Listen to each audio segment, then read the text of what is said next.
Peace, peace, peace. What it is, it's your brother Tyvon Swayno, aka the Orthodox Moor, aka the Seven Pillar Saracen, aka Brother Moore. Pleased to bring you a late night edition of a Debates Off You Live, aka Brother Moore Live, with a very interesting guest, the good brother Abu. But before I get into that, I'm going to play the disclaimer for Sal right quick. Brand disclaimer. The views and opinions expressed by individuals on this platform, the callers plus invited guests, are their own. The information you hear does not reflect the overall views of all parties associated with this brand. We encourage everyone to research all things heard live or via archive for edification purposes. Discretion is advised.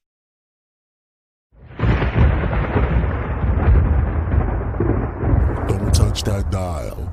You're now listening to Debate Talk Free Radio.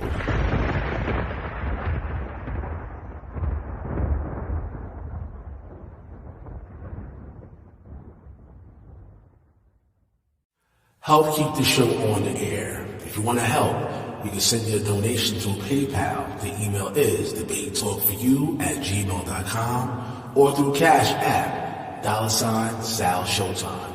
Thanks for your support. So, like I said, family, I am pleased to bring to you a late night edition of Debate Talk for You Live, aka Brother Moore Live, with the good brother Abu. We will be discussing the Pews. We will also be discussing some DNA concepts and thought experiments, etc. Get into a little bit of Jed match and whatnot.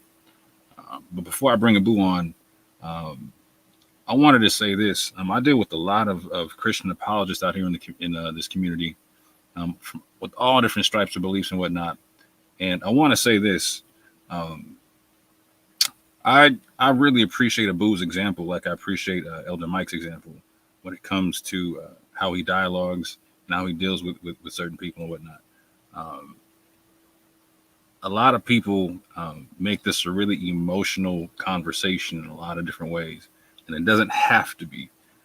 And when it becomes an emotional conversation, it's not beneficial for anybody's witness to the Most High or for the Most High. And so one thing I really appreciate about Abu is he takes a couple of things off the table in terms of discussion. I've seen him on Bryn's channel going at certain apologists like Faithful to God, for instance, and telling people we shouldn't try to put people in hell, and we should leave people's salvation to the sovereignty of God or whatnot. It creates more of a civil conversation. I respect that. Another thing, he was on here with me and the good brother Anonymous Hebrew, and broke down the fact that he doesn't really make nationality an issue in terms of conversation. He doesn't really take issue if we claim it for Israelites or not. What I found more so than anything about dealing with Abu is that Abu's kind of like a language nerd, really. You know what I'm saying? And so I think a lot of people don't recognize that language was his footing into the Israelite conversation in a lot of ways. At least that's my perspective. He can correct me if I'm wrong if he gets on here. I don't mean language learned in the bad respect, because I consider myself a language learner, as a matter of fact. I mean, as such, I actually have a lot of respect for Abu. Abu is a bad man when it comes to the language, a very bad man. And for people who don't understand that concept, I want y'all to understand something. Abu literally, there were people, for instance, who've gone and seen the pews, touched the pews and all that type of stuff. Abu's only had access to pictures and videos of the pews, and having done and with just that information, he was able to. Now I know Abu does not agree that there's language on the pews.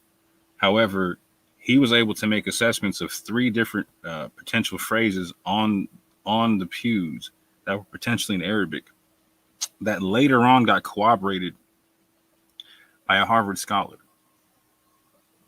So that's nothing to sneeze at, fam. Even if you consider both of them to be incorrect, that's nothing to sneeze at.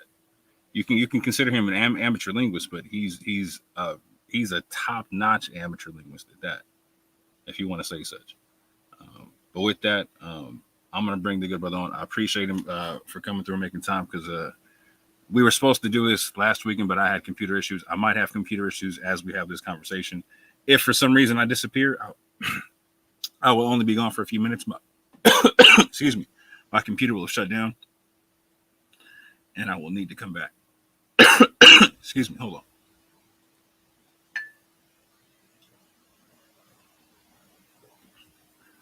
Yes, sir. Good. Sorry about that. Peace and blessings, brother, man. Yes, sir. Peace and blessings. Hold on, I'm choking on my dinner right quick. Hold on. Sorry about that. I hope you feel better soon. I'm drinking some tea here. Hope you have a beverage nearby. Yeah, just drink some water. So yeah, I wanted to also stipulate that one thing I appreciate that you bring to the table is your focus on methodology, and I think that's going to be the basis for a lot about what we talk about tonight. Mm. So with that, I want to give you the floor. You can say whatever you want to as an intro, and then I wanted to get into your take on the pews, and then I can tag in and give you my take on the pews, and then for the first time ever, I'm going to give a Boo the chance to ask me questions in public about my take on the pews. Because the last time he came on here, he was gracious enough to answer a lot of questions for me from anonymous Hebrew, etc., whatnot. And so I would like to give him the same chance back. So with that, the floor is yours. Thank you, and good evening to everybody. I don't have a lot for an intro. If you want, we can jump right into the topic of the pews. I don't think I have a lot to say on that either, but I would just give my a brief assessment of the development since the last time I was on here. I don't think there's been a lot of development, but there are a few things that are worth mentioning, if that's all right. Like it's so if it's okay, I'll jump right into the development. I'm sorry, go ahead. You were gonna say something? No, you're good. Go ahead. So I was going to say that with regards to the development since I guess it was February, the last time I was on, honestly, with the probably the most significant development was you bringing out your discussion with Brian Kirshen, right? But aside from that, the only thing that's really happened has been there's been several instances of assertions or these propositions that secret scholars are now looking at the pews in private. And we don't know who these scholars are, and we don't know what pews they're looking at or what markings they're looking at, but the claims are being made that these secret scholars who are looking at the pews in private are finding all kinds of things. Everything but Arabic, of course. You know, they're finding Hebrew, lots of Hebrew, and they're finding Ge'ez script so complex that it can be identified as ancient Amharic. And I am somewhat skeptical because we've been shown nothing. We've only been given those claims. And then the other thing that's happened that's been a development is there has been some sort of indirect discussion on methodology coming from Benai Israel, Will Brown, Dr. Kelly Richardson, but they I question some of the consistency of it. Like the unfortunate feeling that I've had is that the methodologies being put forward are somewhat inconsistent insofar that I think Arabic is being held to a much stricter standard than Hebrew or Ge'ez or Amharic are being held to. And so I think there are grounds on which you can establish skepticism of any of these claims for Arabic on the pews. But I think the standard that you have to hold Arabic to in order to reach that point winds up serving as a stick with which to also, push away claims of Hebrew and Ge'ez and Amharic, etc., on the pews as well.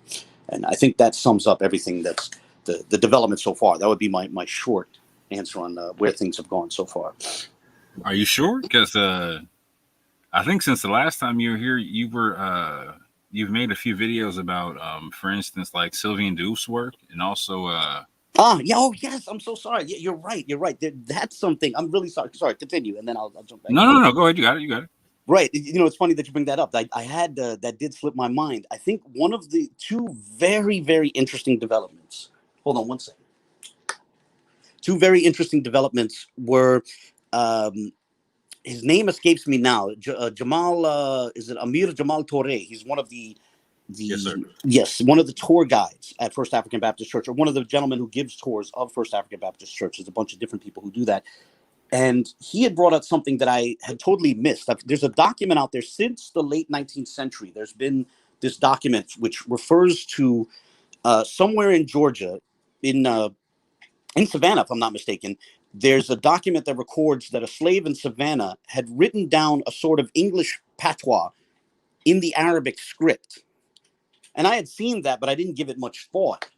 Jamal Torre brings out that the language that he was writing in was essentially Gullah. Like, I didn't give that any thought. What would be an English patois of sorts that exists in 19th century Georgia? And then I realized it's the Gullah dialect. And so Jamal Torre points out that the earliest example of written Gullah is in the Arabic script. And for me, that becomes tremendously significant because there were some who were pushing this idea that Gullah has no ties to Arabic, or it has ties to Arabic that are so minuscule that if we start from the assumption that everybody making these markings were Gullah, then you would have to say Arabic is nearly impossible. It's nearly impossible. But then it turns out, I think that was an interesting development.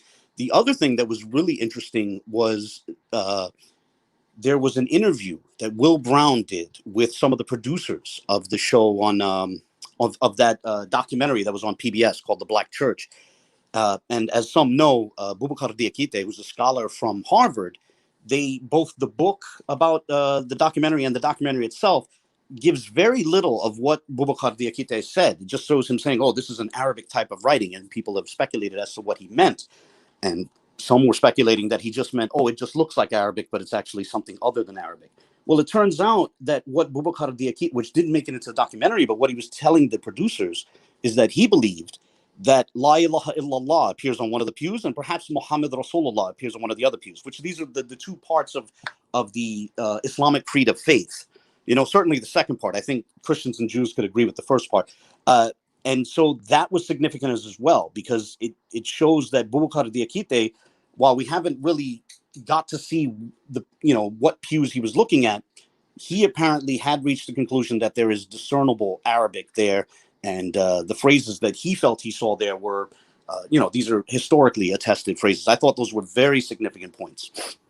So more than just the Arabic type of writing, but actual Arabic itself. Yes, exactly. And because some were speculating that he had merely meant it's just something that resembles Arabic. It could be solitreo or something like that. But no, apparently. And the thing is, Boubacar Diakite is no fool when it comes to Arabic. You can, he has a YouTube page in which he's translating Arab, chapters of the Quran into the, these certain West African languages. Mm-hmm. And so, I mean, he's clearly very familiar with Arabic, and specifically Quranic Arabic, and, Islamic phraseology. He literally does these things where he has these videos where he's translating, some of the shorter suwar in real time, including Surat An-Nas. By the way, one of my favorite videos of his is him doing that. I'm sorry for the segue there, but yeah. No problem, because I'll be touching on that. So on that note, I think a lot of people know that you have a rendering of that surah and ayat on one of the pews, but I don't think a lot of people recognize that you've also gone onto the pews. And a long time ago, for instance, you saw a word that you thought potentially could have been Rasul, or another word similar to. Rasail, which is Rasail, the plural of message, of Risala, And that would seem, again, so this is before anyone knew of Boubacar Diakite talking about anything concerning Rasul or Messenger of Allah potentially being on any of the pews.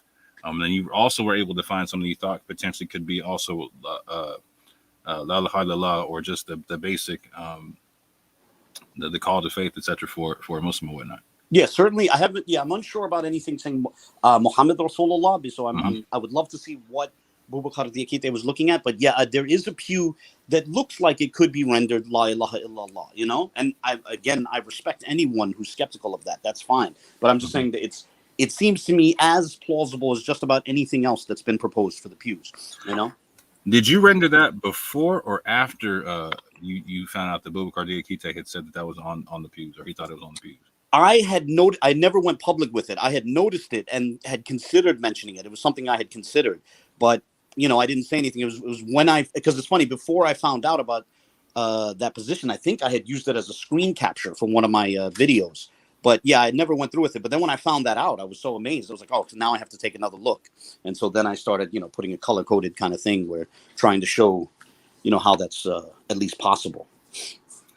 Yeah, I want to share my screen on something to actually show something. So one thing I actually have to, I actually really have to come on public and say this. I have to show a large amount of appreciation to Abu for something, in the sense to where this conversation, and not just Abu, like Pastor Kelly, Benai, everybody involved, Anonymous Hebrew, everyone's made me, this whole conversation about the pews period has made me dig into things from a different perspective than I had before.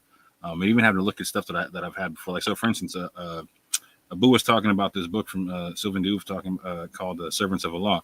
I've owned that book for years. When Abu brought out that video talking about that, I was like, oh wow.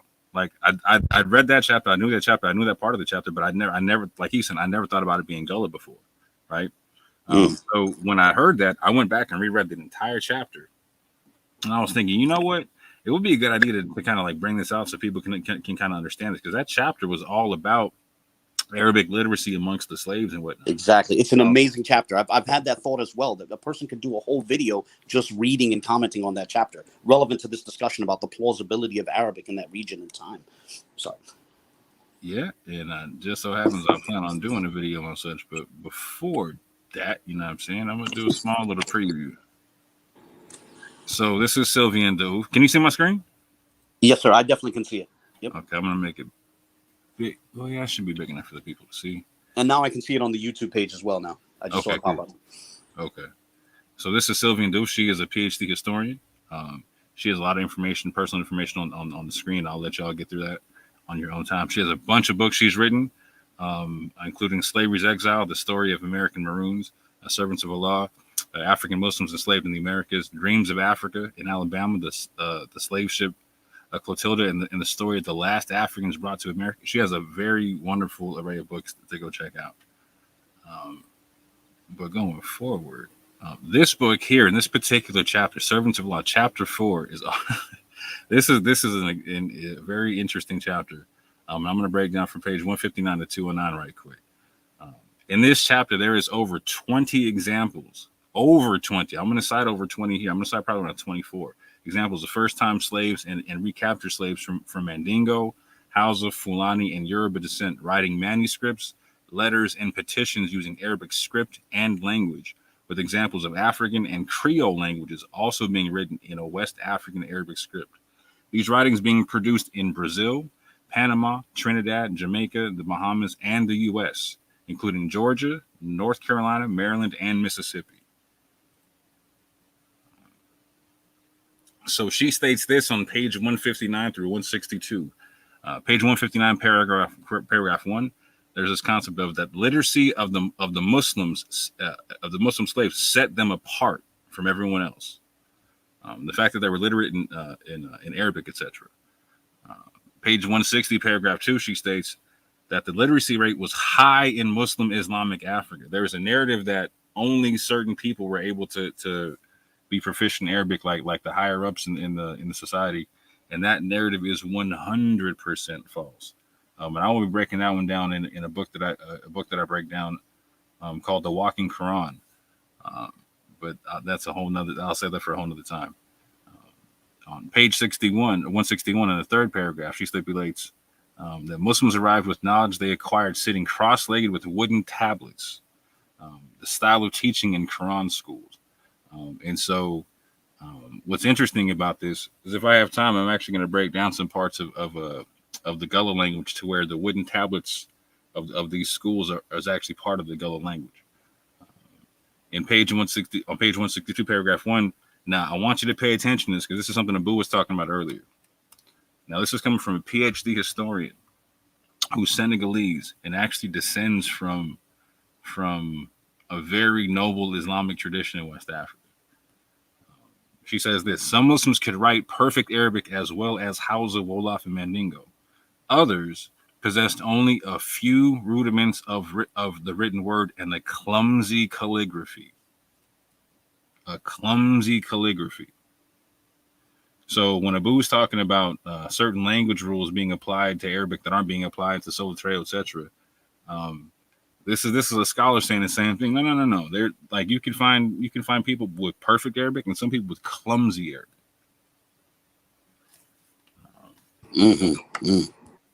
Going forward, my fault. I duplicated the page there.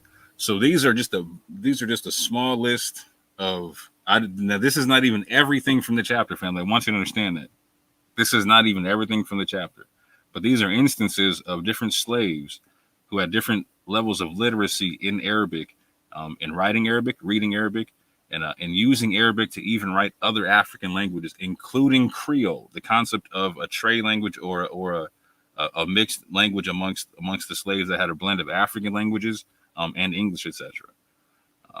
So we see in page 162, we have Abu Bakr al-Siddiq from Timbuktu, in Mali. He had an Arabic autobiography in circa 1834. Again, in page 162, we have a Mandingo Muslim who could read and write Arabic and Quran verses. Page 163, we have Abdullah, a Hausa Muslim who could read and write Arabic in 1823. And I'm highlighting the Fulani Muslims because it was kind of noted. A lot of people, I've heard people kind of take shots at the Fulani in the sense to where like the Fulani Muslims who are known to be literate in Arabic, it was only the higher ups, and so I'm focusing on that just for clarity's sake, because there's definitely a quote here I want you to pay attention to on page 163. It says in page 163 about the Fulani Muslims, all the Fulani in Salvador could read and write. All of them. That's not in all the Americas. That's in Brazil, but they're saying all the Fulani could read and write. You could in previous pages, Sylvie Dupe said that literacy was high amongst the Muslims in Muslim West Africa, and not even just the Muslims, West Africa period, because non-Muslims actually learned Arabic in the Quran schools in West Africa. Page 163, we have Salih Boulali, a Fulani Muslim from Messina, Mali, who could read and write Arabic, and he's from north of Sao Paulo Island, where Bilali Muhammad is at in Georgia.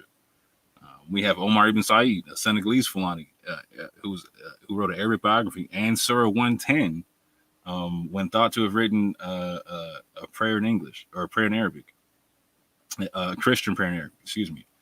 We have Muhammad Kabul, who wrote a 50-page Arabic manuscript. A 50-page Arabic manuscript. We have Abdul Rahman Ibrahim Ibn Sabri, a Fulani, who wrote letters in Arabic to a Moroccan consulate and trying to get freedom. Page 168, we have a Mandingo Marabat, a religious leader, who had an Arabic Quran. Page 169, there was a Muslim named Old Man Israel. Old Man Israel, and prayed with the book he had, thought to be the Quran. Page 170, Bilali Muhammad, a Fulani from Sierra Leone, wrote the Bilali manuscript on Sao Paulo Island in Georgia. So again,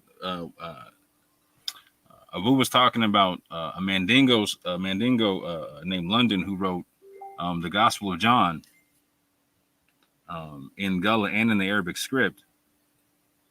And we also have in Georgia, Bilali Muhammad, a Fulani from Sierra Leone, writing the Bilali manuscript. So we have a large amount. We have literacy being shown very well amongst the slaves in Georgia and whatnot, at a high level at that. But we also see it in Arabic being used in a multitude of ways, to where it could be used to write Islamic things, but it could also be used to write non-Islamic things. So just like Boubacar Diakite was saying in the PBS documentary, that the people who wrote the surah potentially Surah 114 on the Pew, they may not have even been Muslim. They may not have even been Muslim, because in the Quran schools, again, you didn't have to be Muslim to learn in the Quran schools. However, you were going to learn to read and write the Quran. You were going to come out literate in that kind of thing. So when you learn the Quran there, you learn basic verses or basic surahs from the Quran, the shorter ones first. Surahs like 114, the shorter ones first. And you'll see later on, when I turn the page here, Surah 114. Go ahead. Forgive me for interrupting, but also Surah No, An-Nasr. go ahead. Surah An-Nasr, which you pointed out, one of them was writing the 110th chapter of the Quran. You see, there's this pattern of people in the region knowing the shorter surah at the end of the Quran. Right. And as a matter of fact, what the book actually points out is that there's actually a manuscript being found amongst a multitude of Muslims that actually contains a multitude of these small surahs. So I'll just skip down real quick to page 180, where again we see London, a Mandingo, writing the Gospel of John in Creole/Gullah with the Arabic script, in the first known writings of Gullah being in Arabic. And again, I think that right there, if I'm going to get controversial later on, but I'm going to start to get a little controversial now. I believe that when Abu came out with that right there, I think that's why the concept of the pews out of nowhere was suddenly taken off the table for some people. Because this was a very serious scholastic allegation. You know what I'm saying? Because, again, this goes along with what the concept of what Boubacar Diakite was saying, to where like this could have been, you can use Arabic as just a cultural continuity. And it's important that you understand that from him, because he's from a part of West Africa where Islamic history is deep and long. And so him telling you, like, yeah, him understanding how the Quran schools run, because the Quran schools in West Africa right now run very similar to how they were back at this time period. There's not too much difference in their methodology and whatnot. And so again, he knows historically that the Quran schools were open to anybody. You didn't have to be Muslim. And so you could be a Christian, you could be whatever, and still go to the Quran school, but you're going to learn to write Arabic. And this is why you see different forms of different language, etc., in the Creole being written in the script, because it's the lingua franca of the area. So you don't have to be a Muslim. As a matter of fact, there is an example of someone. Hold on. Abul Kelly, who was an Igbo, who wrote 3 letters. He was thought not to be Muslim at all. In fact, a lot of people thought he was a secularist. But he learned Arabic in West Africa in these Quran schools. But again, amongst the Muslims who were also here, there was manuscripts that were found amongst them that you would typically find from religious sects, etc., whatnot, that had passages from the Quran and different aspects of how to practice Islam and whatnot. And you would see these shorter surahs in the Quran, the ones that a youngster or someone who's first learning how to write Arabic is going to learn how to write, and the basics for recitation and whatnot. Also in the Quran, it tells you when you recite, to recite what's easy. So you're going to recite the shorter verses and whatnot, or the shorter surahs and whatnot. But we can see here again, page 181, that there's a manuscript found in 1835, where amongst one Muslim who also has all these things written down. And in page 190, we see another Muslim who has the same stuff written down in a whole other manuscript. Just dropping down to page 197, we see again where another petition is being written in Arabic script, but also in Creole. So again, this concept of being able to apply the Arabic script to multitudes of languages is something that's not foreign to West Africans, being that Arabic was a lingua franca. I'm going to stop boring people and stop sharing my screen right quick. Man, that was fascinating. I certainly wasn't bored. Even though I've read the chapter, I still was enthralled. So is there any comments you have on that while I go comb the chat for questions right quick? Well, the 2 things. The thing about the clumsy Arabic, that's quite interesting, because that's something, when I was, as some people know, I'm a skeptic of any language being on the pews, even Arabic, but yet as some people, even certain Christian apologists have told me, that I've painted myself into a corner, unwittingly presenting a strong case for Arabic, so much so that some of the Christian apologists around me are telling me, no, man, it's Arabic on the pews. The thing is, when I was doing that, I was thinking of the arguments in favor of Arabic and the arguments against Arabic, way back even in December.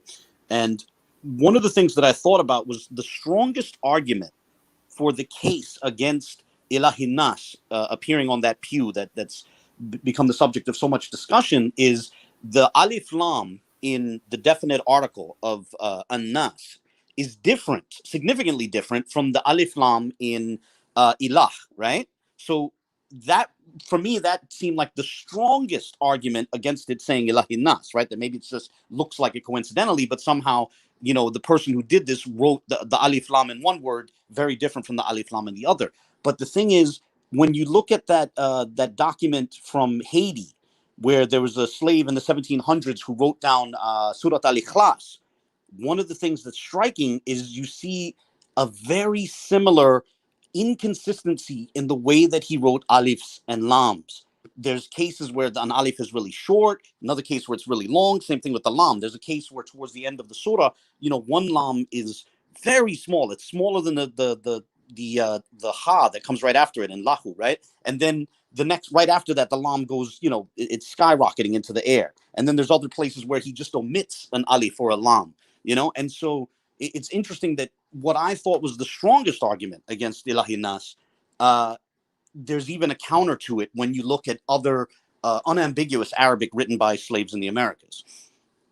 That's one thing. And then the other thing with the Umar ibn Sayyid, the whole thing with him writing Surat al-Nasr, the 110th chapter of the Quran, and and people thinking it's the Lord's Prayer, that also has relevance to this, because some people are very adverse to the idea of people bringing Islamic terminology or Quranic terminology into a Christian environment. And we already have one answer to that, which is the one that Bubakar Diakite gave, which is correct, that, they could simply be retaining vestiges of their former faith. They'd be Christians themselves. But the other thing is, it's also possible that someone is simply still a Muslim. That's certainly likely the case with Umar ibn Sayyid. And there's no one around him really to check him on it, Like, he can produce Quranic material and then a large number of people who come into contact with what he wrote aren't able to distinguish. They're not familiar with it enough to be able to say, whoa, wait a minute, that's not the Lord's Prayer. That's Quranic text. And so that's significant also, because I think there's some out there that take this attitude of it's impossible that anyone would, write something Quranic, on a pew of a church. And so, there's already the point that Bubakar Diakite made, but also there's the point that even if someone was still a Muslim, or still had those sort of leanings, like, let's say, because, I don't think La ilaha illallah is controversial, but I could see how Muhammad Rasulullah raises more questions. But the question becomes, how many people would be in place to try to prevent that from happening? That's also an interesting question. But go ahead. That's all I wanted to say on that. Yeah. And in terms of the language, now I'm going to touch on this in a whole nother video. I'm going to actually go real specific on this video, but I'm just going to real light touch on it here. So in Sylvia New's book, in her work, one thing she touches on is the Islamic, or the how different Islamic influences have penetrated into African American culture, and people might not have recognized it.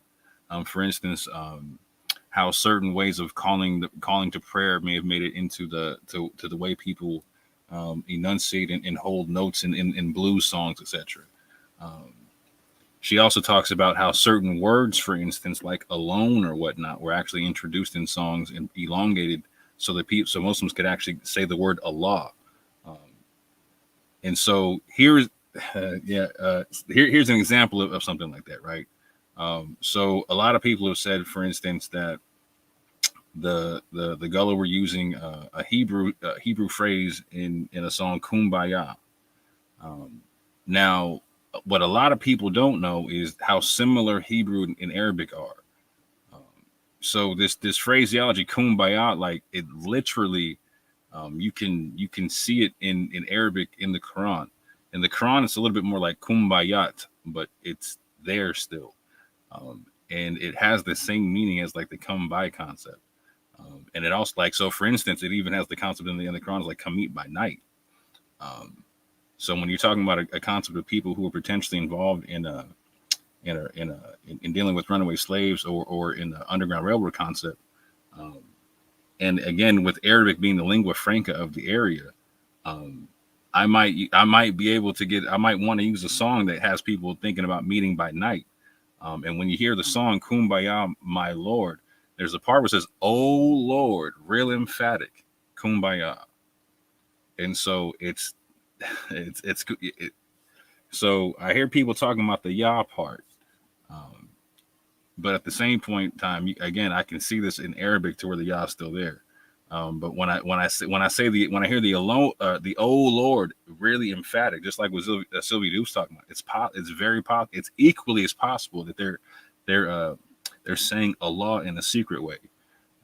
And if you watch one of my videos, I actually contact a Muslim who's a scholar from the University of Georgia, which I'm sure we're going to touch on in a second, dealing with the Richard Katz concept. But he actually went to Sapelo Island and made a documentary about the culture on Sapelo Island. And part of the documentary was an interview with Cornelia Bailey. And so she used to be, God rest her soul, she used to be a very big, well-known Gullah activist, Geechee activist, from Sapelo Island. And she's a descendant of Bilali Muhammad. And she wrote a wonderful book about Geechee culture on the island and the history of the culture on the island. And she has a wonderful chapter about facing the East and about God residing in the East. And it has to do with the establishment of the first, the establishment of the first African Baptist Church in 1865 on the island there, not the one in Savannah, but in Sapelo. And she breaks down the fact that the people who established the church were actually Muslims themselves. And that the first people, the first year that only a handful of people got baptized, and that the majority of the people there were Muslims and they wanted a place to pray. Then slowly but surely it turned over to a Christian concept. But even so, they blended their beliefs in such a way to where they had a very unique way of practicing their Christianity. So the women all covered their heads, they covered their shoulders, they covered their arms. They came in modest. When they entered into the prayer house, the men and the women separated, like in Islamic circles. And also like in Jewish traditions, etc. And they prayed facing the east 3 times a day. This is in the stories of the people from the island. This is their culture from the island. It's a very mixed and blended culture, to where you had Muslims who on purpose blended their thing with Christianity. And in doing so, it actually looks very much like what you can see Israelites doing. So, for instance, like in the Bible, in the book of Daniel, you can see Daniel facing Jerusalem 3 times a day praying. There's a lot of overlap in the culture, and one of the reasons why I want to bring that up is I'm going to get into the very deep cultural aspects and history of this stuff in terms of who was coming over from West Africa and how and when and all type of stuff, and understanding some of those people historically were said to have been Jews who converted to Islam, much like you have people like the Pashtun in Afghanistan who were Muslims, but still hold to being descendants of Israel, etc. There's a lot to be said about that and understand about in understanding the different nuances of the slave trade and whatnot. But that also gets into why I say most likely if you're going to find Hebrew on the pews, you're going to find it written in Arabic script. Not that you can't find Hebrew, but you're more likely going to find it in Arabic script. But go ahead. I've been talking for a quick second. No, that was great. That was great. Man. And that is an interesting point too. There's not enough talk about that. I mean, some people are familiar with Judeo-Arabic, which is Arabic written in the Hebrew script, but there's also a phenomenon. It was certainly, I don't know how, it was certainly big amongst Karaites, and I'm not saying the people who came over were necessarily Karaites, but there's certainly this phenomenon of Hebrew being written in the Arabic script. That certainly existed in history as well. Joffrey Khan, of all people, has written quite a bit on this subject. He's done, much of the literature that I've read on it is from Joffrey Khan. Although he covers it in East Africa, not West Africa, but nonetheless, it's a real phenomenon. Mm-hmm. Mm-hmm. Yeah. So with that, I'm going to jump into my take on the pews. Well, you know what? Hold on. First, there's 2 questions I got to ask you. Sure. For the general public, because there's a lot of people who want to know. They've seen you challenge the concept of Hebrew being on the pews, but they haven't seen you challenge, for instance, the church for stipulating they believe that there's Arabic on the pews. So that's the first question. Would you mind answering why you have not done that publicly? Yeah, Dante Fortune has brought that up. What it is I think my very first video served as the response to that. Like my very first video in October, I put out this video that said, for anyone who's going to claim that any language is on the pews, rather than simply assert it, you need to, put forth some sort of an argument in favor of your position, point to the markings, etc., and transcribe what you think is there. I think so that now the church, I don't even know, they might not even know I exist, but the thing is, nothing has come out from the church since then, so there isn't anything for me to say since then. In terms of Kelly Richardson, he's gotten, and then later Benaiah and Will Brown, they've gotten more attention because they've come out and come up with new responses. And so I've been responding to what they've said. But let's say if nothing had come out from them, since October, I would have had nothing to say to them as well. That's really why that's happened. That, like, I think my initial argument lays it out. Although the argument can be made, and like I said, some Christians apologists, are even saying this now, at least behind closed doors, that I unwittingly painted myself into a corner on the Arabic. But nonetheless, the reason why I think my first video suffices as a response to the church, but the church hasn't released anything. Even when I made the video, I think the only things that were coming out from the church, I think there was a video with Karen Wortham. At that point, that video was already several years old. So even before I even got involved, they haven't said anything, for years. Okay. Yeah, so that's generally it. And the videos I've been making are always responses to something that somebody recently said. Okay. So second question, and this is the last question I'm asking you because you get to ask me the rest of them. So what is your threshold for actually admitting that, or going along with the concept that there is most likely Arabic on the pews, or that the surah on the pew that you've mentioned is in fact the surah on the pew that you mentioned? Yeah, it's a good question. It's a good question. It is tough.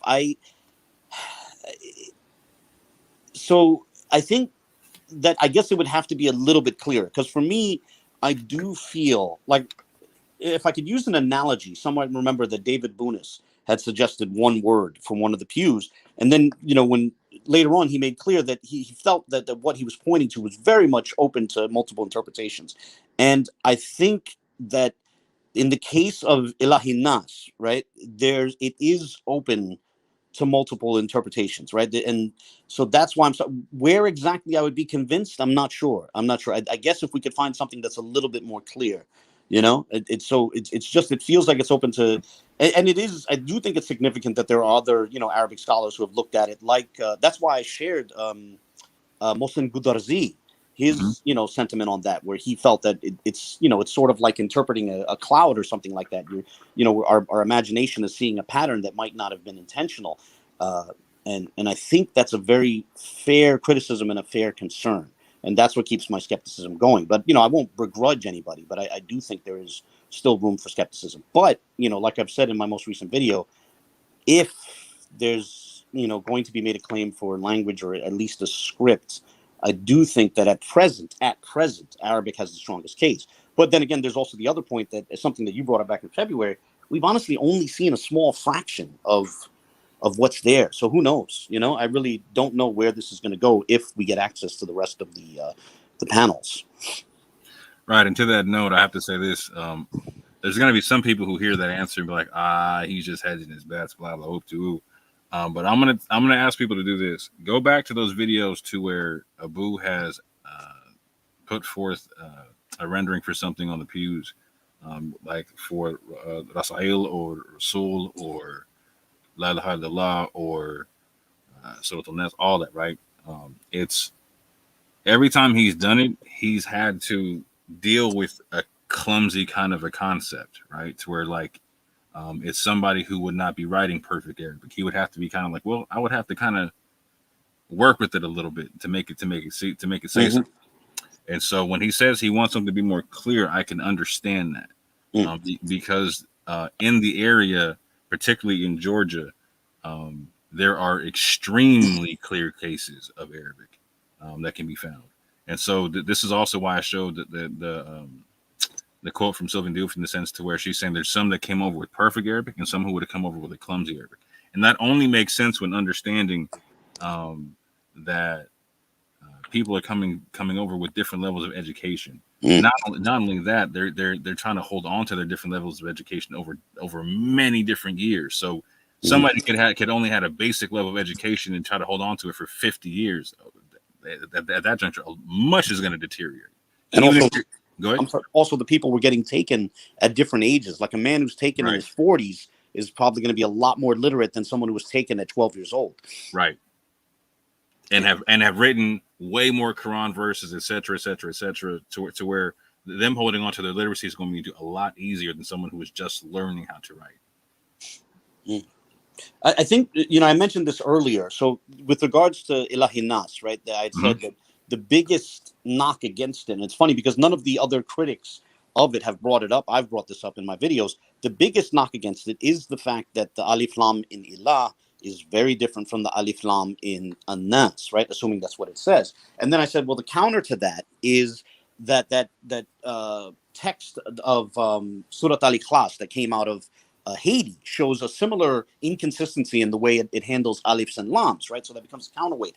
But then to turn it back again, Mohsen Gudarzi had looked at, aside from that pew that allegedly has Ilahi Nas, he also looked at that text from Haiti that has Surat al-Ikhlas, and he had said at the end of his email that he sent me, which you showed on your show back in February, that he felt that the text from Haiti was far more clear still. As inconsistent as it might be with its alifs and lams, it's still far more clear than what's proposed to be Allah Nas on the pew.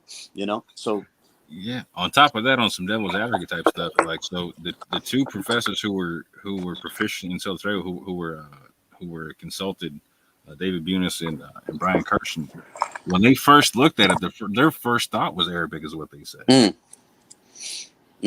That was their first thought. And then Bunis said no Sotrail, and then Kirshen said that. Now this is where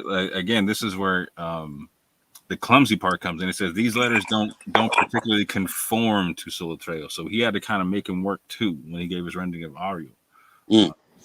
So it wasn't like a perfect Sotrail either. So it would have had to been. This is where like you got to use even scales on both sides for like exactly. That's a big one for me. That's a big one for me. I think it's fine if people want to take a position that lets in Hebrew and Ge'ez and stuff like that, but I think in order to do that, if you're consistent, you have to weigh things by a scale that would also let the Arabic in. In order to push the Arabic out, you have to hold to a very strict standard that's also going to push out the Ge'ez and the Hebrew and stuff like that. Yes, sir. So let's let Abu have some fun right quick. So I'm going to share my screen. I'm going to give my thoughts on some things real quick, and then let Abu ask me some questions. So again, my thoughts on the pews have not changed in the sense to where I believe that there's potentially multiple African scripts that are subject to time. People need to understand what scripts were around in West Africa at what time.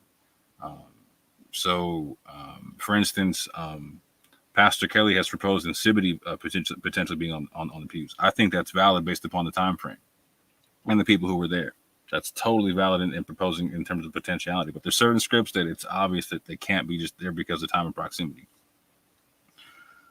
But I do believe there's a potentiality of multiple African scripts that we need to go and check out the pews on a pew by pew basis and understand very much so what Abu was talking about. We've only seen a few pews, and I'm going to touch on that in a second. But with that, let me go through this right quick. Richard Katz. This is not Richard Katz. This is not the Richard Katz in question. Let me be more particular about that. I gave William Brown an intellectual out on multiple platforms, on Israelite platforms and on Christian platforms. I said, just show a scholastic work of Richard Katz relating to Hebrew. Because you're not a scholar to that level with no fingerprints, no scholastic fingerprints. And so I made this known to Pastor Kelly private phone calls, etc. To which case Pastor Kelly was not too forthcoming and wanted to defend Richard Katz and stipulating he's not my scholar, that's my cousin's scholar, etc. And that was made known back in January. So since January to now, William Brown has given me absolutely no reason to believe his Richard Katz actually does exist. Whether he does or does not exist, I cannot definitively say. What I can say is that I asked for a certain level of proof, and I didn't get the standard I was looking for. I didn't ask the person to be doxxed. None of that type of stuff. I didn't need him to come out and show me his face. I didn't need to hear his voice. I just needed to see his scholastic fingerprints on the subject matter we're talking about. So on that, again, my position has not changed. I cannot confirm nor deny whether or not Richard Katz does in fact exist. I can say William Brown has not given me the information that I was looking for to confirm his existence in such a way that would not dox Richard Katz, but would also prove William Brown to be truthful in what he was saying. And I'll say this: I was skeptical from the outset, and I was saying this to my brothers who actually had convinced me to take another position on this and be more patient and compassionate on the situation. But right off the outset, when I saw that there were claims about this Richard Katz confirming certain things, but the first email of the confirmation was not shown, I was skeptical off rip, because I was like, yeah, why won't you show the smoking gun? Like, I don't want to see the holster. I want to see the gun.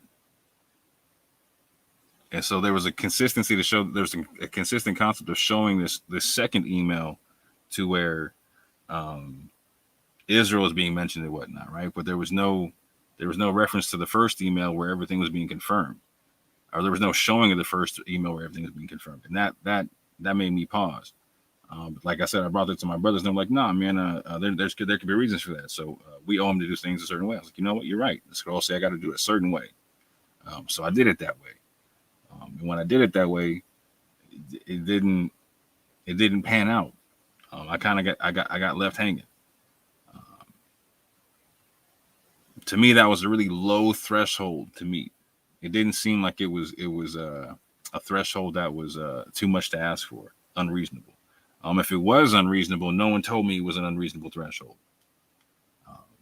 when I asked for it, behind the scenes, in public, etc. Well, go ahead. I know you wanted to ask me a question about Richard Katz or something like in Yeah, go ahead. Yeah, I think we're pretty. I'm pretty close to knowing the answer, but yeah, it's. I was going to ask what you thought of that, basically of the claim. Now they've adopted Jermaine Howell's claim officially, basically that this is Richard Katz. That Richard Katz is this English scholar.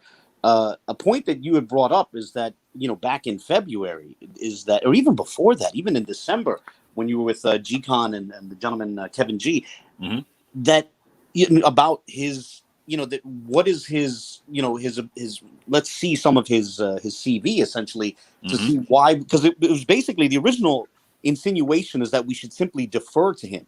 He's a scholar in this field, so defer to him, because he said there's definitely no Arabic on the pews and there's definitely Hebrew, on the pews. And the tacit implication was they don't need to demonstrate these arguments. The scholars said it, so it's done. But the thing is, for them, I want to know what you think about the fact that if this was the man, what is his field of study? Like, is this man a scholar of Hebrew? Is this man a scholar of Arabic? The man in that picture? I mean, I don't believe that's the man who wrote the emails. But if it was, the question, what do you think about, tying that back in with this implication that we should defer to him on this topic? I can tell you this. I don't believe that man in the picture right there is the Richard Katz that William Brown is talking about, right? I looked into this man myself. I read his dissertations and whatnot that had absolutely nothing to do with Hebrew. Absolutely nothing to do with Hebrew. Y'all want to learn about some Gothic Germanic stuff? Go ahead, holler at your boy. But in terms of Hebrew, nothing. So what about Arabic? You think he can speak on? Nothing on Arabic. Nothing. I was looking. You know what? I went to the same college and found somebody who knew some Arabic. You know what I'm saying? Who went to South Pole Island and did a documentary. But this guy had. This guy, he could be a scholar in his field, but whatever this guy is a scholar, it's not Hebrew and it's not Arabic. And so again, I cannot say if the Richard Katz that William Brown is referring to exists or not in Tel Aviv, Israel, but this guy is not him. I can say that. I will put my rent on that. I will put my rent on that. And it's not just his PhD. It's not just his doctoral dissertation. When you look on his LinkedIn page, his bachelor and master's degrees are both in English. And on his LinkedIn page, he lists languages that he has at least some proficiency in. Not necessarily fluency, but some proficiency. And he only lists German and Spanish. Yeah, Hebrew, Arabic, nowhere on the page. Yeah, also significant. Yeah. So with that, okay, but even if my stance has not changed, even I cannot state if this Richard Katz is real or not, the one that William Brown's talking about, but even if he is real, I'm saying his scholarship should be disregarded anyway for how sloppy his methodology is. So again, when Abu asked him to explain a very simple concept as to why is it not Arabic? Why can't it be Arabic, etc., whatnot? Abu received an answer that was way longer than what would have been necessary to explain what he wanted. Like the no was longer than what the yes would have been. Like it didn't make any sense. Like the no was so long. Like I can't tell you because of this. I can't tell you that, and blah blah blah blah blah. But it would have been super simple just to shorthand. Like, well, it's not Arabic because of X, Y, and Z. It'd have been super simple. And that's something that scholars actually are proficient in doing. And so, based upon that, like, yeah, I can't say if he's really not, but I'll tell you this, like, I'll also say this. So with Pastor Kelly and other people, like we actually talked to people like Tudor Parfit in public on Sister East channel, right? And I want to be real clear. I want to be real clear. I'm not sending no scholastic shots towards nobody. Like I say when I'm doing that. I don't got no beef with Pastor Kelly, Benai, nobody, none of that type. Maury Brown, nobody, right? As a matter of fact, that's why I gave Maury Brown this out, because I don't got beef with him. If I didn't have beef, if I had beef with him, I wouldn't give him the out. I'd have been all, man, I'd be going all in, right? Because again, I know this guy's not Richard Katz. You know what I'm saying? But I'm not. And even if he was, there's no reason to defer to him. That's the thing for me. No, and I wouldn't defer to him if he was a Richard Katz. I wouldn't defer to him based upon his methodology, because I need to know why it's not Arabic. I need to understand that. And if you're gonna tell me that it's not, but you're not going to come out and explain why, you're wasting my time and my people's time, right? And so this is what I'm talking about, like how I make sure I deal with scholars that will put their face on camera, who will come out and talk about things, etc. Like I can share their emails, all them kind of things, because the people involved, the people who are listening, deserve that level of transparency. So if I'm going to deal with somebody who's like, well, don't say my name, blah, blah, blah, I'm not going to bring him out to the public, because I can't have them stand on hearsay. Well, I would say this. Suppose they had a scholar. This is, for me, the big thing remains methodology. So suppose they had a scholar who spoke to them and said, look, I really don't want to get involved in these silly internet controversies. But and if they said, well, we spoke to the scholar and here's the argument he gave for why, I would only care about the argument. Like, so if they said a secret scholar told them this pew has this, and they showed the pew and they transcribed what he felt appeared there, that would be sufficient. And we could discuss that. Like, I also don't require them to show, anybody's face, or, people were saying, why don't you bring him on your show? Have a live call with him. I don't think any of that's necessary. Let's just hear his argument.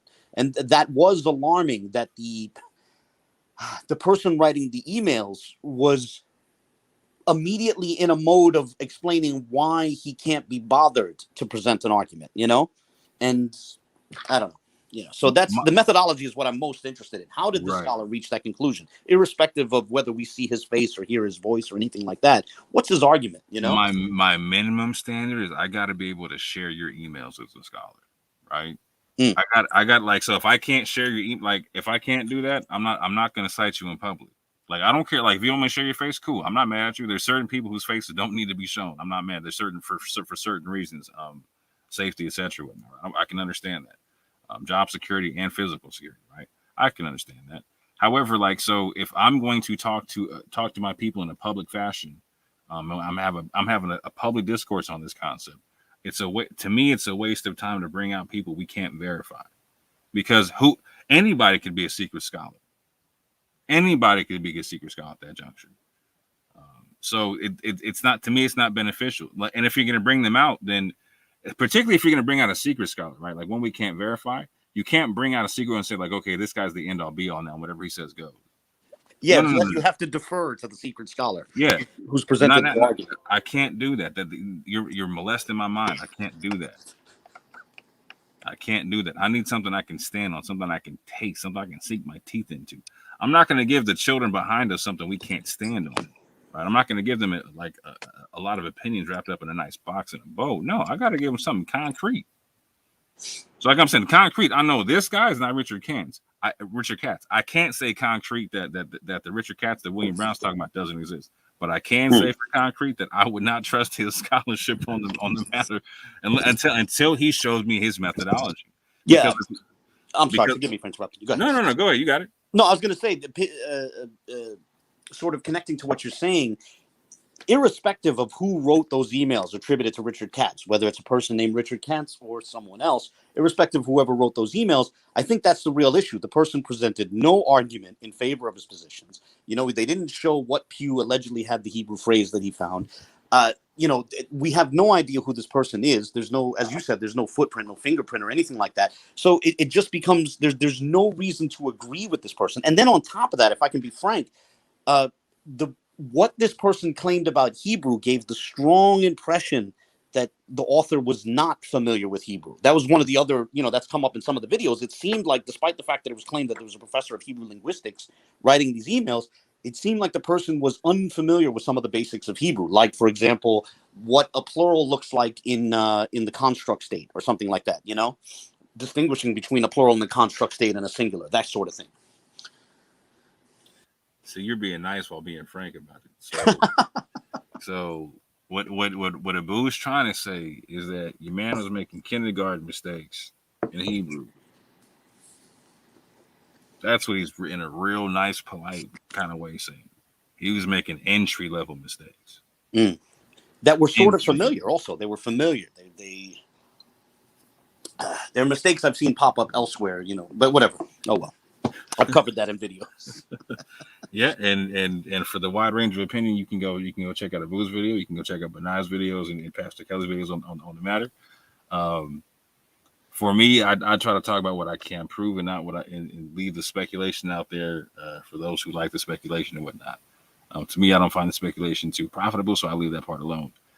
However, I can understand the speculation because I'm a human being. I speculate myself.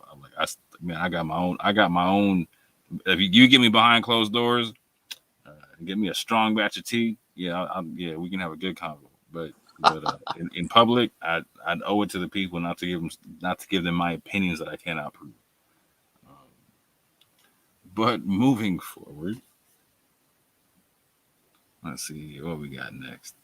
So now there was another secret scholar that I want to address, who was presented as an Arabic professor, who described himself as a professor or as someone who had a degree in sociolinguistics, which are not even close to the same thing. So again, this is a secret scholar being presented by William Brown, who was trying to go at this concept of there being a Jami on the pews, etc., or a West African Arabic script on the pews. He consulted a Moroccan professor who was a sociolinguistics in the matter, and he stated this was stated by Benaiah Israel about this interview because Benaiah put it on his channel, etc. He said this on the 21st of March of this year. Shalom, family. Check out Maury William Brown's interview with an Arabic professor regarding the pews of the First African Baptist Church. The professor highlights 4 reasons why the writing on the pews are not Arabic. 1, Arabic is never written with 3 symbols in the middle of the word, as shown in the proposed Arabic script. Arabic letters in words, except for 6 letters, are attached. Most of the letters in the pews are not. In Arabic, they don't write the name of the chapter of the Quran on artifacts for remembrance. 4, the letter shown at the end of the proposed Arabic inscription is attached to a letter that isn't attached in Arabic. Arabic isn't written that way. With that in mind, the question has to be asked, how did the church conclude it was Arabic when the writing on the pews violate basic fundamental Arabic syntax? Let me make sure I got this right. Go to my next joint right quick. Yeah, I got it right. Okay. So you can go check out Maury Brown's interview with this gentleman. You can see it on Benaiah's channel and also, I believe, on Maury Brown's channel. It's an interesting interview, but this is my take on it.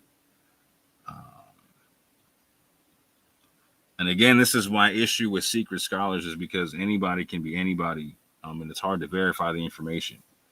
But within the interview, you can verify that the man is not an Arabic professor. He is a Moroccan professor who speaks Arabic and reads and writes Arabic as someone who's most likely a Muslim and deals with it on a daily basis in Morocco.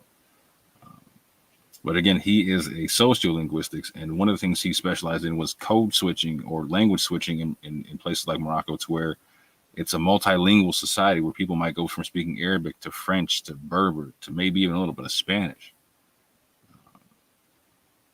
But with that, this is my take on what that particular scholar had to say, and how we should view it. Again, I have no issue with the scholar. I don't think he understood he was being advertised as an Arabic scholar, and I don't know that Maury Brown or Benai Israel knew the difference of him being an Arabic scholar or a sociolinguistic or sociolinguist. Um, but I will say this: again, the professor consulted was not an Arabic linguist; he was a sociolinguist. The Moroccan professor could not read the calligraphy in Morocco. I'm going to say this one more time. He could not read the calligraphy in his own country. So expecting him to be able to read calligraphy of West Africa does not make much sense to me. He made the claim that the name of the surah, like in terms of trying to commemorate things, that people don't write down the names of the surah. Well, this had me scratch my head because the actual proposed translation wasn't the name of the surah, but like the name of the surah is actually in the verse that's being cited as part of what's being translated. Well, that's why I felt that, no knock against the professor, but it felt like they. Now let me put this carefully. He was unwittingly sort of addressing an argument that wasn't that no one had put forth. He seemed to be addressing the question: does this text say Surat An-Nas, which no one had proposed? They proposed that it was a verse from that surah, but not the name of the surah itself. It's not like anybody said, oh, somebody just wrote literally the phrase Surat An-Nas on a pew. So I think in that respect, he was.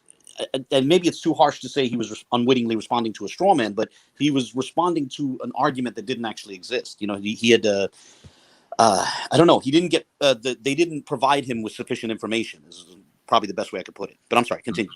No, you're fine. And the next point being that the loosened rules in terms of linguistics were not applied equally to both sets of arguments. Again, even Brian Kirshman was talking about that when he was rendering something from a Soletreo perspective, he was saying that these letters do not conform to Soletreo.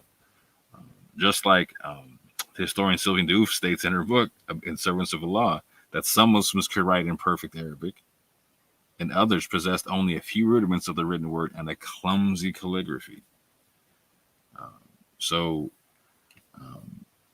That being the case, I shouldn't expect and I shouldn't have the standard of there being a perfect Arabic everywhere. And not only that, if I'm going to hold the standard that me being in slavery and me trying to do certain things, etc., can make it to where it's okay for me not to have perfect Hebrew. I can write Hebrew from left to right, etc., or something like that. Or I can do all kind of stuff with it, right? Or I can spell things in a different way, or I can play around with spellings or whatnot. Then those same concepts have to equally apply to Arabic, particularly if it's the lingua franca of the area the slaves are coming in. Particularly if there's many accounts of Arabic being written amongst the slaves. Particularly, again, if the Gullah themselves, if the first time their language is being written down is in the Arabic script in Savannah, Georgia. But any questions on this particular secret scholar? Well, if I could, one other thing that I would point out. So that first objection where it says Arabic is never written with 3 symbols in the middle of the word. So what that was about is above, within the text that's proposed to read Surat An-Nas, sort of right above the space between the 2 words, there's these, it looks like 3 alifs, right? And there's no sort of diacritic that would, if it says Ilahi Nas, there's no sort of diacritic that would justify those 3 straight lines floating in the air. But where I think the issue becomes, and that's a fair objection on the one hand, but on the other hand, I think it's unfair because in that interview, Will Brown went on to say, I think if you're going to say there's Arabic on the pew, you should explain everything that's on this pew, as if to insinuate that an Arabic proposal should explain everything. Now, maybe that's the case, but where the irony comes in is that when Kelly Richardson offers his alternative Soletreo interpretation of the pew, he explains even less of that pew. And his explanation is, well, you have to understand that maybe these other parts were written by another hand. It's that in terms of like for Soletreo, you can just say, well, multiple hands dealt with this pew, so I don't have to explain everything. I can just focus on this isolated portion. But then as far as Arabic is concerned, it has to explain everything. And I certainly agree with the criticism that the Arabic reading of the Pew did not explain everything, but it explains significantly more than the Solitreo reading does. And one, if I may, one other inconsistency that I saw is that when, in terms of the justification for Ge'ez script, right, there are markings that look like individual Ge'ez characters floating in a vacuum. And the argument was one, not argument, but one proposal that was put forth is that they may be parts of something akin to magical spells, right? And the fascinating thing is, in terms of just three straight lines that look like three Arabic alifs, you can literally find West African magic talismans that will have like 3 or 4 alifs in a row, you know, in the Arabic script. And so the thing is, if we're going to put this sort of like, you know, magical talisman sort of a thing and spells and stuff like that on the table, then that should be able to explain, you know, these hypothetical Arabic readings as much as they explain hypothetical Ge'ez readings. And so that takes us back to this point that I really feel, with all due respect, that they were not weighing the options with even scales. Yeah, that point you just made about the amulets with the 3 letters of the same type on there is going to come up again, because I'm going to touch on that having to do with what Dr. Ifram Isaac had to say about the concept. But yes, I want everyone who just heard that to keep that on the back burner of their minds, because it's going to come up in a second. Going forward. So I'm going to touch on my thoughts on what the rendered translations have been so far. I've already publicly stated when Abu was on here last time, he asked me about what I thought about that one particular pew, and I told him that I thought that it was in fact Surat al-Nas, written in West African Arabic script, probably a bit clumsy, but that is my particular view based upon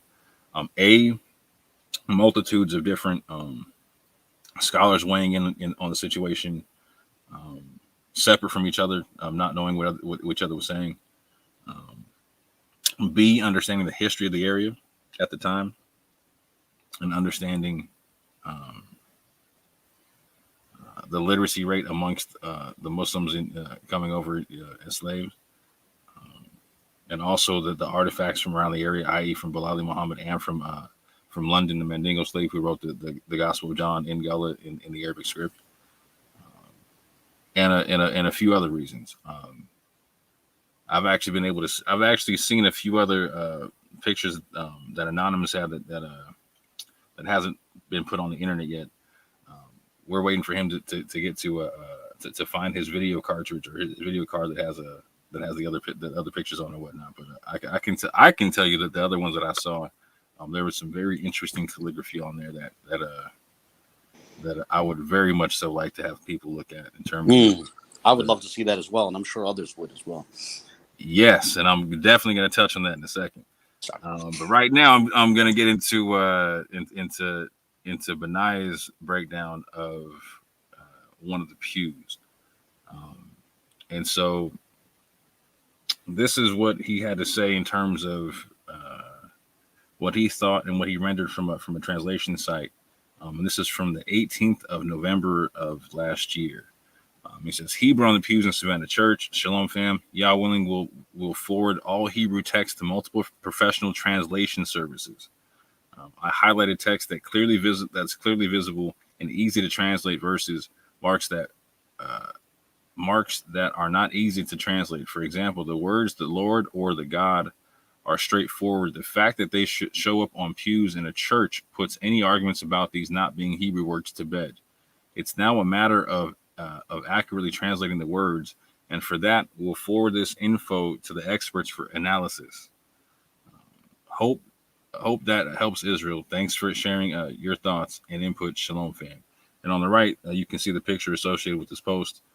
He's breaking down part of a phrase. So here he's talking about the way of the Lord or God, etc. And then the next post, which was from the previous day, the previous post or whatever, we see where it's talking about with the bass voice, etc. And so he talks about this on the left side.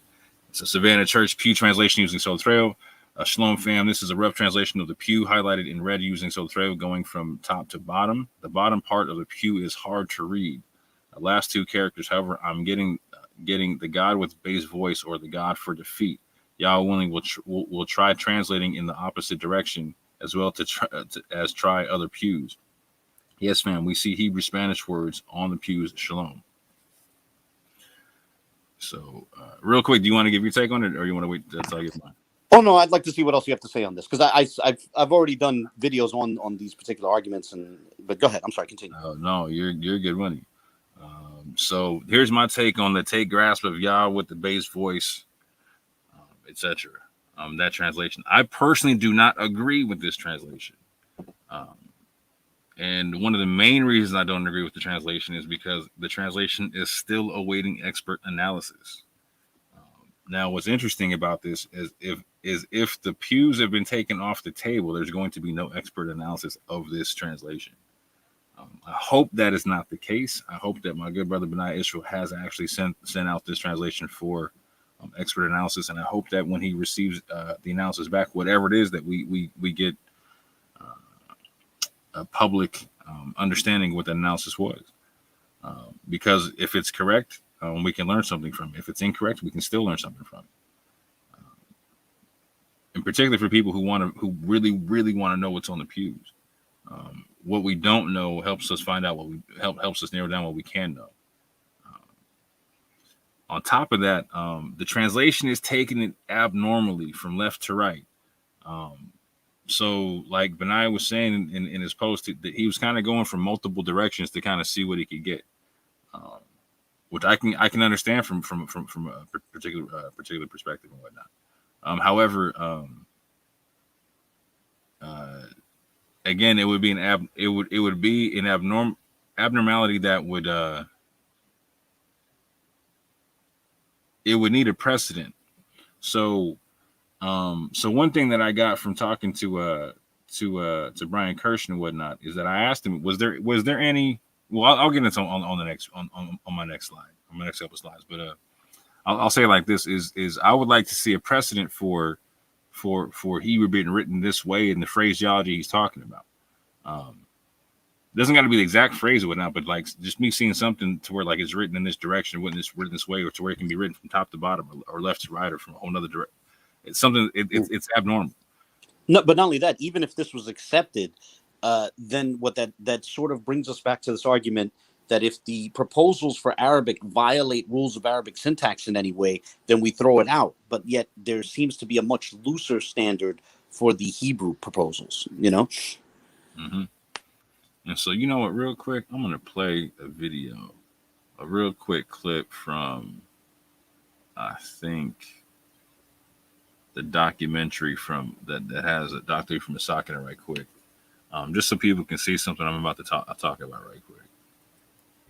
Could this be a possible explanation for what we see on the side of the pews? Are there actually Hebrew letters mixed in with the Ethiopian letters? Then that would look like a cursive tab. As it is, that's right. As it is, it also, I'd have to see this closer up, but it also looks like a closive kuf. Mm-hmm. See here. Mm-hmm. Mm-hmm. Or kuf. Okay. However, nothing else on this panel really looks like a Hebrew letter. When you have something that looks like a Hebrew letter, it's in a context of things that don't look like Hebrew letters. Mm-hmm. So that the issue, again, the issue is not the individual sign. It's what the signs add up to. Kuf. Mm-hmm. See here. Mm-hmm. As it is. That's right. As it is, it also, I'd have to see this closer up, but it also looks like a closive kuf. Mm-hmm. See here. Mm-hmm. Mm-hmm. Or kuf. Okay. However, nothing else on this panel really looks like a Hebrew letter. When you have something that looks like, also, I'd have to see this. Now, this is not Garfield talking. This is the gentleman, the scholar, and Professor Ephraim, Dr. Ephraim Isaac. This is not Garfield. They said if it looks like a kuf or kaf or whatever, but the problem is context, because nothing else on it looks like Hebrew. It looks like, it possibly looks like that is not Hebrew. It's closer up, but it also looks like a close-up kuf. Mm-hmm. See here. Mm-hmm. Mm-hmm. Or kuf. Okay. However, nothing else on this Right. panel really looks like a Hebrew letter. You know, when you have something that looks like a Hebrew letter, it's in a context of things that don't look like Hebrew letters. So that the issue, the issue is not the individual sign. It's what the signs add up to. So far, none of the letters, symbols, or markings seem to form words, which may imply that they had a different purpose entirely. The use of alphabetic symbols in magic is very well known, it's very ancient. In Ethiopia, for instance, already in the 4th and 5th centuries, they were using decorative letters, not directly in terms of symbolic tree. Hold on, I think I went over a minute, playing part of it over a minute. So let me stop for a minute. Let me stop for a little bit, and then let's continue. Or for words, letters, but in terms of a geometric figure. A lot of the early magic, what we call abracadabra, they are not complete words, but they are letters. There is one prayer that is ahiya sharahiya sharahiya sharahiya. I mean, they use just a few of those words, and sometimes it's maybe just like ha ha ha ha ha ha ha la la la la la la la ba ba ba ba ba ba ba ga ga ga ga ga ga ga. This is, of course, the way of enticing the demon and defeat them is to know their names, the names of the demons. And even maybe there is some reference indirectly in the New Testament to that idea. What is your name? Jesus asked. Legion, he answered, because many demons had gone into him. Yeah, I think that was the wrong clip. I want to play that one too as well. I'm going to play one prior to that one right quick. I'm sorry, family. StreamYard switched up its structure right quick, so I had a whole bunch of video clips uploaded up in here that look all different than what they did yesterday. So my fault, family. Hold on, I think this is the right one here. Spiritually and culturally.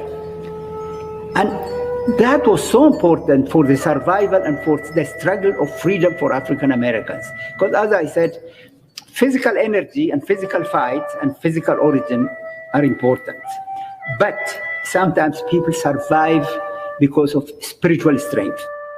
As Andrew Bryan's congregation began to grow, he eventually obtained enough wealth to buy his own freedom. He then used some of that money to purchase a lot to begin construction on his church in 1794, changing that name to First African Baptist Church. Now, this building was completed in 1859. The church was still... No, that was the wrong clip too.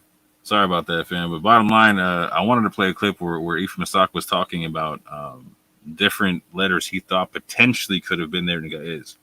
And so, just to be clear, in order to take Benaya's rendering and translation, people need to understand, like, he's actually taking the same pew that Dr. Ephraim Isaac was using to say that to say that actually had Ge'ez on there.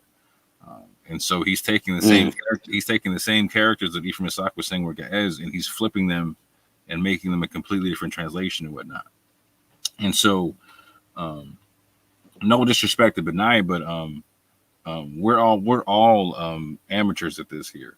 And so, in that regard, I don't mind amateurs disagreeing with a scholar, but at the same level, I want to see some methodologies for why. Like, so if Ephraim Isaac is saying this is potentially Ge'ez, I want to see why Benai is saying it's not Ge'ez and why we should be looking at it as Hebrew, etc. Not just like outright no, this is Hebrew. Like, I want to hear the first part. Why should we not be looking at it as potentially Ge'ez when Ephraim Isaac is saying such? Potential also because, again, within the church there is a strong Ethiopian concept. Like when you go there, they actually point out Ethiopian crosses on windows, and so this concept of there potentially being an Ethiopian touch to the church is intertwined with the lore of the church, and so this is also important to me because something that I found out from conversation with Lemba Kohen Hamadisha was the fact that he believed that there were Lemba on slave ships, which had me go study the concept of there potentially being an East African Roman slave trade, and then I found out that there was documented at least over 540,000 slaves taken from the ports of Mozambique and I believe Madagascar. And so it's very, very possible that, again, people who were looking at Lemba stuff for DNA and all this, and we're going to get into this a little bit later, for me, I'm all about falsifying things. So I need to see if something is plausible or not. So if people are coming up with Lemba DNA, I need to find out, is it plausible that the Lemba could have gotten here? And so the Kohen Hamadisha gave me a plausible route. I followed that route and found out that it was very plausible. And so in that route, it's possible that if there's Ethiopic touches to the church, that it very well could have actually come from that East African slave trade route to the Americas and whatnot. So for me, I have enough enough things that are circumstantial to look at to where if I need them to be ruled out before I just look at something and disregard them, because there's enough smoke there for there to be something smoldering. I don't know if there's fire yet when it comes to the Ge'ez and when it comes to the Ethiopian stuff, but there's enough plausibility there for me not to rule out what Ephraim Isaac is saying in terms of potentiality without reason. On top of that, there has been no other proposed Ge'ez beyond what Dr. Isaac has said. So I'm going to say this. So in January, I had a conversation I'll do it like this. Like, so, well, yeah, I'll do two parts. So in January, I had a conversation with Pastor Kelly about the pews, and he let me know that he had pictures of all the pews, etc. And in January, he actually agreed to work on a project with me to where he was going to give me and Benaiah the pictures of the pews, and that once a month we would come to a public finding for the people as to what we found on it. And that did not come to fruition. Unfortunately, I asked him a couple times if we could actually work on the project and actually make it come to fruition, but as we can see, the pews were taken off the table. And as of April 23rd, I have not had any contact with Pastor Kelly. However, Pastor Kelly said he had, like I said, of all the pictures on the pews, and he was talking about that he actually was proposing Ge'ez on the pews, etc. But like I'm saying, the one pew, the pew that Benaiah is talking about having translated, that's the one pew that Dr. Isaac said was potentially had Ge'ez on it. And so Benaiah, to my knowledge, when I talked to him, Benaiah came on my show and did on Debate Talk for You, and did his interview with me after I had my conversation with Pastor Kelly in January. And so when Benaiah came on, I heard him say during the show that he was not aware of anybody who had actually documented the pews in such a manner, who had pictures of all the pews and whatnot. So when we actually got off the show in the back chat, I let him know after the show on Streamer, I was like, hey, bro, like, no. As a matter of fact, Pastor Kelly said he actually took pictures of all the pews. And as a matter of fact, he actually okayed a project to where he was going to let us both, him, Benaiah and myself. Because when I asked Pastor Kelly, I put Benaiah in it to begin with. And so I was like, yeah, like, no. I was actually telling him some good news. Like, no, he gave us the okay. He's going to give us some pictures and whatnot, and we get to break it down once a month. And he was like, oh, word? But unfortunately, that never came to fruition and whatnot. And what's significant about that is we would have been able to see what other potential Ge'ez was on the pews based upon the pictures that Pastor Kelly had. And again, what's even more significant about that is to date, being that Benaiah has stipulated that his bottom line is Benaya's translation takes place on the same pew that Ephraim Isaka says potentially Ge'ez. So if that's the case, Pastor Kelly should at the very least release some pictures of what of where he believes Ge'ez potentially falls on other pews, because if not, that becomes if you can't see Ge'ez on other pews, or potential Ge'ez on other pews besides this one that Ephraim Isaac is talking about, that becomes extremely problematic when Benaiah renders this translation, because it completely takes any claim for Ge'ez off the pews at all. I hope that makes sense. I hope I didn't make that too convoluted. No, definitely straightforward. Definitely straightforward. So any questions on this now that you've heard my full spiel on this? No, I think we're pretty much in agreement. The only thing I would add is that so according to Kelly Richardson, Ge'ez script has been found on pews which have not been seen. So much so, like this is sort of said tacitly, but a string of Ge'ez characters so complex that the specific language could be identified as Amharic, which implies that it's a very complex string of Ge'ez characters. And he said that a secret scholar, looked at this and found this on one of these unseen pews. And so for me, that ties in with that whole thing of, let's see that. Can you please bring that? Like, I understand if you don't want to bring forth everything, although I do think everything should be made public. But nonetheless, if you're reluctant to bring forth everything, at least bring that one forth. I think it was in April when that claim was made that a secret scholar had found Amharic in the Ge'ez script, which is to say, a string of Ge'ez characters so complex as to be identifiable as specifically Amharic, because there's multiple languages in the history of Ethiopia that have used the Ge'ez script. So we're talking about something fairly complex. And I certainly would like to see that. And because of certain controversies, there is a certain level of skepticism, or at least an unwillingness to simply take the claim on faith, that I think we should definitely see the what's being proposed, Yeah, and that broke my heart too, because I was very much hoping that we could actually work on that project for the people, in the sense that we're like, me and Benaiah and actually Anonymous, we're gonna work with Pastor Kelly to document the pictures and whatnot. And catalog them and all that, and it was gonna so we all had different views on it.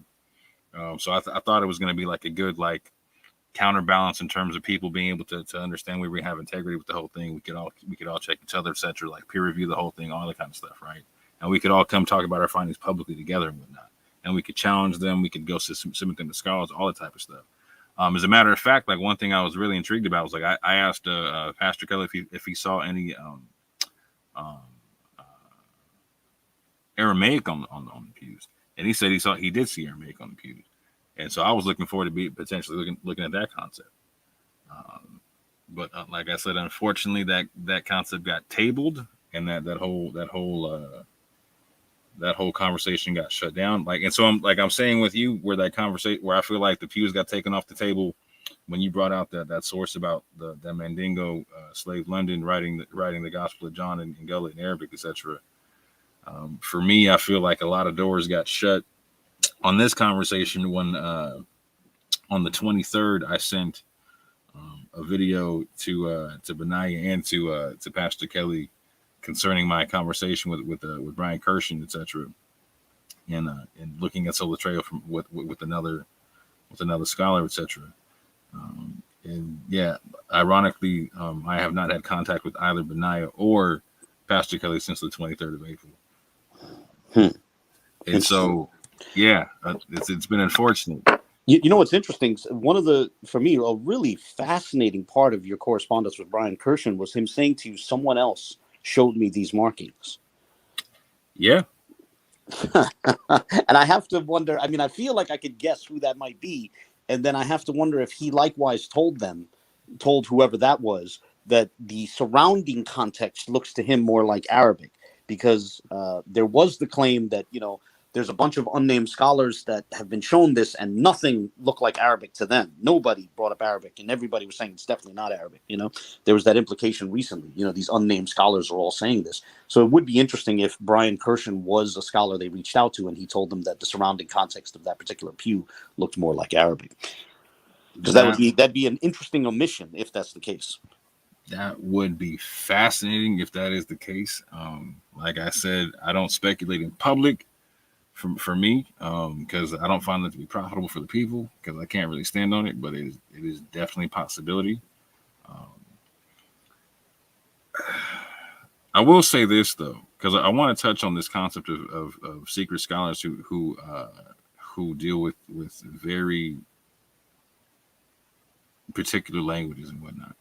So when in terms of like Solatreo, in terms of Ge'ez, right? So I asked Brian Kirshen in another email if he knew of any example of Solatreo in the Americas at all. He said no.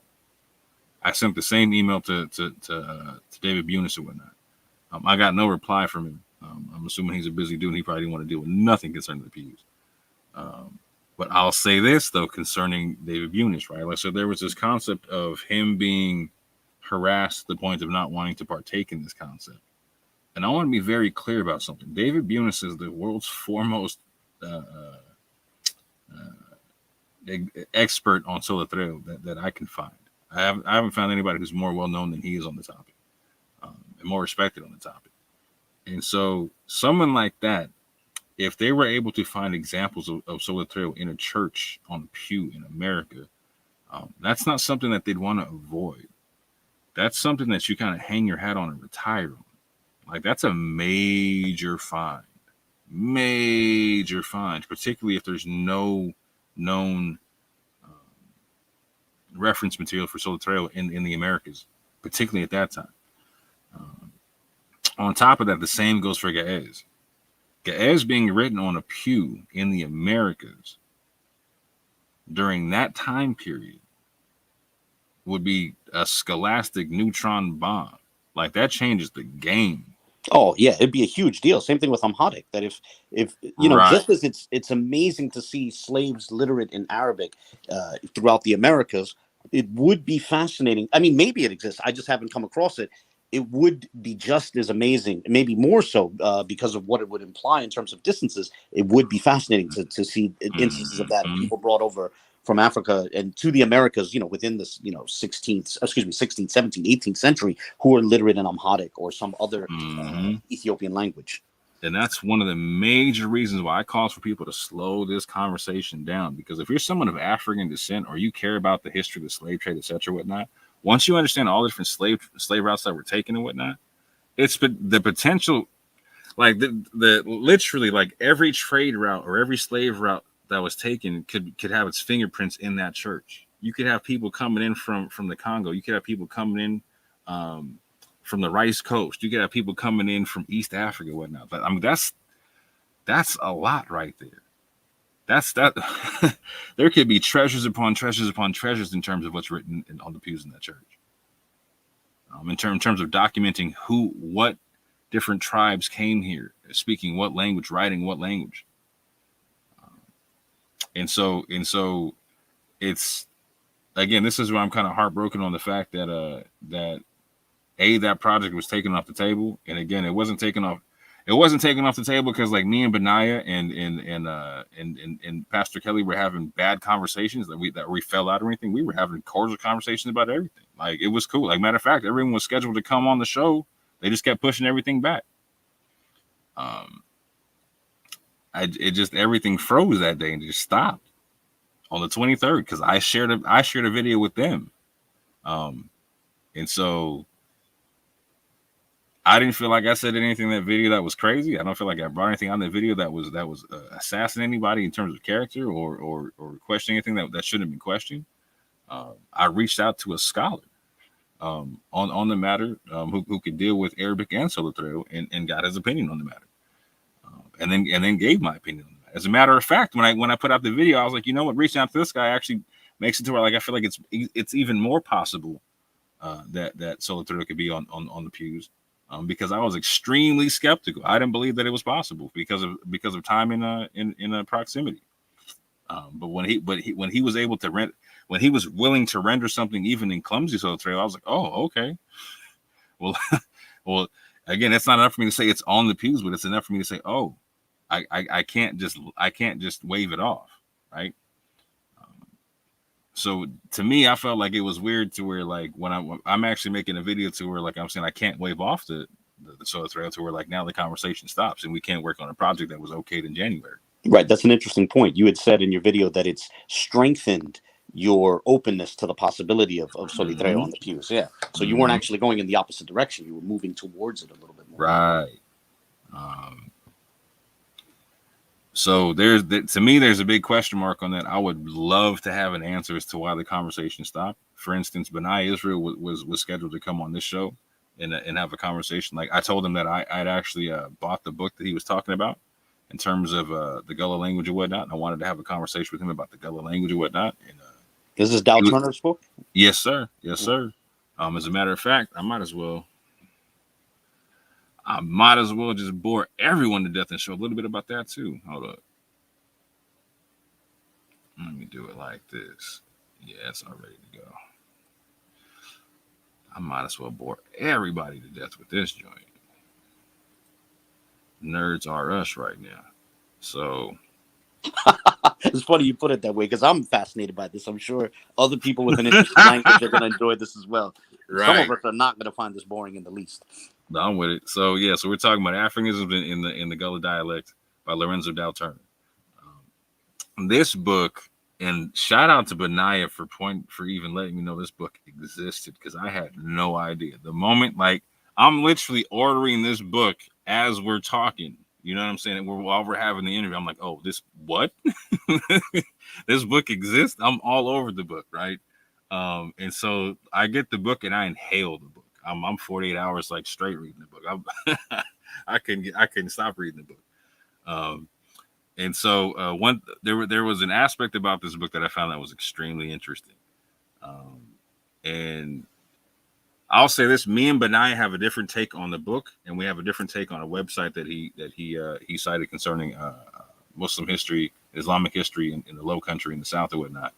And I'll say we have a different take on it, probably based upon our historical background. I've studied a lot about Islamic West Africa, etc.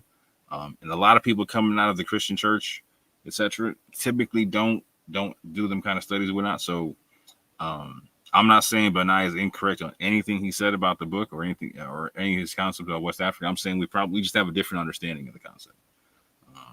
But that being said, I want to jump into something that he was talking about, because he was talking about, for instance, that there was less than 1% Arabic in the Gullah language, that there was only 27 words that were in Arabic, etc. And he also said in the interview for people to go double check his work. So again, this is not a scholastic shot in any way, shape, or form. I took his advice and went and double checked his work. Like I said, I bought the book while we were talking because I thought it was fantastic. But hold on, let me actually skip a bunch of stuff, because some of this I'm gonna put in the presentation or whatnot, but I'm gonna just shortchange it to the actual linguistic parts where we get into the chapter that talks about the Gullah words itself or whatnot. And so if you go back on the interview, you can see to where Benaya shared his screen, and there was a picture that's not available now, to where you could actually see the breakdown of the language structure in this chapter, to where every tribe that was seen was given its own abbreviation. And so the abbreviation for Arabic is AR. And you can see this on page 43 in the book. And there is a note number 13. And if you go to that note in the back of the book, on page 3 or 4, it tells you this: that no attempt has been made to specify every word of Arabic derivation. One more time. The note in the book says this. The note on page 43, or that is cited on page 43, which you can see on page 3 or 4 in the book, says this: no attempt has been made to specify every word of Arabic derivation. So there's words listed that are Arabic specifically, but he's also letting you know that he's actually not really gone through to be real specific to find out how many Arabic words are in here. Such can be said about the same can be said about Hebrew. There's been no study about Hebrew. But I want all my Israelite family to hear this. The languages are so similar. The Arabic words are going to point you to anything that's in Hebrew. If there's any Hebrew in the Gullah language, it's not going to be too different than the Arabic. That's what I'm saying, because the languages are real similar. And I'm actually going to show a couple of cases that might make sense. So real quick, I'm going to run through a quick list from that chapter of words that are listed as AR in Arabic. And I didn't even do a real hard look at this. I did a quick skim. I mean, a super quick skim in terms of seeing what words could potentially be related to Arabic, based upon what based upon how they're listed in the book. Because sometimes they'll give you like a definition or definition of the word and usage, to where like it'll tell you in the usage that this is a Muhammadan practice or something like that, right? So you'll see that when I write it down. So when something is Arabic, with the AR, you'll see it written in the white. When it's something that's potentially Arabic, you'll see it written in gray. And I do my best to keep 10 things to a page on this, right? But again, you can see where right off rip, you got a law for God written in Arabic, page 49. You got you have days of the week, like Alamisa, right, for Thursday. You have times of the day, times of prayer. You have words for grain. And I want this. This is a good example. Like in Hausa, you have a word for grain, al-kama, right, for wheat and grain in Arabic, page 50. Same page, Bambara, you have the same word, but it's not written for Arabic. So, like the note says on 13, not all the Arabic words were looked at this. It was like he's almost pointing people to go do further research on this and go clean it up a little bit. But not to bore everybody. Hold on, I got to go ahead. That last one's interesting because even though you can see the definite article in there for an-nabi, you know, right? And see, that's one of the words too, like nabi, right? To where you have a similarity in Hebrew and Arabic, to where like the word for prophet is very similar in both. So again, just because something's in Arabic, like again, it's not going to be too different in Hebrew. Like, so there's a large study that really needs to be done on certain stuff if you feel like there's Hebrew in the Gullah language. Well, one thing I would say is that two things I would say. That A at the beginning of it implies Arabic, implies the Arabic definite article. But of course, the disclaimer that has to be put out there is this would never be a knock against. It tells us nothing about someone's lineage. Because obviously we know from like Judeo-Arabic and stuff like that, there were plenty of Jews all over Africa using Arabic, you know. So I think that's definitely Arabic, because it's right. Well, at least it seems that way. And Nabi, it seems to be the implication. Right. And when he looked at it, he did say he thought it was Arabic, right? Like, so there's certain times where he definitely says it's Arabic, but he seems like he didn't do a super like big comparison as to what else was Arabic, right? Hold on. Yeah, there we go. What I want to glean from this page. This is what I want to glean from this page. Page 51 in Wolof. We have Alua, a tablet in wood which one writes verses of the Quran. This is not an Arabic word, but this is a word from Wolof used, right, that made it into the Gullah for the process of which people how they learned how to write Arabic. So like earlier, I read off that quote from Sylvian Doof where she said people came over. When they came over, they had the methodology of sitting cross-legged at the fires where they learned how to write Arabic on wooden tablets. There is a Wolof word for that wooden tablet that they wrote Arabic on. Just want that to be understood. On top of that, we see the days of the week and all that, right? And we can also see to where they arise in multiple West African languages. Is there anything you want to comment on that real quick before I change the page? No, just I'm loving. It's funny that you put out the days of the week. I'm loving this because I'm actually thinking about making a video discussing the days of the week in this is barely related, but in Amharic and Tigrinya, because there's this interesting situation in Amharic where the numbers differ in Amharic from the numbers in other Semitic languages, yet their words for the days of the week sort of tie back in with the other Semitic languages, like the numbers from those other Semitic languages. Like, for example, the Amharic word for one is and, which is different from the word for one in other Semitic languages. But yet the word for Sunday, for the first day of the week, is ehud, which ties in with ahad, ahadu, and ge'ez. Sorry, forgive the segue, but the point is, I'm loving this just because I've been thinking about days of the week in different Semitic languages and how they connect with numbers and stuff like that. Because I'm thinking of doing a video on Amharic for that. But anyway, I'm sorry, forgive me. No, you prove my point. See, so I think a lot of people get curious about your intention in terms of why do you get involved with all this stuff, and what's your attachment to caring about what Hebrew Israelite stuff and blah blah blah blah blah. And I'll be real with you, I had a lot of the same questions for a long time, and then I recognized I talked to you about Lashon and Kadash once, and I just in like a whole file of your mind opened up, and you just started unloading stuff. I was like, oh, okay, like you're a straight language nerd, got you. Like that was your end. And so like when I hear you talk about, I don't mean that in a bad way, because I'm a language nerd all day, right? So when I heard you talk about this, like when you jumped off into like what you were just saying, I was like, yeah, that's what I'm saying.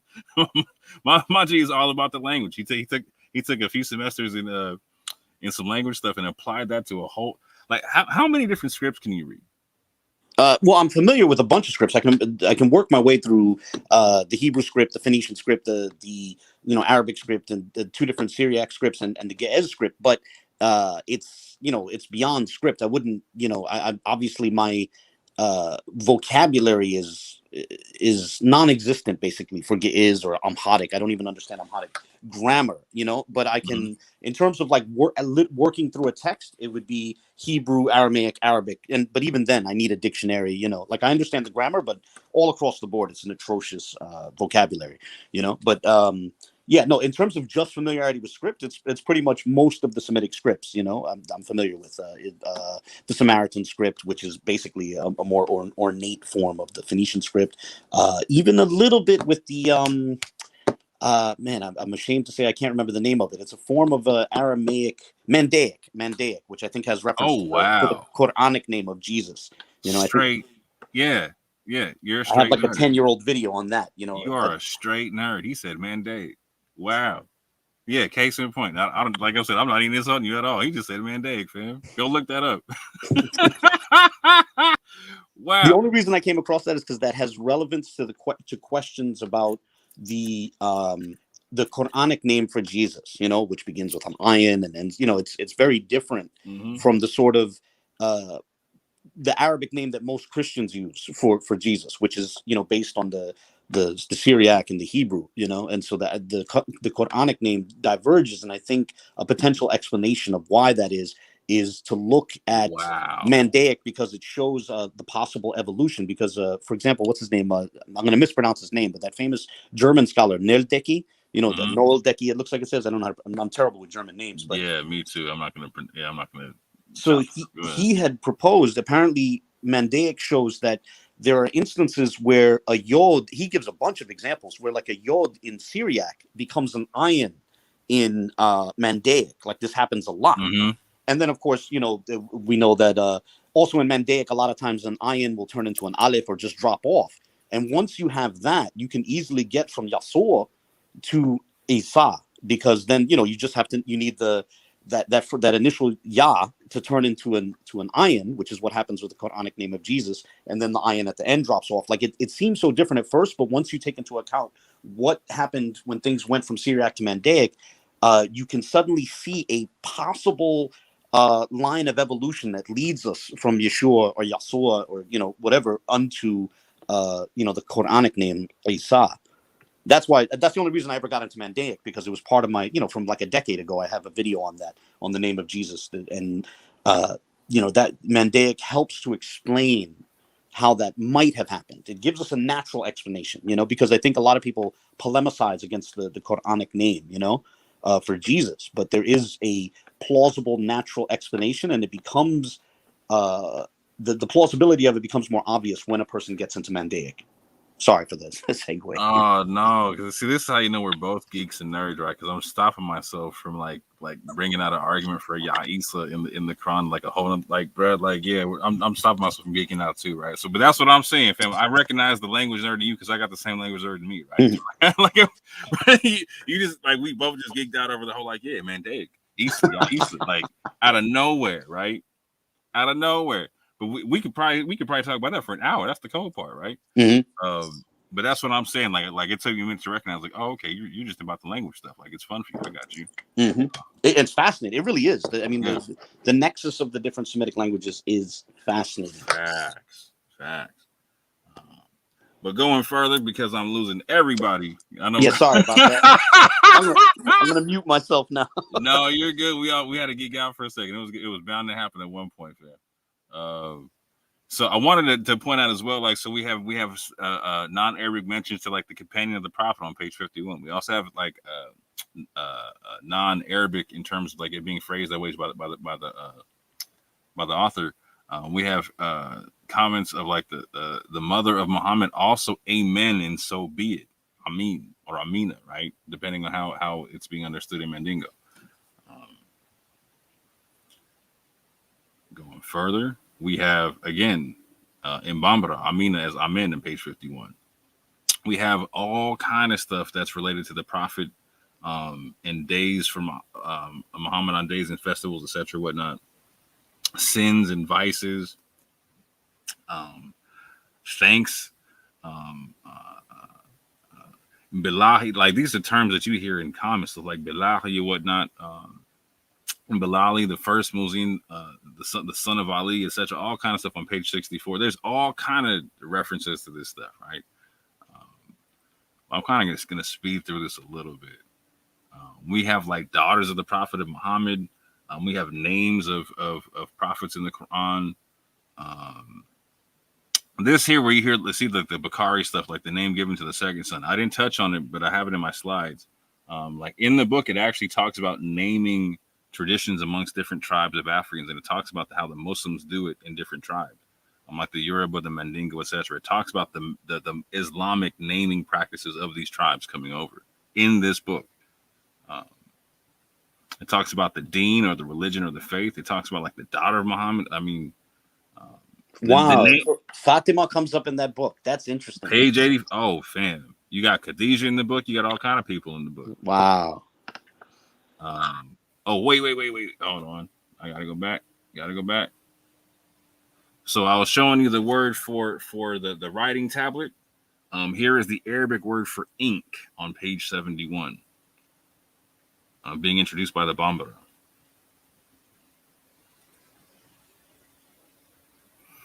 Yeah, we have Fatima as well. We have fitna. Like, so fitna, this is not even in Arabic, right? But this is in Fulani and Yoruba, whatnot. Again, Fatima is not written as in Arabic, but it's understood by the author to be the daughter of Muhammad, right? So it could very easily be just another Arabic term. Yeah, fitna is an interesting one. And wow, this is amazing. Yeah, this is right. So Hadisada is Khadijah. We have Aaron. We have Isa from Mandingo on page 96. We have Juma. We have Friday, Jumare. Yeah, I saw that come up earlier. And we also see again to where, like, again, we see Jumo in Mandinka, which is Friday, but it's not classified as Arabic. We have again Kadisada, which is the first Khadijah, the first wife of Muhammad. We have the Kafri, basically degraded heathen used by Mohammedans. Like, these are the disbelievers. Again, this is not classified as Arabic. This isn't great. This is not one of the so-called Arabic words, but this is obviously of Arabic derivation. Again, the Mende have one. The Hausa, Kafiri, same concept, strictly a non-Muslim, etc. Page 103. Here we go. Bambara, Kailamu, a pen for writing. Again, that's definitely Arabic. So if you know the concept like kalam or whatever, like the concept of word or whatever, the word for pen in Arabic is very similar to the word for word, but kalimu it's an Arabic writing pen on page 104. So again, that's also kind of significant when you understand the concept of ink and also the writing board, etc., used for learning Arabic. This is all documented in this book of Gullah, the Gullah language and whatnot. You have the word Khalifa, which is there, which is used for which when you understand that the Islamic naming practices in the book, it breaks down how the sons in certain tribes are named after different caliphs or whatnot. So like the first son would be named after the first caliph, the second son would be named after the second caliph, all kind of different stuff. I'll break that down in a whole different video or whatnot. There's the Arabic word for turban, all kind of stuff. Anyway, all kind of stuff there. Let me see what we got here. Oh man, we got stuff for morning prayers. We got Muslim festivals. We have Medina, a city in Arabia. We have the Maghrib prayer. What else we got? We have Mary in Bambara and Mandingo, as in Miriam. And like again, that's definitely like the Arabic form.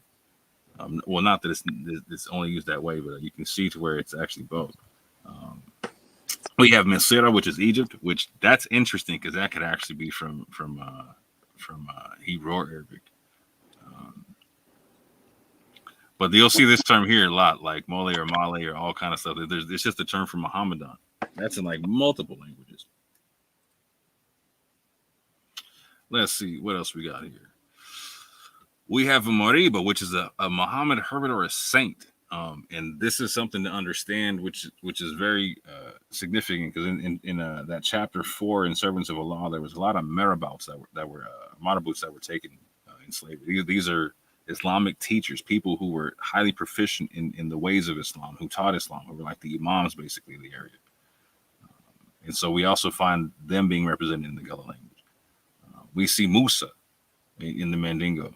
In the concept and whatnot, but that's not it's not even classified as Arabic.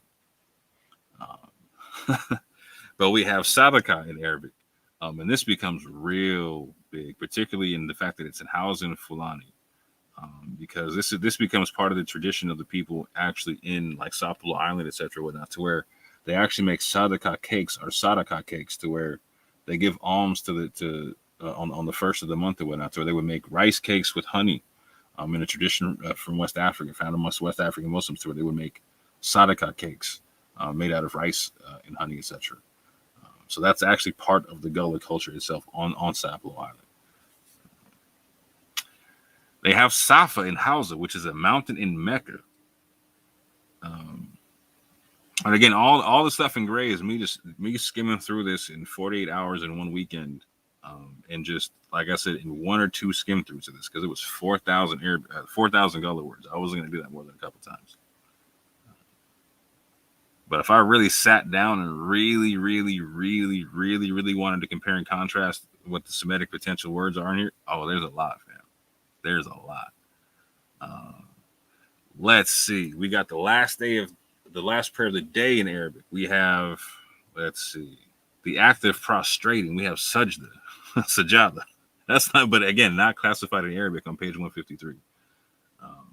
We have Salah, a Muhammadan prayer in the Vai language. Shout out to all my people that say Salama. So from now on, I want y'all to recognize, for all my family that says Salama to me, I'm going to say Salamu to you back. Right? So in Hausa, we see where Salama is the tranquility, a greeting coming from Arabic. We see that their response in Hausa was Salamu, replied to the greeting in Arabic from page 154. So for all my family that says salama, you typically hear me you see me say salam back, but I'm saying salamu back. The little house on it right quick. But we have 2:00 prayers. There's a lot of stuff. We have fasting. We have meals before the fasting type stuff. Again, we have Seli and Mende, which again is a form of Salah, which again is not classified as Arabic, but we obviously could.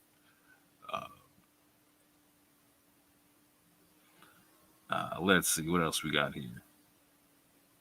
We have a Sidi or a Sayyid, anyone who claims descendancy of Muhammad. This is in page 159 of the book, on the chapter about the Gullah language. We have Sidr, like for road, like Surat al-Mustaqim, 160.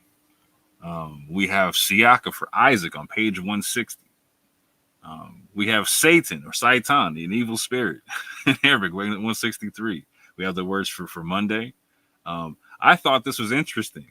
The same word that they use for Monday is a day corresponding to the Sabbath in page 168, which is something I'm going to jump into in terms of Jews that had to change their practices when going to different places in Africa on a whole nother video.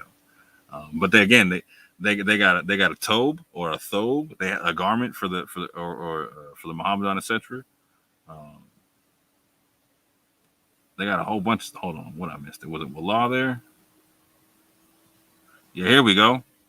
That's the one. We got the Wallah right there. A board used by Mohammedans in writing. Again, in Yoruba.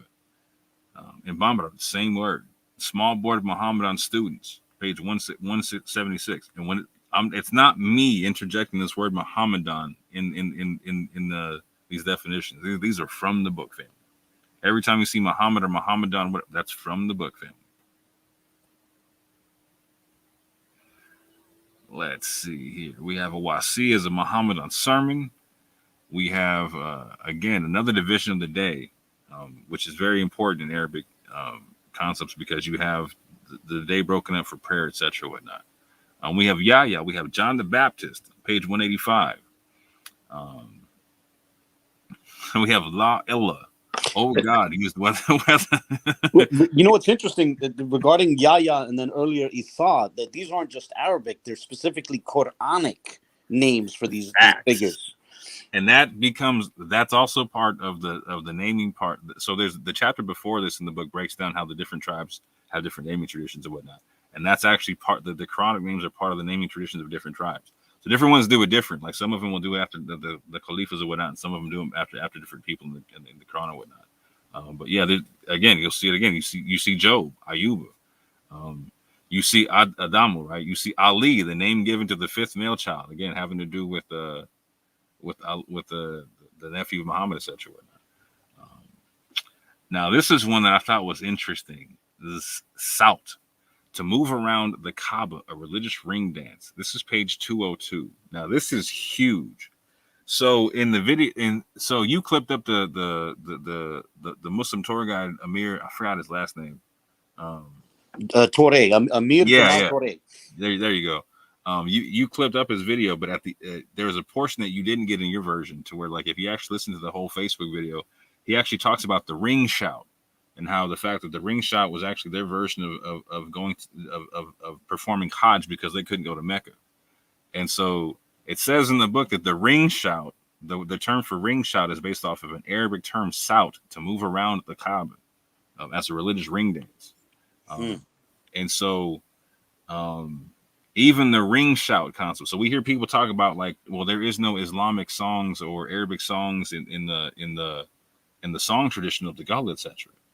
The ring shout tradition in and of itself is Islamically based or based off of Semitic concepts, because Hajj is not just an Islamic concept. Making Hajj to Mecca is not just an Islamic concept.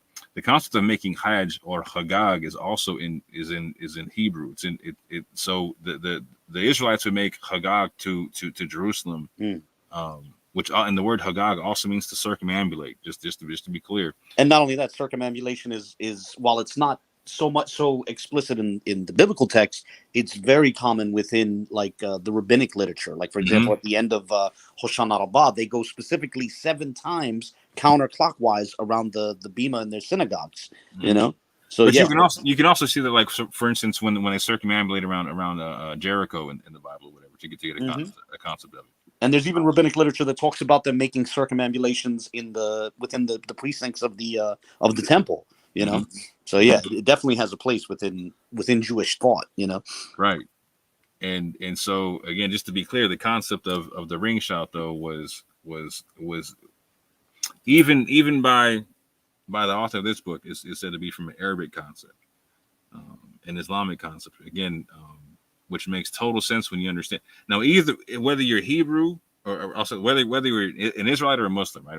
Whether you practice from a Jewish tradition or from an Israel or from a Muslim tradition, the concept of you making Hajj or you performing it. Hajj also means the concept of festivals, right? And the same thing in Hebrew and whatnot. So like you performing your festivals, you having your festivals and whatnot. It's similar in both traditions and whatnot. And the truth of the matter is, I'm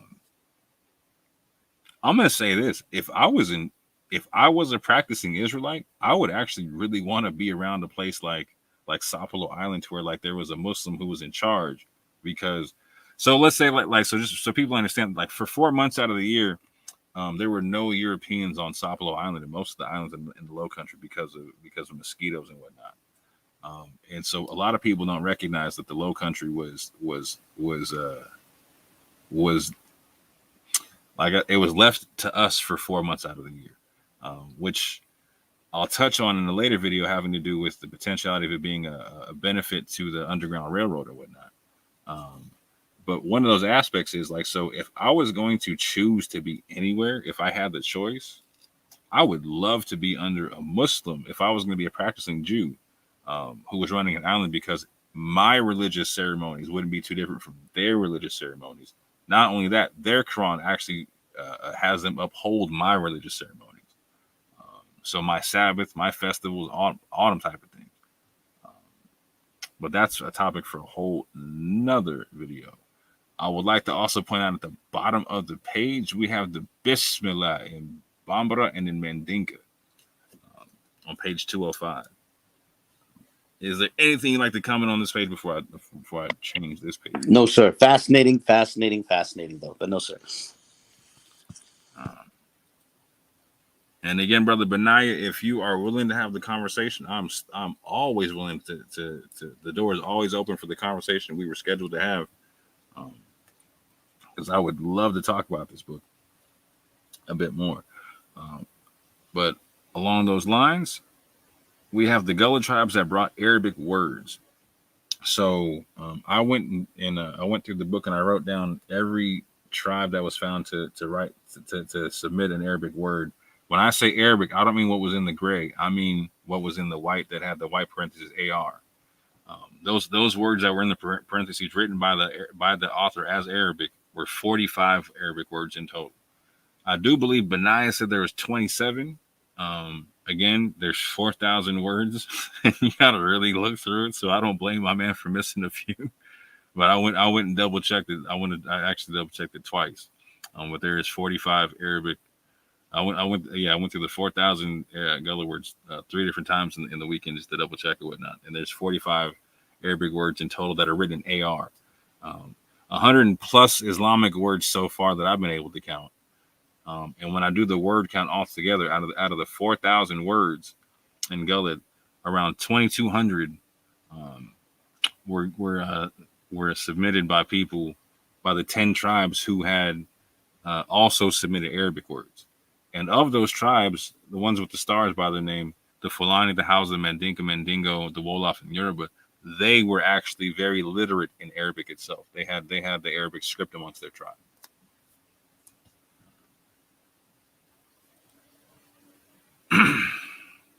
So in terms of like insipidity and the people from the Congo and whatnot, I'm dealing with the Congo cosmogram on the floor, etc., and the potential insipidity on the pews and whatnot.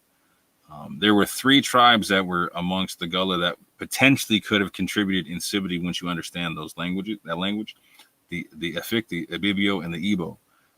And all together, all 3 of those tribes they contributed 47 words altogether in the Gullah language. Not that they contributed insipidity, but I'm saying altogether they contributed 47 words. That's almost exactly the same amount as Arabic words that were contributed by the 10 different tribes that had access to the Arabic. Out of the tribes that came out of Angola and Congo, 900 words were from those 5 tribes. And we have the Congo, Kikongo, Kimbundu, I'm gonna chop this up. My mouth is dry. Hold up. Chiluba and Mbundu, right? Let me get some water right quick.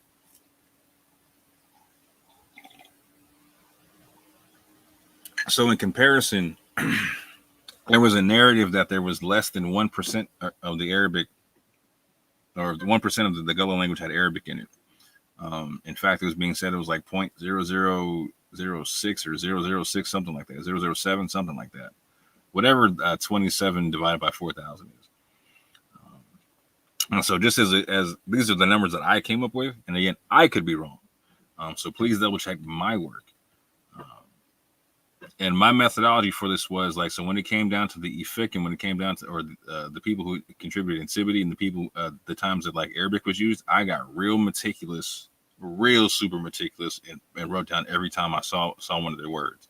When it came down to what I'm showing over here, with like the 2,200 Gullah words, or the 900 Gullah words, or the etc., like with the big number, I took the first tribe that was listed that had the word, and I took the first tribe and left it from there. There would be multiple tribes that had that could have a similar word or whatnot, but 9 times out of 10 they were from the same region, and they weren't seen to have. You were going to find a word from the Yoruba amongst the people in Congo, etc., whatnot. So it wasn't too hard to separate things out.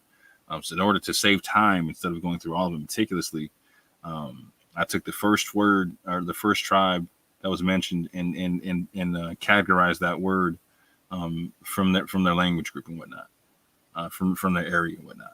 So either it was amongst the 10 tribes, the 5 tribes, or the 3. So in that sense, I wasn't as meticulous as I was with the Arabic, where I definitely made sure I got every entry, or the words that came from the 3 tribes that potentially could have contributed in Sibiti, because I got every entry for them. And so I'll also say this: when it came to the words for the people of Angola, I rounded up to 900, and for the people, the 10 tribes that contributed Arabic, I rounded down to 2,200. So I'm trying to be as charitable as possible with my numbers and whatnot. But for what I see here, again, there's 45 words in Arabic, which came down to 1.125%, which is almost the exact same with the amount of people, or amount of words that came in from people that contributed the Insibiti. So if you're saying that Insibiti is on the Pews, based upon the amount of Arabic that's found amongst the Gullah, it's also equally likely that Arabic is also on the Pews. Like I said, I saw, at least from my count, like 111 different potentially Islamic words, and I didn't even get meticulous with it, fam. I didn't even get meticulous. If I got super meticulous with it, I would have found a lot more. But what I found was 2.5%. And again, with my count, the 10 tribes that had access to Arabic contributed 2,200 words to the 4,000 words of the Gullah language, which is 55% of the language. The Angolans, the Angolans and people from the Congo, they contributed 900 words out of the 4,000, which equals up to 22.5%. Again, we have the 3 tribes that contributed in Sibiti with 47 words. That comes out to 1.175%, almost the exact same as the Arabic. This is, by the way, this is also significant because some had put forth the argument that the Gullah strictly came from Angola, which had a negligible Muslim presence. But what you're seeing here is that quite a bit of the language got contributions from people who came from areas that had significant Muslim presences. Mm-hmm. And it's true, there was a large population amongst the slaves that were from Angola and from Congo and whatnot. However, particularly when it comes to understanding the South Carolina and Georgia and the Low Country, they were searching for slaves that were coming from the rice coast of Africa, i.e. from like the Senegambia to Nigeria, because particularly with South Carolina and particularly with South Carolina, again, like the major port being Charleston and whatnot. Like if you were getting slaves in Georgia, they were coming from Charleston. In that area, rice became their main crop, in the sense that like rice made South Carolina one of the richest states, if not the richest state in that time period. And so they needed people who were proficient in growing rice. So a large part of the Gullah and Geechee culture is the fact that they know that they come from the rice coast of Africa. In fact, they've actually taken trips, and I'm going to show this on other videos. They've taken trips back to Africa and actually compared and contrasted their language to people in West Africa and the rice coast, and you can see where they overlap in Sierra Leone, etc. Their food, their language, their customs, all kind of stuff. So not that people didn't come from the Congo, but the fact of the matter is the Geechee culture is largely based off the rice coast of West Africa, from the Senegambia and like Sierra Leone and all that type of stuff to Nigeria. Going forward. On top of that, there was this concept of, again, there were some people who were trying to put a narrative on the Fulani or the slaves that were known in America to be proficient in Arabic, because most of them were Fulani and whatnot. And they were trying to make it to where like they were or I've heard the concept to where like their literacy was not universal. That very few Fulani, very few Muslims have that level of literacy, etc. But one thing I also want to make clear about it is like the Fulani were very, very, very literate people, and they were very influential in terms of when they got over as slaves or whatnot, because like Sylvian Diouf said, their literacy set them apart. So people like Bilali Muhammad, for instance, spoke a multitude of languages from West Africa on top of Arabic and being able to write Arabic.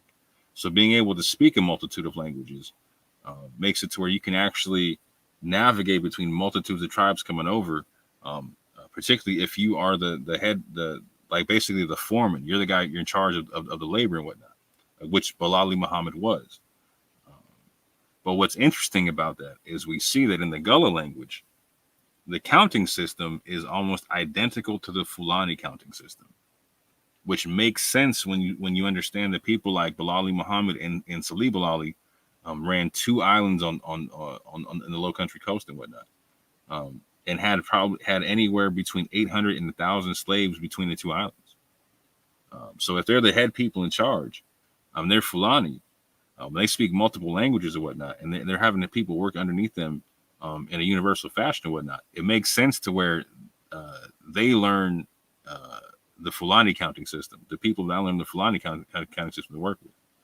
But these Fulani were also Muslim in large, vast majorities, and literate Muslims at that.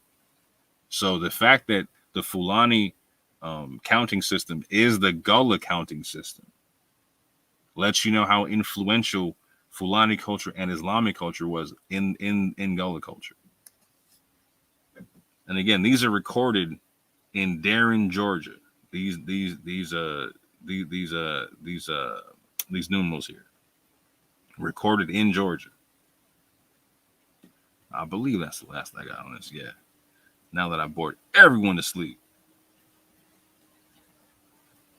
I'm going to be honest with you. That section needs to be its own video, or if not clipping it out of this video, this discussion, then I mean, do the presentation as. I'm serious. That really needs to be its own video. No, there's more to it, so I'll make its own. It'll be its own video because there's more to it.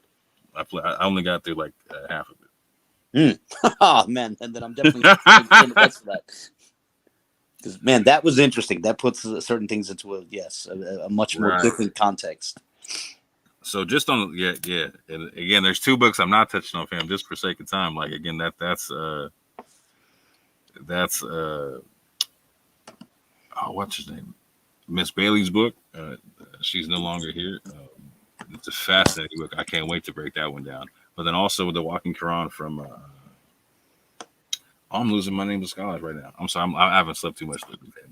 But yeah, the book The Walking Quran is fantastic because it breaks down how Islam spread in West Africa, but also the literary society in West Africa and the Islamic Quran schools and how they run and how they ran and also what I like about the book is it also gets into the social upheaval in West Africa to where a lot of people talk about like Islam as a religion of the slave catcher, et cetera, et cetera, et cetera. And a lot of people don't recognize to where there was a point in time in Africa to where like no, Muslims were not involved in certain things, and another point in time to where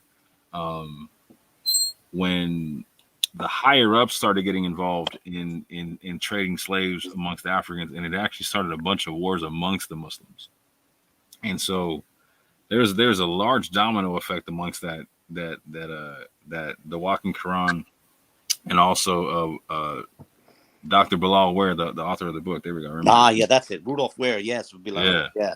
He fantastic work he does. He does fantastic. And again, he did a lot of field research. He went over and lived in West Africa for a while to do this.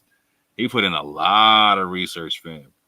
And so his insight is very, very, very fantastic and unique because not a lot of people have done the study that he's done.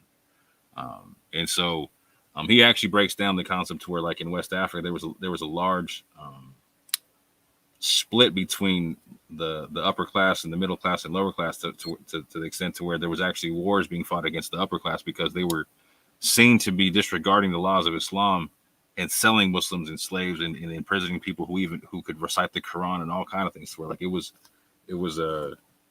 it's a different picture than what most people think. And so people need to understand how Islam came into West Africa. I'm not saying North Africa. I'm talking about West Africa. Because the book talks mostly about how it came in through trade and through the spread from the religious leaders that were coming through, teaching people how to read and write, et cetera, et cetera, et cetera. For like education was a big aspect of how Islam spread. And part of the educational system was you did not have to be a Muslim to learn how to read and write.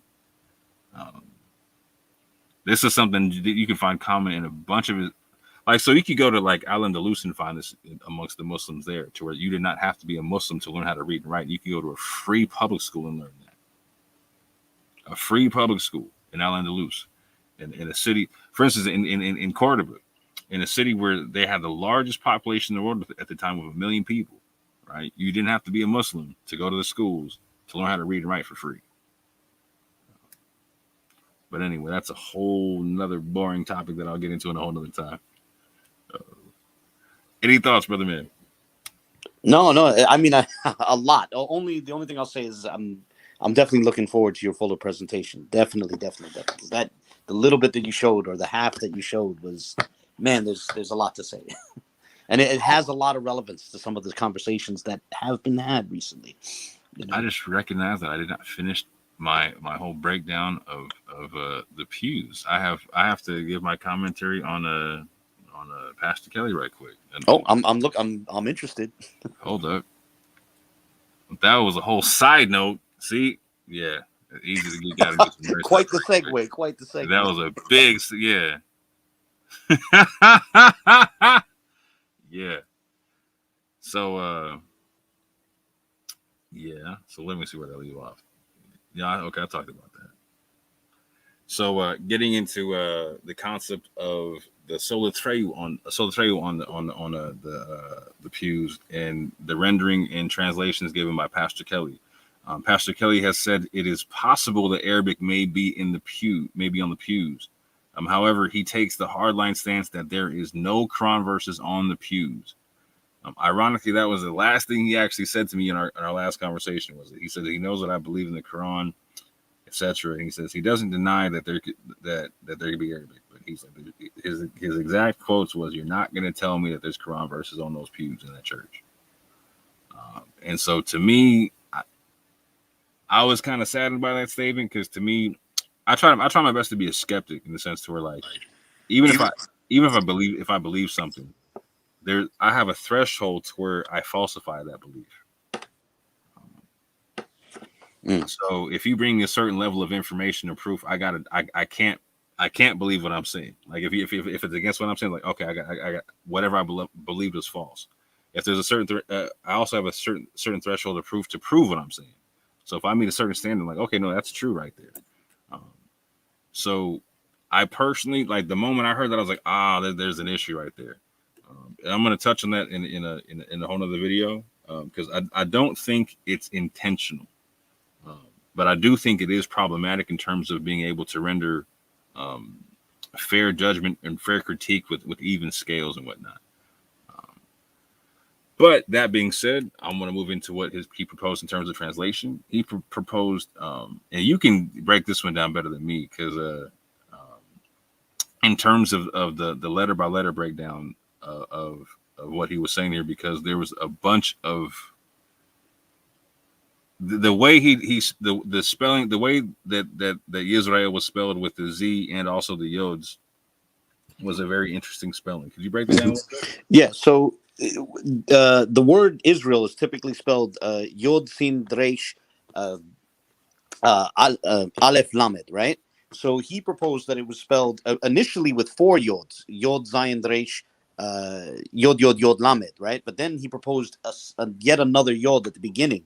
So Yod Yod Zayin Reish Yod Yod Yod Lamed, right? So essentially, the word Israel spelled without the aleph, without the sin, but spelled with 5 yods and a zayin. It's very much a, as far as I know, that there's no it wouldn't have been found anywhere else. Now that doesn't mean it's impossible, but it's certainly there's no other precedent for that as far as I know. Have you seen anything even similar to? To that, no. I mean, there's certainly situations where yods double up. For example, there's a great book, and this relates back to that whole discussion about trying to find a natural explanation for the Quranic name for Jesus. I forget what it's called. It's called something like Otsar Shemot. It's a book in Hebrew.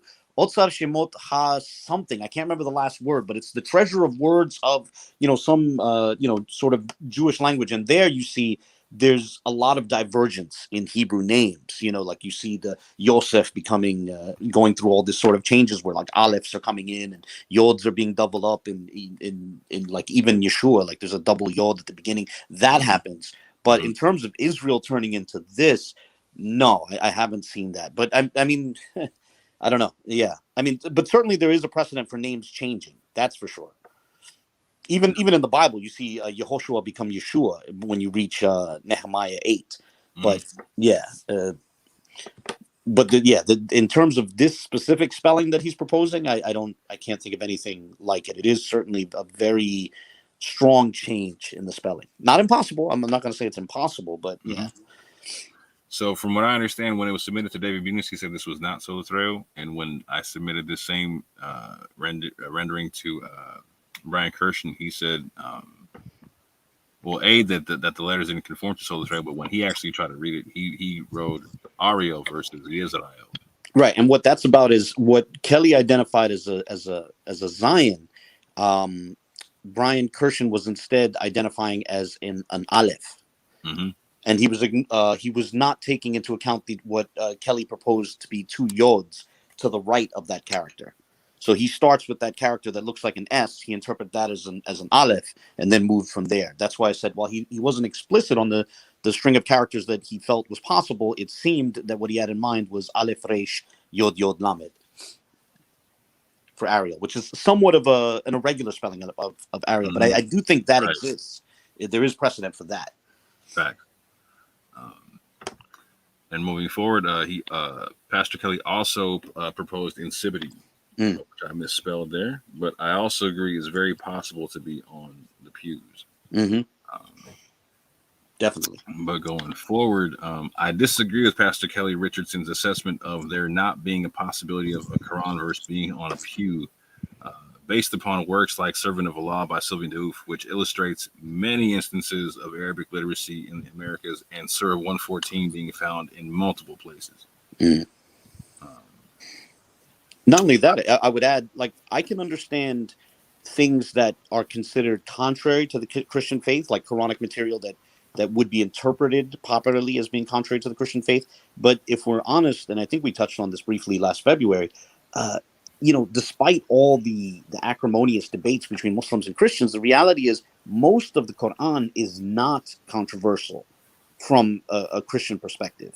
Ilahi Nas is definitely not controversial. And even La ilaha illallah fits perfect, is not controversial from a Christian or even Jewish perspective. But something that came up in one of my videos, not related to the pews, Onkelos, in his translation of Deuteronomy, I forget the exact verse, I think it's 33:11, but I have to look it up. He puts the Aramaic equivalent. He puts Letela Ela Elaha, which is the Aramaic, almost exact Aramaic equivalent of La ilaha illallah. So you see Jews using essentially the identical phrase, and I mean ancient Jews, Onkelos is, something like 2nd century or something like that, 1st century, 2nd century. Sorry, but go ahead. No, you're good. Going forward, so Quranic material should not be controversial. And so I don't see. And again, Surah 114, let's say I was a Christian and I was learning Arabic in a Quran school. That would be this is why Abubakar Diakite said this may not have even been written by a Muslim. This could have been religious continuity for somebody. And this is somebody who's from West Africa, from around Mali, who understands the concept, right? Like he this is not something too distant from him, right? And again, please go check out his videos where he's actually transcribing stuff and then translating stuff, because it's fascinating. Because he's going into the West African languages and whatnot. It's the same stuff we're talking about, right? What was my point? I forgot my point. It's getting late for everybody. My point is there's a lot to look into with them languages. But I'll say this, going forward, my assessment on this was I do not agree with the translation of Israel in the Soletreo. The translation was not accepted by expert analysis. It does not have to be accepted by expert analysis for me to accept a concept. Like, I can go through the methodology myself and accept something before an expert does, right? But I don't know of too many experts in this particular field, right? And so something that took me that I didn't really like, looked at kind of better taste in my mouth, is when in terms of being a skeptic, right, or someone just watching the information, right, is when I heard Pastor Kelly say that David Bunis does not agree with what he's about to say, but his work does. That to me does not make a whole lot of sense. Because at that juncture, you're saying that you're more proficient in the Soletreo script than David Bunis is. And that's hard to believe. I'll just keep saying it like that. That's really hard to believe. Well, I would say this: any non-expert has a right to raise questions and propose things that they feel an expert has missed. But one thing that I felt that happened in that transition from November to December of last year was there was a shift in terms of, initially when Bunis was invoked, there were these statements that were literally saying that, if you're not an expert, then you basically need to be quiet. You can't blow shots. Like, the scholar has spoken, it's done. And then when it turned out that the scholar in question didn't agree, then there was a willingness to accept this idea, which I also accept, that it's at least possible for the non-expert to propose things that they feel the expert has missed. So I felt there was uneven scales there. Yeah, I definitely agree that the non-expert can definitely raise questions and critiques that the expert may have missed. Oh, Dave, I got no issue with that. That's how you further scholarship in a lot of ways. You know what I'm saying? But I'll just say this, like, so if you teach me an alphabet and then I come back and say that I'm more proficient in this alphabet than you are, I've got to demonstrate that. I got to demonstrate that in some way, shape, or form. So, for instance, like, my man Anonymous went down there, looked at the pews. He thought he was going to see all kind of Hebrew. He reads Hebrew. Can demonstrate it. You know what I'm saying? He's read that, right? Cool, got you. When it comes to Soletreo and whatnot, like, I need to see that demonstrated in some way, shape, or form, in the sense to where, like, okay, this works. Like, you how you demonstrate it is really proficient.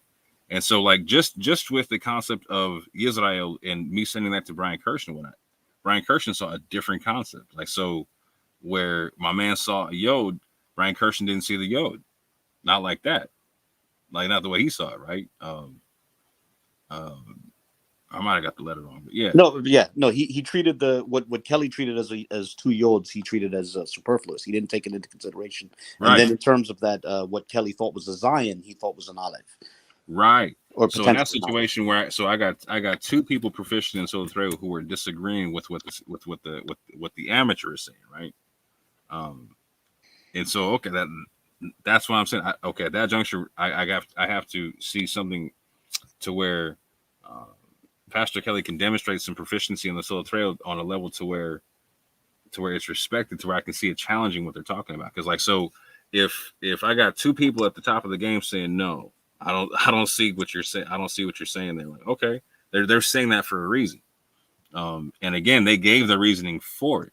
Like, so Brian Kirsch said these letters do not conform to Soletreo like that. Like, he had to fudge him a little bit. You know what I'm saying?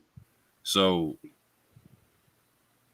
yeah, I'm trying to be nice with it. I'm just saying, like, long story short, if you're gonna make that level of a statement to where the scholars disagree with you, but their work agrees with you. Like that's a really profound statement. Not too many people make statements like that in scholarship and actually make it stick, like without having to. If you can further the field, cool, got you. That makes total sense now. Like you picked up the baton and you further the field. Like you can teach the guy who taught you. That's one thing. But you show that by demonstrating that you put out something that furthers the field or whatnot. This concept hasn't of how he's proposing this particular translation, right, from Soletreo. It wouldn't. I don't see where it would advance the field, right, to where like you take this ahistorical transcription. And try to force it into the situation to where no one else is seeing it. I hope that's making sense for people. Definitely.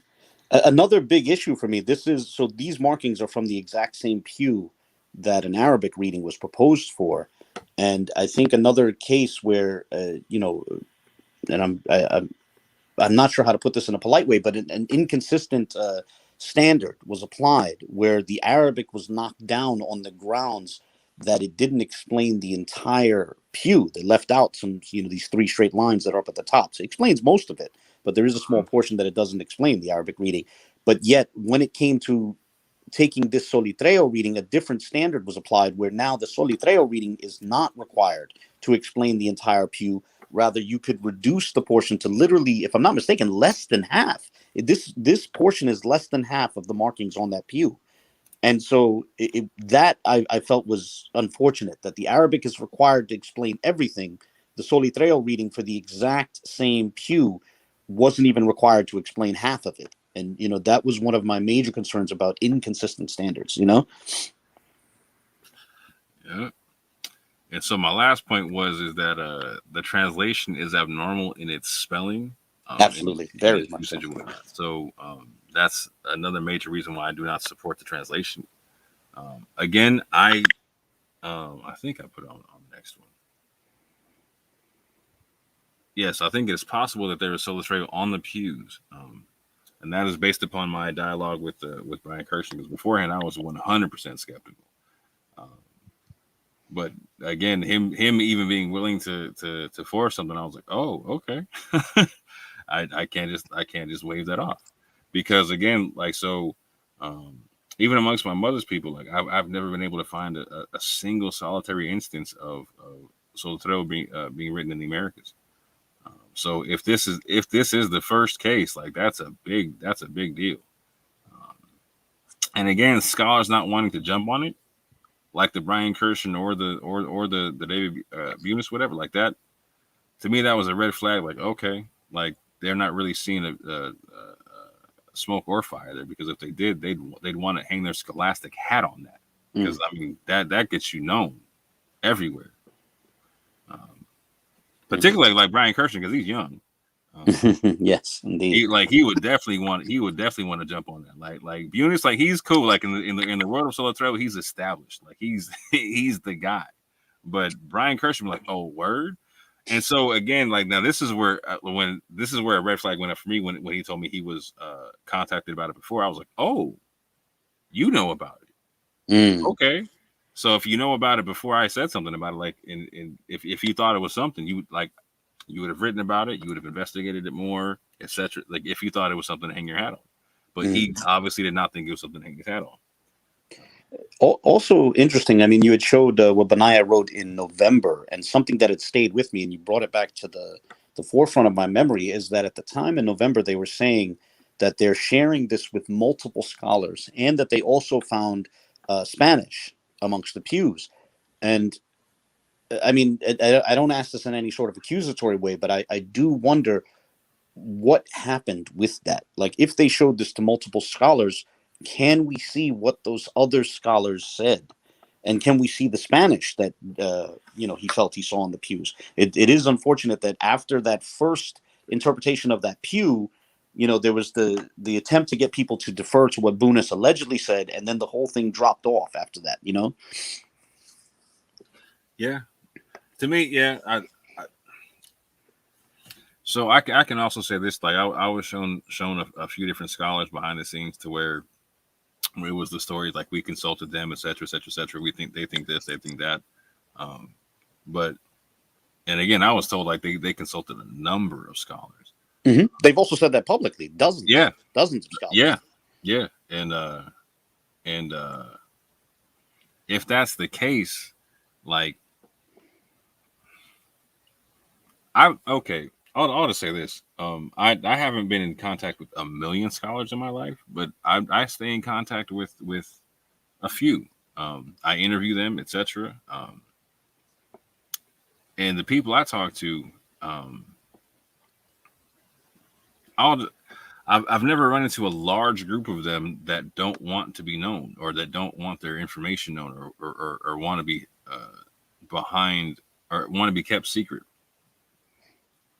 But even if they were, I think the to be honest, I've never required a scholarly backing. I would say just put forth the argument and let us assess the argument. So, I mean, even if a scholar did want to go to the background, like, for example, allegedly there's a Hebrew scholar named Richard Katz who found B'nai Yisrael, this phrase, and that's pretty interesting. Why not show the Pew, which has that, Like that's the thing. Show the arguments, even if you don't want to show the scholars, show their arguments. So here's my reasoning for why I think that we're not going to see any more of Pastor Richardson's pictures of the pews.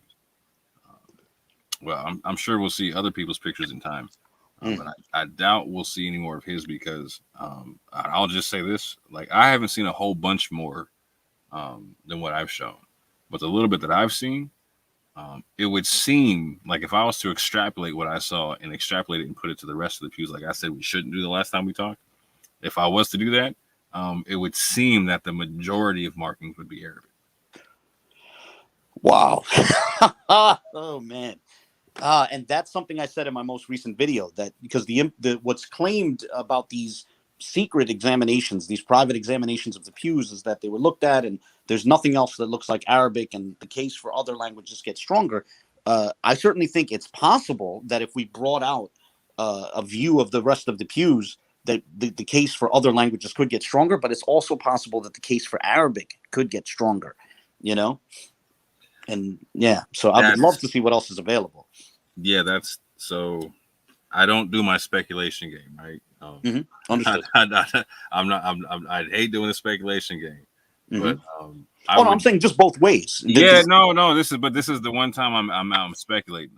That's what I'm saying. Like, so based upon what I've seen, I don't know what Pastor Kelly has out there, but I would assume that based upon like the conversation getting cut off on April 23rd from me and Benaiah and from Pastor Kelly from us not being able to complete that project or even begin the project that we agreed to do in January, in terms of us coming together and being able to see all the pictures and coming together once a month and showing the people what we found. Adding that to again, when you brought out the bombshell of the Gospel of John being written in the Gullah dialect and in the Arabic script in Savannah, Georgia by a Mandingo slave, like, yeah, it all made sense at one point, to the sense of like, oh, I can see why this is going to be avoided out of nowhere, because it's becoming problematic in the sense of like you can't. Like I sat on the sideline for a long time. Like I said, like I had that book, Servants of Allah, I've had that for years. And so when I dialogue with people, I try to meet them where they're at and try to understand where they're at. And I try not to assume anyone's being devious about anything. I'd like that to be made obvious to where like I don't have to assume that. So I give everybody as many chances as possible until me giving somebody a chance, it harms me on something, right? And so I don't like to talk about like people's intentions or what they're trying to do or motives or whatnot. But to me, when I'm talking to people like Pastor Kelly, Benaiah, when I'm hearing people like Maury Brown, I'm hearing people that recently came out of the Christian church and may not have a large understanding of the history of West Africa, in terms of its socio-political background and also religious backgrounds. And so when I've dialogued with them, because I've dialogued with Pastor Kelly multiple times, and it's always been pleasurable, always been cool. I've dialogued with Banai a couple times, and it's always been respectful, always been cool. I can actually talk. I've interviewed Benai and disagree with things that he said on the interview. Stuff about like, for instance, there was a claim to where like it seems like someone was saying that someone was claiming that the slaves or the Gullah were Arabs or whatnot, Arab Muslims. I'm like, yo, who's saying that? Who's saying that? But I didn't beef for it. I let it go. And the reason why I let it go is because, again, I try to meet people where they're at. Like, I don't assume people know everything. And so if you don't know everything, you're allowed to make mistakes on something, right? And two, if I know something you don't, I shouldn't hold you accountable for not knowing it, right? So for instance, like when it comes to like the Arabic language in West Africa, or the proficiency of Muslims with Arabic, or slaves with Arabic, that was something I knew going into the conversation. And so when I heard certain people say certain things, like, okay, you might not know this. So if you don't know, I'm not going to hold you accountable for it. I want to be able to show you and tell you over time, which is why I kind of wanted to have. I kept wanting to bring people on for interviews and find out what they didn't know. And with Benai, I was finding out stuff, and I was like, okay, cool. Let's talk about this. Let's talk about that. I bought this book. I learned about that. Let me see what you know about this. Let's talk about the Gullah language and whatnot. I want to have a peaceful dialogue. It ain't got to be beef about nothing. We can peacefully disagree. For instance, me and Abu disagree on the fact that there's language on the pews. Mm-hmm. I'll put my house on the fact that there's Arabic on the pews somewhere, right? he won't do it, right? No issue with that, right? But we can talk about the methodology involved, right? And there's other Christian apologists who agree with you on that one. There's this weird need for unity that people feel, so they don't want to come out and say I'm wrong. But so I'll come out and say there are people behind the scenes, popular Christian apologists, who are saying behind the scenes Abu is wrong on that. You know, Yeah. So I am kind of alone, and if I could say shout out to Dante Fortson, because he feels that's a great jab against me, that I'm almost all alone on that one, on the no Arabic on the pews thing. So yeah, so if he wants to have another thing to jab at me with, he could hit me with that. There are even Christian apologists behind the closed doors who are saying that they think I'm wrong on that. Right. And I will say this though, again, like, so being a language, like, I can understand to where you're gonna be like, you know what, like there hasn't been enough crisp, like you haven't found something like of like the Bilali manuscript style yet on the pew. I'm not mad at you, bro. Like it's not like crisp 100% clear. Yeah. Also, I think coming out of, it's funny because we're the same age. You and I are about the same age. Coming out of the 90s, I think sort of bred a sort of skepticism. I don't know if you came across this, but in the 90s, there were people who were finding, I think, you remember when because Suhaib Webb also, sort of comes out of that generation. Mm-hmm. And, I was interested in Islam in the 90s. And so I was sort of around Muslim communities. And there were people that were finding Arabic in places where there was no Arabic. And that's what makes me skeptical. Like it was a very popular example in the 90s, but it was also extremely absurd. There were some people who took very serious this idea that if you hold up a can of Coca-Cola to a mirror and see the logo backwards, it says La Muhammad, La Mecca, no to Muhammad, no to Mecca, and it's like, right. Those sort of memories make me step very carefully, because I much like what Gudarzi alluded to, there is this ability of the human mind to see patterns that aren't there, Right. And that's why something I think is consistent amongst all the scholars. So is they're like, you know what, in translating or trying to translate this thing, like you can come up with a million things. You can see what you want to see in this thing. Mm-hmm. And that's why methodology becomes super important, and why like I'll push you for a threshold of like, okay, so at what point would you accept Arabic? I pushed Pastor Kelly on the same concept, right? And his threshold was like, I could accept a potential Arabic script, but I could never accept a Quran verse. When I hear someone say I can never accept something, I was like, that becomes problematic in the sense to where like even I have to have a threshold where I can say like, okay, that's not Arabic, right? I could bet my house on it, but I'd lose my house. You know what I'm saying? Mm-hmm. But anyway, hold on. I think I have one more in here. Yes, I do. I agree that that it is very possible for insipidity to be on the pews. I disagree with the translation where the markings resembling the string of coughs is used This seems to be a better representation of block Hebrew, and particularly in the repetitive manner that Dr. Isaac was mentioning. And I want to touch on that for a second, because even Anonymous told me that he only saw one potential Hebrew letter, and that was this one, when he went to go look at all the pews and whatnot. Well, I'd say there's more than one. In terms of what looks like Hebrew letters, there's more than one. I've never seen anyone else bring it up, but from the jump, I saw like there's stuff that looks like a cursive iron. Like there's, there's instances where it looks like iron is floating right in the air on one of these pews. So I think I've shown it like in my very first video from October of 2019. So yeah, there's more than one letter that resembles markings on the pews. I'd say that. Yeah, and I'll say this: like, you've probably examined the pictures that you've seen more so than what Anonymous has, in the sense to where, so he examined them. So how to say this? He examined them pretty thorough. When he was there, he looked at the pews. He was saying when he was able to verbally look from that one time, what he could see was the cough, right? Mm-hmm. And then he hasn't really reviewed his pictures since then, and they're on a file, like, you know what I'm saying, like you know what it is, like you got a whole bunch of vacation videos type stuff, you know what I'm saying? Mm-hmm. All tucked away. He got one of the things popping off, you know what I'm saying? So he has a cell phone pictures, and then he has another set from a camera that he was taking video on and whatnot. So like the pictures I've shown are from the cell phone, but he has another set that I believe that he has, but he has to find the video file or whatnot. I would love to see that. I'm you definitely and interested. me both, because like I can say from what I can remember about one of them, I was like, man, I was like, yo, that one right there. What I was like, bro, I'm not proficient in Arabic, and I can see certain things. But yeah, like, so from what I saw, like I would venture to say that the vast majority of what's on the pews is most likely Arabic. And I don't mean like 100%, but I mean like at least it would probably be like almost comparable to what we saw in terms of like the breakdown of the gullets, where like 55% came from people that were from Arabic speaking places and whatnot. So it would probably be close to like a little over half from what I saw.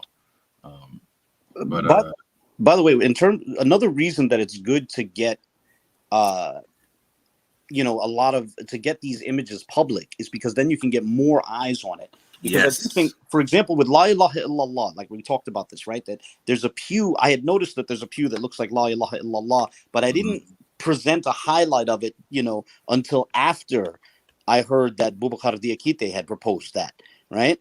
And so what I think may have happened there, like let's put it this way.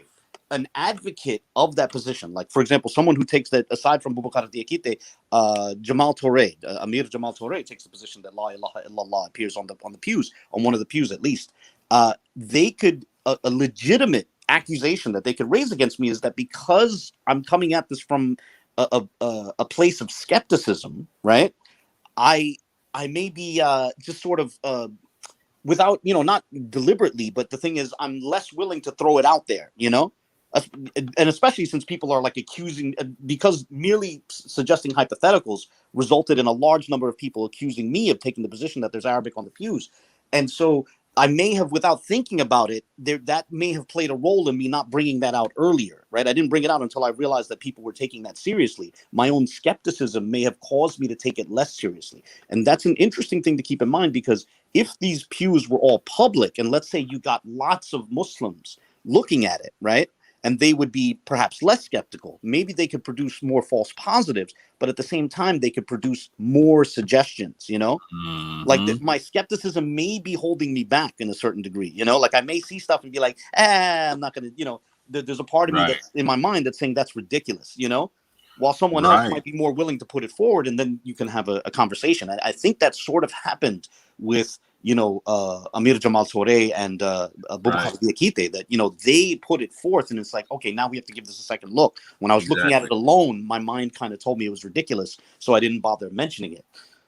Yeah, exactly, 100%. And on top of that, we don't have a lot of people who are proficient in the West African, the Jami script, looking at this, right? Like, so the more people we could have, even amateur people from West Africa would be a good thing. And so I hope that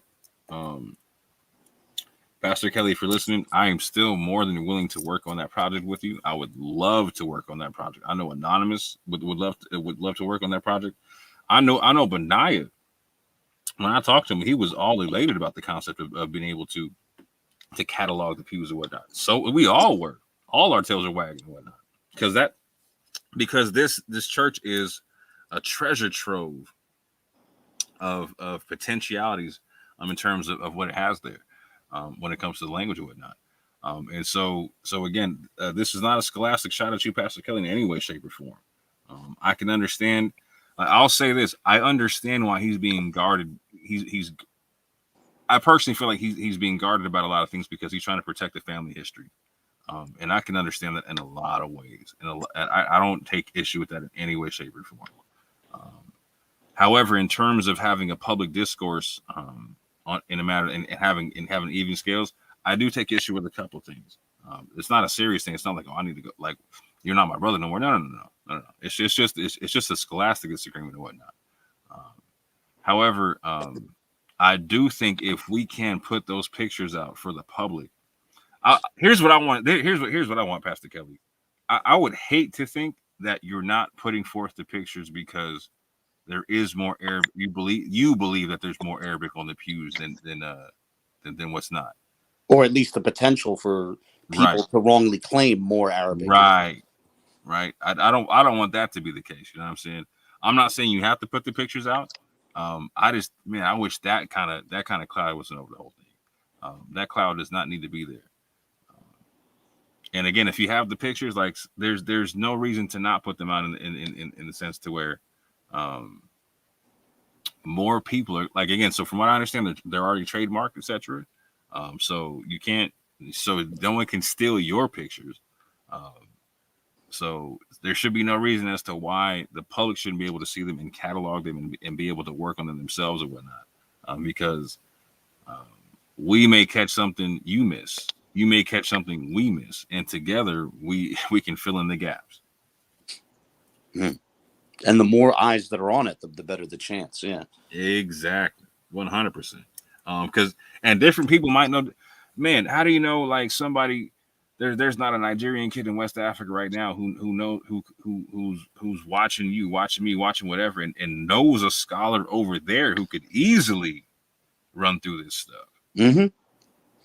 That's one of the issues I'm finding is I can't find too many people in in North America who are proficient in this type of Arabic. Yeah, no, that's like, for example, like, so again with La ilaha illallah, when a couple of people endorsed that, I could think of a pew that might have that. But however, with Boubacar Diakite saying that elsewhere he thinks he saw Muhammad Rasulullah, that I haven't seen that yet, but that has my mind racing, because I would love to see. Look at some of these other pews. I feel like I'm definitely missing something, Yeah, that's how you know we're a couple of nerds. We're 3 hours deep. We haven't even touched DNA. We haven't even touched DNA. Right? We haven't even touched DNA. Oh, man. Gee. This is all my fault. Me and my long segues inside tracks and whatnot. Okay. I guess we could jump to the DNA then if you want to. I was going to say, do you want to jump to DNA? Yeah, let's do it. Let's do it. Yeah. Yeah, we can jump to DNA or both. You also said you wanted to discuss the and I imagine it would be a brief topic, the different notions of Israelite. I do think that's we don't have to discuss it, but I'm saying that's a subject that's important to me. I think that's a question I wanted you to address. I think that's you framed that question very well, and I have no issue answering it from my perspective because I know different people have different answers to that question.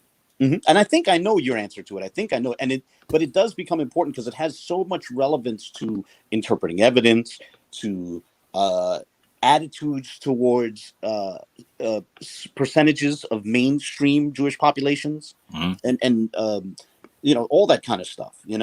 Like, for example, how can I put this? Like, let's say if a person, like a lot of one Westers, they limit their definition of Israelite to strict paternal lineage, right? Now, I can say with confidence that if we hold to that definition, then you get to exclude the majority of Ashkenazim, right? Like, even without knowing Jacob's haplogroup, because, and I've said this before, I've been on record, I have a video about this, because there's the diversity of paternal haplogroups amongst Ashkenazim it's so diverse that no single haplogroup has a majority amongst them, right? So that means that even without knowing Jacob's haplogroup, no matter what haplogroup you pick, you can say, all right, he's J, he's E, he's whatever. Anything you pick, you're going to reach a point where with that haplogroup, only a minority of Ashkenazim have it. So, so you could say these kind of things. But when you get into something more broad, right, then you have the potential to not only, let me put it this way. Like if someone's, we can never say for certain what percentage of, let's say, the African diaspora are Israelites. I wouldn't know how to do that, right? But if we're saying strictly paternal lineage on the one hand, or we're saying any line of lineage on the other hand, in that latter case, you would have to assume that a larger percentage of the African diaspora fit the latter case rather than the other, right? Just because it just opens up more doors. But it would also weaken the polemics against mainstream Jewish populations, if it's any line of descent. That's an interesting concern as well, if that makes any sense. I mean, I could backtrack it and, like, for example, let me give you an example. Anonymous, if I understood I didn't see all of it, but the discussion that he had with Faithful to God, and then you guys reviewed it. If I understood his position correctly, his position was that you can't say for certain that none of his lines of descent go back to Abraham. What I would say, right, and I think that was Yehukanan. Yehukanan. What did I say anonymous? I meant Yehukanan. No, anonymous is on when I reviewed it though. So. Yes. So Yehukanan. What I would say is, if we're asking the question, like, let's put two questions out there. Does Yehukanan's strict paternal lineage go back to Abraham? Right. That's question one. Question two: does any of Yehukanan's lines of descent, we're talking about thousands, maybe hundreds of thousands of ancestors, does any of those lines of descent go back to Abraham? For both questions, the answer is I don't know. But for the second question, I would think the odds are in his favor, right? They almost have to be. You know what I mean? Mm-hmm. While I wouldn't say like I wouldn't be as confident for the first, I wouldn't rule it out. But you understand, like if you ask me, how likely is it that at least one of his lines of descent go back to Abraham? I would have to say, man, the odds are very much in his favor, Mm-hmm. But you know what I mean? So that's why these definitions are important, because how we, even though we can never reach a firm conclusion, how we assess things, how how we assess probabilities can go up and down, and also how we interpret evidence, of course, Right. Yeah, so I know I rambled a bit there, but yeah, that was the gist of it. No, you're good. So for me, I deal with a concept of national and tribal Israel, and it gets real, particularly with that. Like, so with national Israel, it comprises of tribal and sojourners, and so in that sense, you can descend from either or, and be an Israelite. And from the tribal concept, you can descend patrilineally, or there's also exceptions to descend through the mother and whatnot. And so, for me, you can descend from the father, you can descend from the mother, or you can also descend from sojourners. Mm-hmm. So, yeah, and that's it's interesting to ask others if they agree with you on that. I don't have any intention to fight with anybody's definition, but I do think it's important for people to put their specific definitions on the table, so we can understand precisely what we're saying, like a sort of the definition that you have is much more expansive than, say, like the standard that's, that we become familiar with when we're dealing with one Westers, and so it has the potential to bring in significantly more people, Mm-hmm. Yeah. So I think you had an interesting thought experiment concerning lineage or whatnot. Concerning phenotype and the lineage of Abraham, if you could break that down, because we both use a similar thought experiment from two different sides of this thing. I thought how we both used it would be a good illustration for the people. Is this the one that was dealing with when I was in response to your discussion with Jacoba? Was that? Yes, sir. Yes, sir. Okay. Yes. So what I was attempting to address there was, I found there was something curious that Jacoba said, and now I found that he said it in two places, where, he'll say that he rejects this idea of E1B1A being the Israelite haplogroup, in the sense that, if anyone has that haplogroup, you have to accept them as an Israelite. And his reasoning was that, you can find people who are, 95% European, and yet they have that haplogroup, right? And my question was, well, why? See, that immediately begs the question, well, then what is your definition of Israelite? Because the thing is, it seems that it's still possible that those people, especially on, what we call a Hebrew Israelite view, it seems that it's entirely possible that those people, let's say someone who's 95% European in his autosomal DNA, and his morphology is stereotypically quote unquote white, it still seems likely that he descends paternally from someone whom Jacoba would consider to be an Israelite. And so it begs a question that I never saw an answer to. Can a person descend from Jacob patrilineally and be a non-Israelite? Do you have non-Israelites who descend paternally from Jacob? And but not only that, what I was also trying to show was that appealing to just sort of a broad appeal to autosomal DNA, not like a deep dive on it, but just where you look and you say, okay, he's 95% European. That in itself doesn't tell us anything about the person's paternal lineage, because you could have a number of people who are, let's say if you had 3 sons, right? And, one of your sons goes and lives in China, and your other son goes to live in Poland, and, another son goes to, I don't know, wherever. Let's say you have 2 sons, right? So one son goes to Poland, the other son goes to China, and each of your sons marries a local woman, has a son with her, and that son marries a local woman.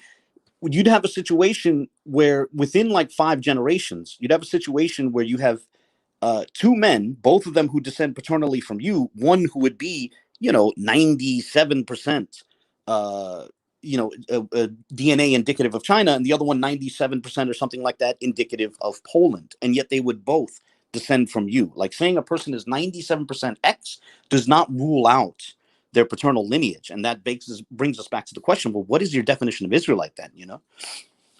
That was my concern there. Yeah. I think bringing phenotype into it gets real sticky when it comes to DNA. I know that Teddy and Jacoba don't deal with haplogroup. I'm someone who does deal with haplogroup, and I also deal with autosomal. I don't. For me, I don't think it's. I don't think it's going to prove out to be scientifically viable to try to specifically just only use autosomal for trying to find out the patrilineal descent of Abraham. I understand it can be useful in terms of like a short-term paternity test kind of a concept, but in terms of like a long-term paternity test over thousands of years, I gotta see it. I'm not too sure on that science yet. I'm working through that. I like playing with genetics. I study genetics a little bit. I know you can study genetics a lot. We talk about genetics all the time, and we're both kind of skeptical on certain things. But I would actually like to talk to Teddy and Jacoba more to understand their concept on it, because I think it's fascinating to listen to as a possibility. But what caught me was was the phenotype concept. So like someone could look a certain way, but like you were saying, have the haplogroup that could go back to Abraham, and they were rejecting that concept. And I'm still like, I heard them talk after I interviewed them, and I thought I understood them one way when I interviewed them, but when I heard them talk afterwards, I got a different understanding. So I want to get them back on again to make sure I got them clear and not misrepresent them, because I really hate misrepresenting people. Well, here's the question I would ask you, and so I'm curious in your answer, and then I would love if somebody, I've tried to ask them, I think they're somewhat disappointed in me, so they're not totally receptive to answering me, but maybe someone else can answer them. But here's the question I would ask you. If someone descended paternally from Jacob, you would, irrespective of the rest of their lineage, you would accept them as an Israelite, correct? Right. So that's the question I would pose. And just in terms of like bloodline, in terms of like spirituality, that's a whole other concept. But go ahead. Right, but let's say we knew for a fact that this person's lineage went back to Jacob paternally, but let's say for whatever reason, they have 100 women in their lineage that are all Polish or something like that. So this guy is standing there, he has blonde hair and blue eyes or something like that. Yeah, my man could be a 7-foot albino Mongolian. If it goes back to Jacob, he goes back to Jacob. Exactly. So that's the question I would pose to them: is do they accept that any person whose lineage goes back to Jacob paternally is an Israelite, or do they take the position that it's possible to descend paternally from Jacob and be a non-Israelite? Because how they answer that question is going to have a huge impact on these appeals to so and so is 95% European. You know, it almost becomes irrelevant if they accept the position that any person who descends patrilineally from Jacob is an Israelite. If they take that position, then saying a person is 95% something else is irrelevant, it would seem. Yeah, and this is where I think the question of how do you define an Israelite becomes relevant, no matter who's asking the question. I know people don't like the question coming from you, but I think it's a relevant question, period, because a lot of people hear this term like true Israelite, fake Israelite, or real or not real. And so if people are going to make claims of that nature of like who's authentic, who's not authentic, there needs to be methodologies as to how that is.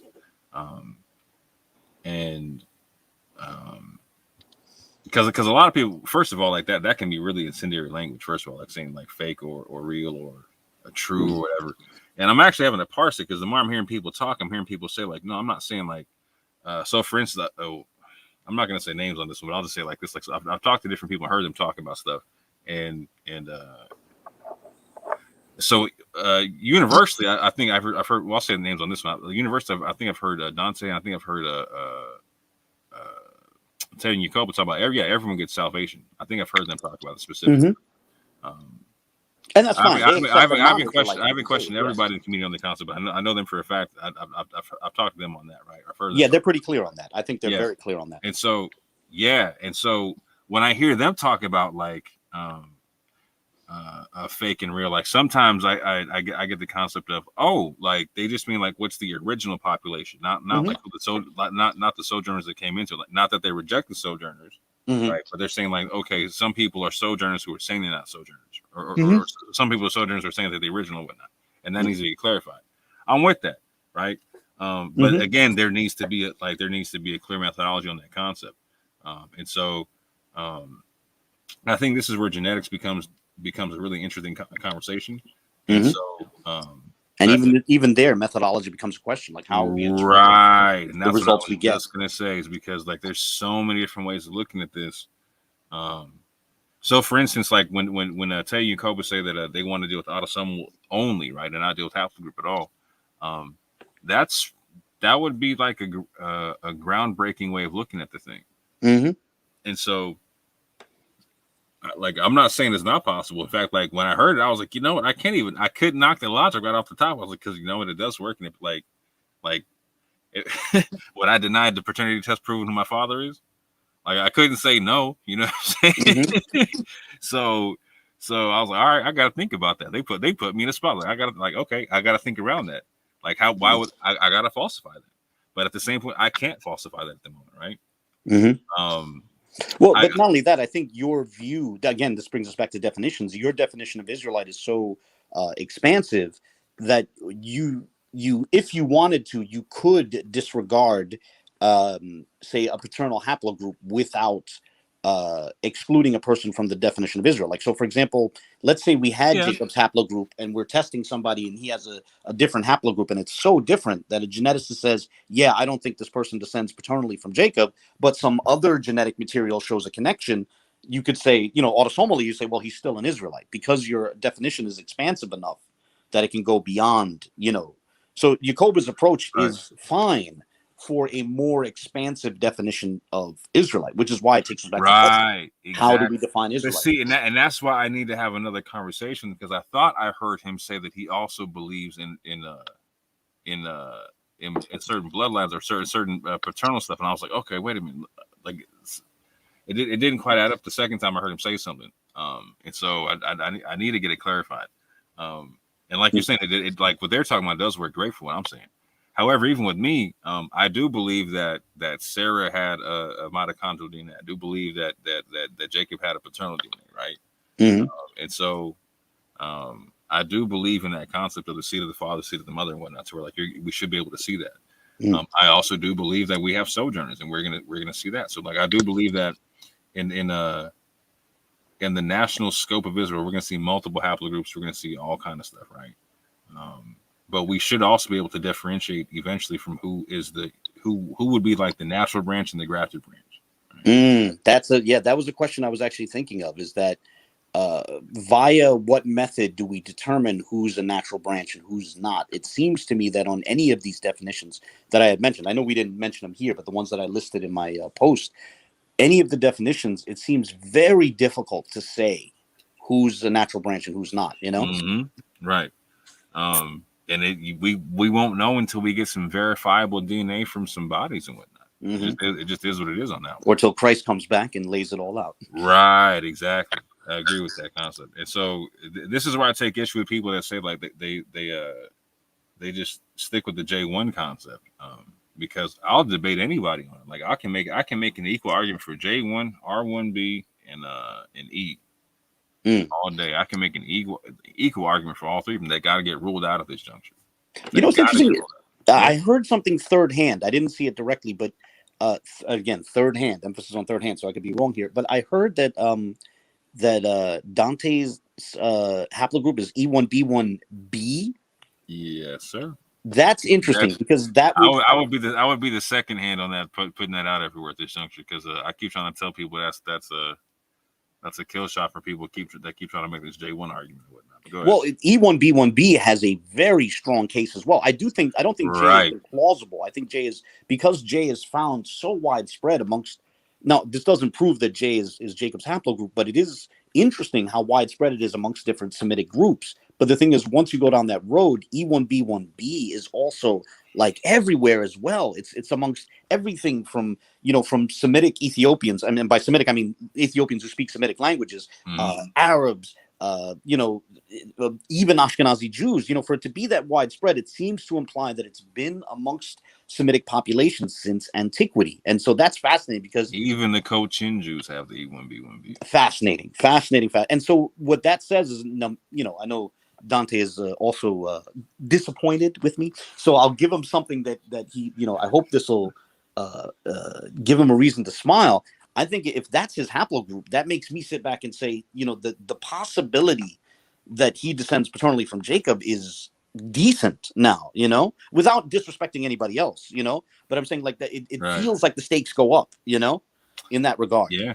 Like a person has even less grounds to be like, oh, I know Dante's not an Israelite. I know Dante doesn't descend paternally from Jacob. It seems like you have, there was no grounds to begin with.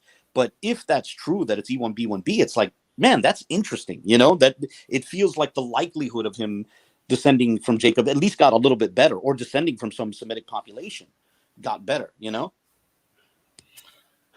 Yeah, it it's definitely slows down the conversation. And so, like, and this is something I'm glad like people like Ngozi are coming out and talking about this too, more so. Is that West Africans are mixed in terms of their haplogroups and whatnot.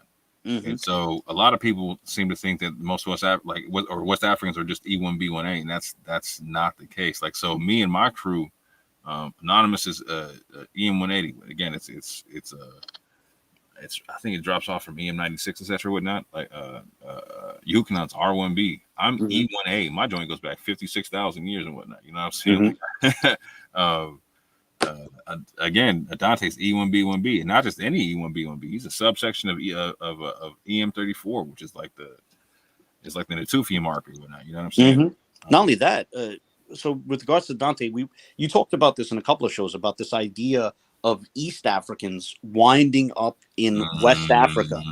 Someone like Dante Fortson to have E1B1B, if he has that, I think like if we had to guess, like just, obviously I can't prove anything, but if you said, well, try to guess someone who might be an example of someone who descends from an East African, population that traversed across Africa and wound up in West Africa, Dante Fortson might be an example of that. You betcha.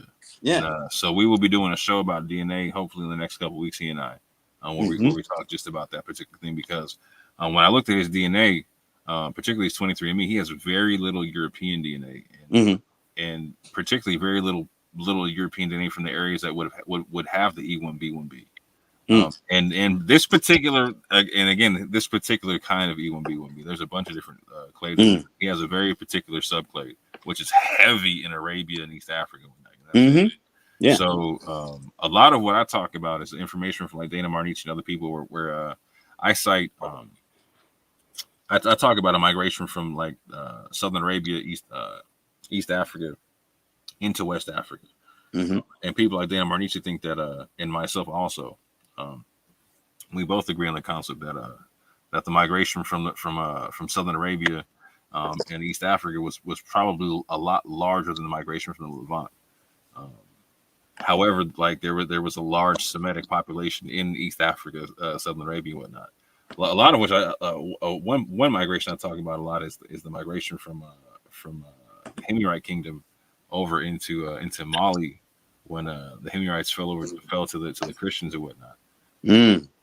And so this is something that's documented in I believe the Tariq El Sudan or the El Fatash. I believe it's El Sudan in Mali and whatnot, to where they have people coming over, and then the local tradition along with the written tradition stipulates that they were Jews that came over from Yemen and whatnot, that lost to the Christians and whatnot, and that's in circa 525. Yeah, Duth Nuwas. Yeah, he had converted a lot of people to Judaism, but obviously there were also Jews that moved into his kingdom. Anytime you get that sort of a situation, and because he was attacking Christian cities, the Ethiopians came in. The Ethiopian Christians crossed, the waters and basically defeated his armies and possibly killed him. Different sources say different things. One source says he was drowned in the ocean. But whatever the case, then those Jews that were under him got scattered. Some of them, if I'm not mistaken, some of them, if I recall correctly, some of them even got sold into slavery, by Ethiopians, by Ethiopian Christians. And so what's interesting is at the time, with the Lemba, they say that like in their migration pattern, that they would have been in Senna, and they also would have migrated from Senna around that time. But so in talking to Kohen HaMedishe and also to Tuda Parfit, we were able to put together that there was multiple migrations from Senna. And so one of the migrations was from a drought, and one of them was from a dam breaking in a flood. And so I gotta find the source, but I know I read it somewhere that in the time period when the Christians came in and were doing work on the Himyarites, that something that happened was like a big dam broke somewhere, and that there was a flood that happened somewhere. And so I gotta time that out. But either or, I know that there were multiple migrations into Africa from Senna, from Tuda Parfit and Kohen HaMedishe and whatnot. And so Tuda Parfit that literally says, like, no, there's certain spots in West Africa you need to go test the DNA because it's going to be like, it should be similar to the Lemba. And there's only two ways that they get there. Either you get around, either you're going around the Cape or you're going straight through. And so it's a shorter ride straight through the Sahel. And again, the Sahel is like the super highway of Africa, historically speaking. And so it makes a lot of sense, particularly when you have people recorded as already going there. So, if you'll forgive a bit of a segue, is it Surat Al-Buruj? There's one of the chapters of the Quran. I mean, it's vague, but there's commentators who believe that that's referring to part of Surat Al-Buruj is referring to the 85th chapter, I think it is. Some commentators, especially Shia commentators, believe that it's referring to conflict between Duth Nuwas's people and Christians. I never thought about that. Wow. Yeah, that's even alluded to in the. Yeah, I mean, like if you're just reading the Quran in a vacuum, it won't necessarily be clear. But there are commentators who say this is referring to the plight of Christians under Duth Nuwas. That's super interesting. I never even thought about it like that. Oh, not only that, if I'm not mistaken, is it Surat Al-Fil, the one about the elephant and the birds, launching the stones? Some commentators think that's referring to Abraha, right? And Abraha would have been part of this Christian army that came into Arabia to fight these Jews who were attacking Christians. That's interesting because as a chronist, I don't get too much into commentary, but again, that makes a lot of sense, particularly when you understand. Oh wow, because that would all be in the mindset of people in the beginning of Islam and whatnot. Because irrespective of whether their interpretations are accurate, you do have these commentators who are trying to correct the Quranic text to events surrounding Duth Nuwas, surrounding these Jews that had a kingdom in southern Arabia in what's now Yemen, and whose kingdom got destroyed by Ethiopian Christians. Fact. Oh, that makes so much sense. I've never looked at it from that perspective. I got to do that now. Wow, appreciate you on that one. But yeah, so there needs to be a look into this migration through the Sahel from East Africa, Southern Arabia to West Africa, because it's a big deal. It's a huge deal. Because there's a lot of people don't know that, for instance, like, okay, like I mentioned, like Dana Marniche again, like, so in her contribution to Golden Age of the Moors, by Ivan Sertiman, she talks about how the Moors say they descend from Yemen, etc. So there is a large group of people who say they descend from Yemen from a lot of different groups and whatnot that impact history, etc. And we see them going as far as in Spain, France, Sicily, all them types of things and whatnot. So their genetics goes with them and whatnot. So well, even something as, and I know this is going to be an oversimplification, but it's at least worth some considering. Like, for example, how plausible is it that people were moving from East Africa to West Africa? While it's a super oversimplification, it's nonetheless interesting to ask the question, well, how did Arabic get to West Africa? How did the Arabic script get to West Africa? How did it get to Northwest Africa? Clearly, you have to have it coming from the East, Right. So obviously there are these migrations. Now, that's just one example. It doesn't have to be the only one. It doesn't have to be the only group. Right, 100%. But once you understand the Sahel region of Africa, it becomes quite clear, because the Sahel was very vital for trade. Very vital for trade. And so from the Sahel going through Central Africa, in between Sahara and Sub-Saharan Africa, you have trade routes, that go straight through from East to West Africa, but then they also break off and go into Egypt, go into like Libya, Algeria, and then go off into Morocco and whatnot. And so these are very, I mean, that's the blood vein of Africa in its history right there, is that trade route.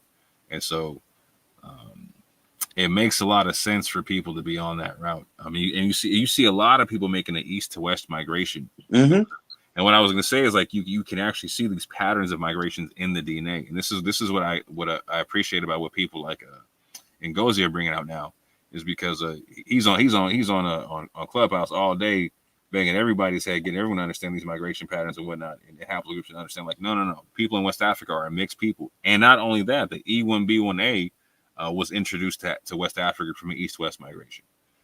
That's interesting. Yeah. East-west, north-south migration. So, yeah. So there's a lot to get into with that. But now that we're almost 3.5 hours deep and everyone's almost asleep, guess who sent me their Jet Match information? Oh, here we go. Out of nowhere, I wake up and whatnot, and I look at my Facebook, and Abu has decided to send me his Jet Match info. I'm like, hey, let's take a look at this and talk about it. Yeah, I was looking at it last Saturday, not yesterday, but the week before. I'm looking at it Saturday morning. I was like, oh man, this is interesting. So hold on real quick. I actually put the photos into a little presentation slide situation right quick. Let me get to it. There we go. So, yeah, I'm assuming you recently got your results in. And so, yeah. So here we go. Shout out to Jet Match. So this was your African 9 and Dode Cat, I believe. And this is just to map everybody. And so you can check that out. Being that we're late, I want to run through everything right here, but y'all can see that right there. And this is his numbers in Dode Cat.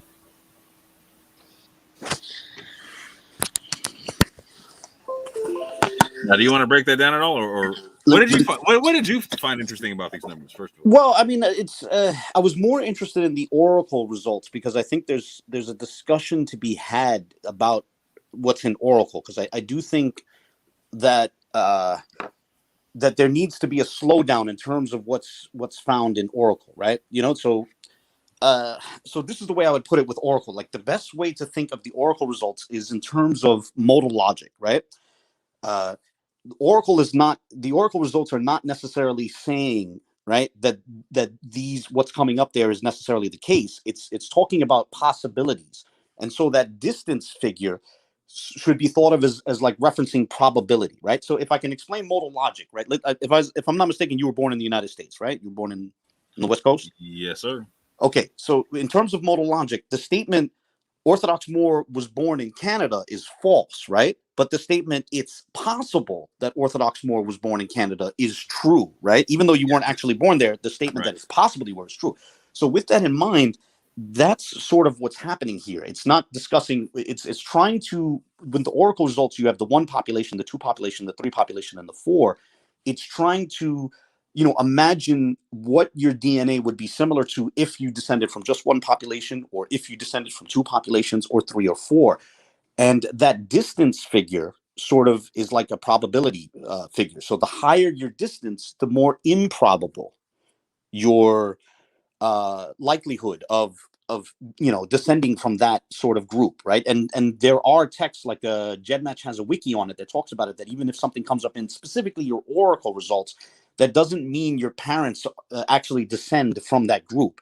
And there's another place that I found, another website that was saying it doesn't even entail that you share significant DNA with these groups, right? It's more discussing probabilities, and I think we'll get into that when we get to the Japanese thing. So, for example, like you see Yemen Jews, I got way down at the bottom, and it's like 63. I would describe that as astronomically high, like by the way, and I told you this privately, I don't remember what it was, but Yehukanan, when he showed his results, there were things that were coming up with a distance less than 1. It'd be like 0 point something, and I think that's significant. But yeah, Yehukanan is literally the only person I've seen with something that low on something. But that's significant. I think the reason, what I'm trying to say is, like, for me to get like Yemen Jews, but distance of 63, I think you should take that with a grain of salt, and or a fistful of salt. But I think just as that applies to me, it also applies to others who have said things like, look, I got, I don't want to say any names, but I saw one gentleman who back in October showed his results, and he was like, look, I got Ethiopian Jew, but it's like, it's like 64. The distance is 64. Could we show some of the other ones of the oracle results? You got it. So hold on. The ones that show like So this is the Ethio Helix K10 map. And then I'll jump to the oracle right quick. So I didn't know which was which. I'm assuming the one on the left is K10 Palestine. Yeah, let me see. How that hasn't come up on my end yet. I'm sorry. I can see it on my phone, but I'm waiting for the 18 seconds where it switches on the laptop on the YouTube, because I can barely read that, unfortunately. I'm sorry. Okay. Hold on. It's switching now. Oh, wait, I need another second.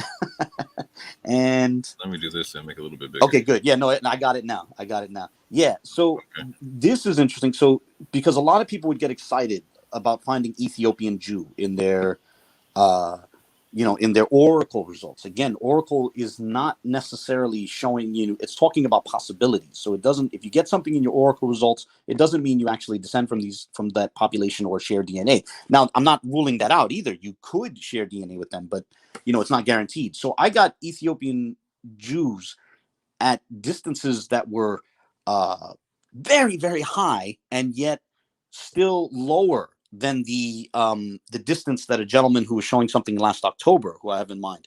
And so, I would consider, like, when you're seeing this kind of thing where you have like Ethiopian Jew and it's like very, very high, it's in the 40s, the 50s, or even in the case of other people, the 60s, slow down and don't say, well, this proves that I'm, that I'm an Ethiopian Jew or something like that. You know what I mean? If that makes any sense. Like, these sort of distances are very high. Yehukanan's distances were very interesting. Something that's under 1 is fascinating, but something that's way up there is, it's and that was like in connection with the Lemba. So that's why, like, Yehukanan, like dealing with Yehukanan and talking to Cohen Hamadishe, because Cohen Hamadishe, like, he told me flat, he was like, no, there were Lemba on slave ships. I was like, oh, what? I was like, my jaw hit the floor. I was like, I had never even contemplated that. So when he told me that, that's when I looked into the East African slave trade. And when I saw the Yehukanan's DNA, I was like, whoa, wait a minute. What's going on? Okay. Like, so because I had to pause and look at this real quick. So real quick, just so I understand, what's your understanding of the numbers?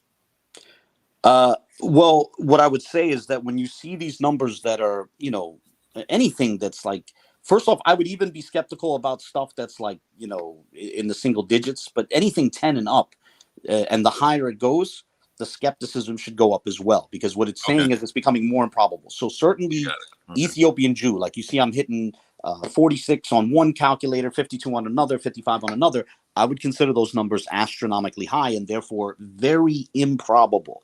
And I think the same applies for people who are getting Ethiopian Jewish results in the 60s and stuff like that. Do you have the one, and we can go back and forth, do you have the one that has Japanese on it, the Oracle results? It's like two populations? Because this is relevant. I don't know if, hold on, I got to double check, see if you sent me that one. Yeah, I did send it. I think I sent it. Yeah, but if not, no worries. The one I remember is the K10. Yeah. Well, what was your Japanese? What I showed the Oracle results for, and the Japanese thing is interesting for me, right? So, like my actual lineage, right? You know, because there's people out there guessing. They're like, oh, you know, he's a fan of Assad, therefore he's Syrian or something like that. And I'm a big fan of Assad, but there's people all over the world that love Assad. But my actual breakdown of lineage, right? The way it works is my father's line comes out of Morocco, but they cut through the Philippines. Oh, the two population picture. That's the one you want. Okay, yes, the two population picture. Exactly.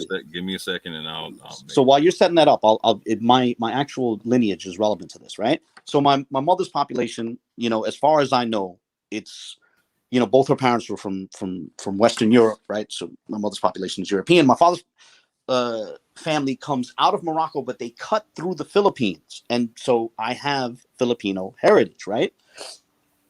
And so as a result, on all these calculators, I'm hitting these East Asian markers, right?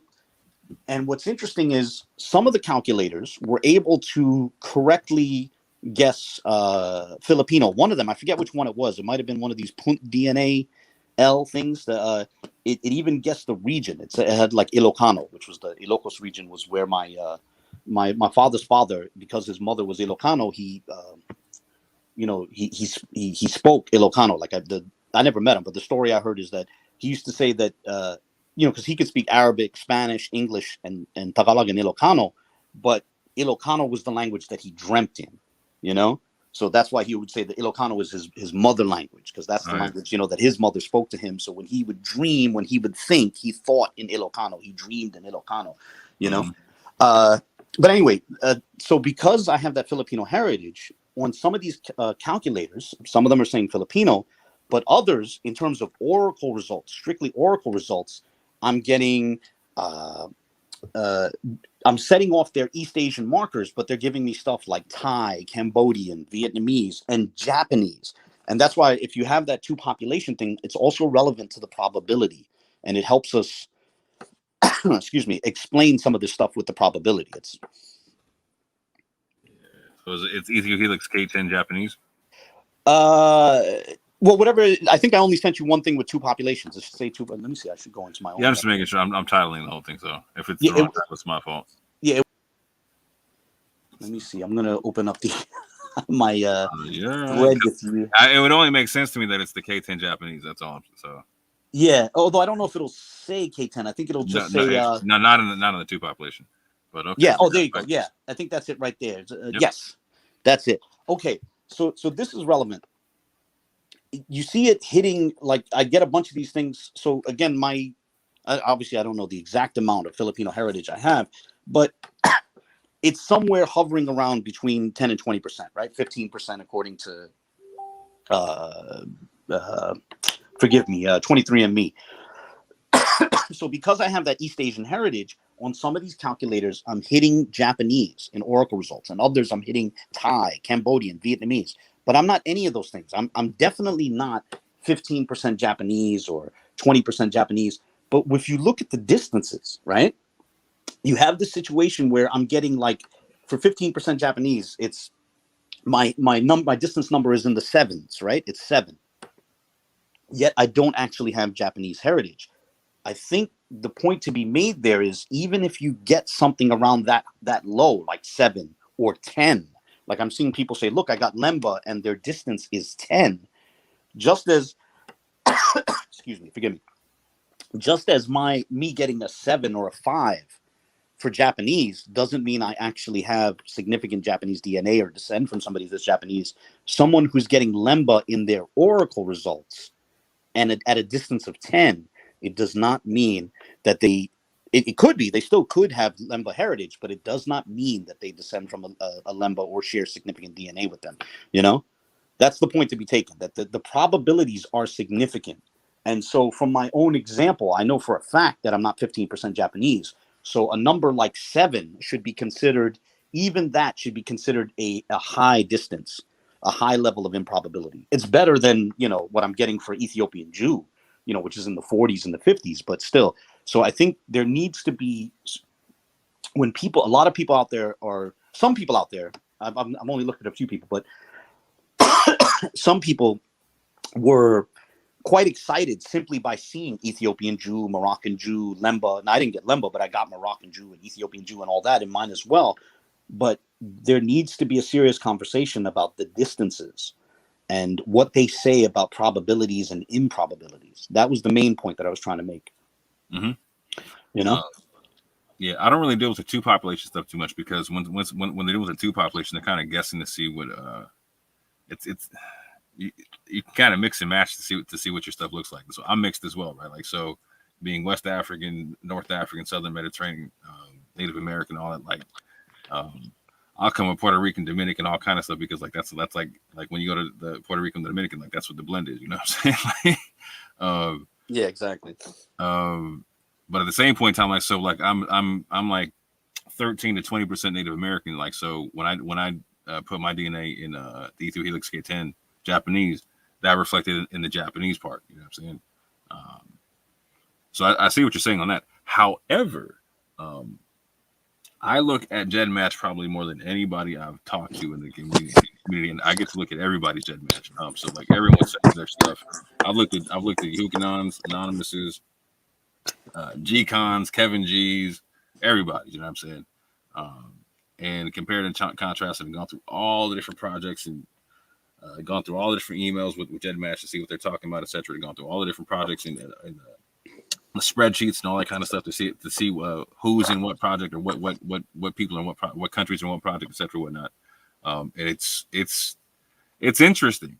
I'll say it's very interesting. And one thing that I've recognized is that if you look at it long enough and you know what you're looking at, you can tell a lot from GEDmatch. It's not 100% exact. However, when you're talking about distances, I think different calculators work differently with the distance. Oh, absolutely. Yeah. And so, for instance, like I'm going to show real quick. Hold on. There we go. This is the one you were referring to, right? This is Pastor Kelly's MDLP project. Yeah, he showed that a few times. That particular one is, I think, when he appeared on Dante in October. Yes, I believe so. And so his distance from with the Ethiopian Jew was 64, which is higher than what I got for any of my hits for Ethiopian Jew. Right. And that's not to say that my counts are good. Mine are also extremely high. 40 and 50 is high. As I would say. Yeah. Yes and no. Like, so for instance, if somebody typically, if they're hitting like at 64 in like the Ethiopian Jew in the MDLP, in their single distances, they won't come up at all as Ethiopian Jew and Ethio Helix. It's very so most people, yeah, I'll just say like that. Most people who hit that distance in MDLP don't come up at all as Ethiopian Jew in Ethio Helix. As a matter of fact, a lot of so G-Con hits pretty high on Ethiopian Jew and MDLP, but he doesn't come up Ethiopian Jew at all in Ethio Helix in any of them. Not on the single digit populations or whatnot. Anonymous doesn't come up Ethiopian Jew. I don't believe Hukanon comes up Ethiopian Jew in Ethio Helix. Ethio Helix is very, very particular.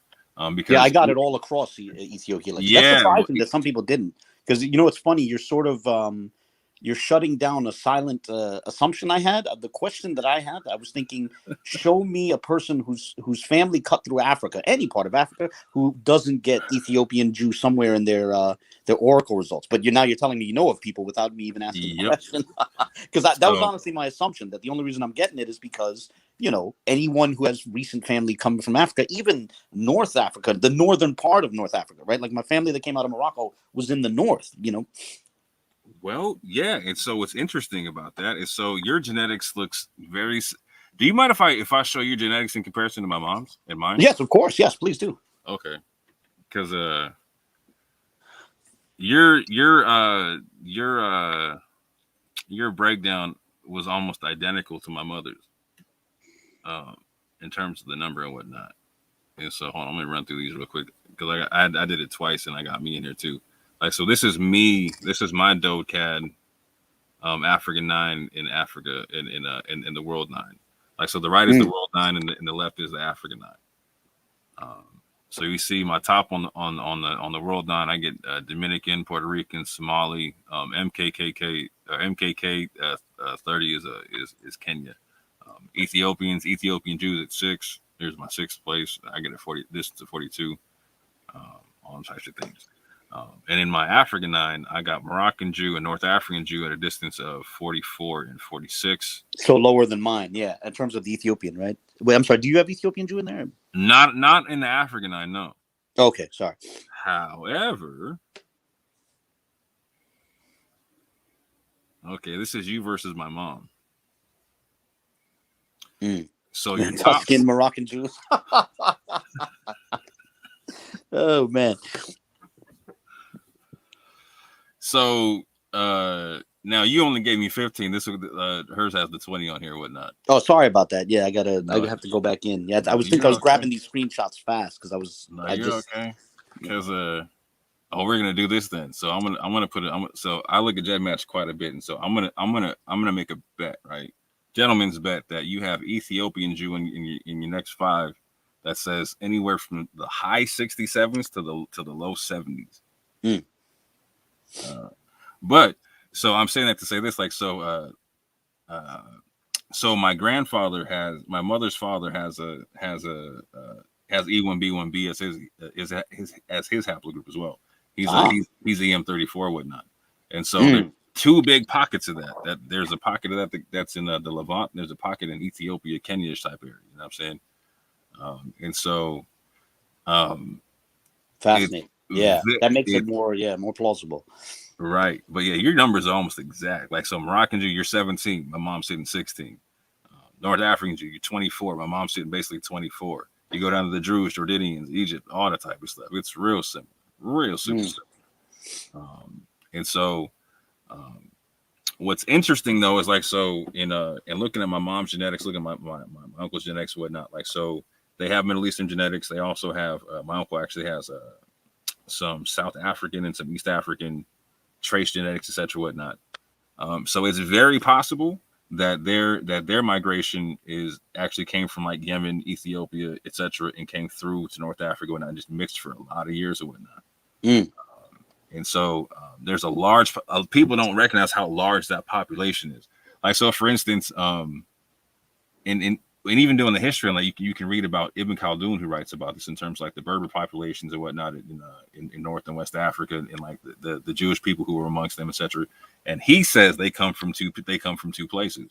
That the Jews came from the Levant and Syria, and they also came from Ethiopia, Yemen, and whatnot, right? And so, and the interesting about that is Ibn Khaldun also says like that his people came from Yemen, and so he's writing that in North Africa, you know what I'm saying? So. So there's a large portion, or there's a portion of Jews, for instance, in North Africa that share genetics that's EM34 with people in the Levant and in Ethiopia, whatnot. So it's very possible that people in North Africa are a blend of people that came from the Levant and from Ethiopia, Yemen, and whatnot, and they share those genetics and whatnot. So you're talking about this route that like anyone who came through this route may have a Ethiopian genetics. Yay, nay, maybe it's possible. Well, no, you basically told me that you can think of people who don't. Like I was thinking anyone who had recent African ancestry is going to get it, but like it's funny because I was thinking that silently. I didn't share that with you, and you answered the question before I asked it. Like I was actually confident that I like the way I imagined in my head.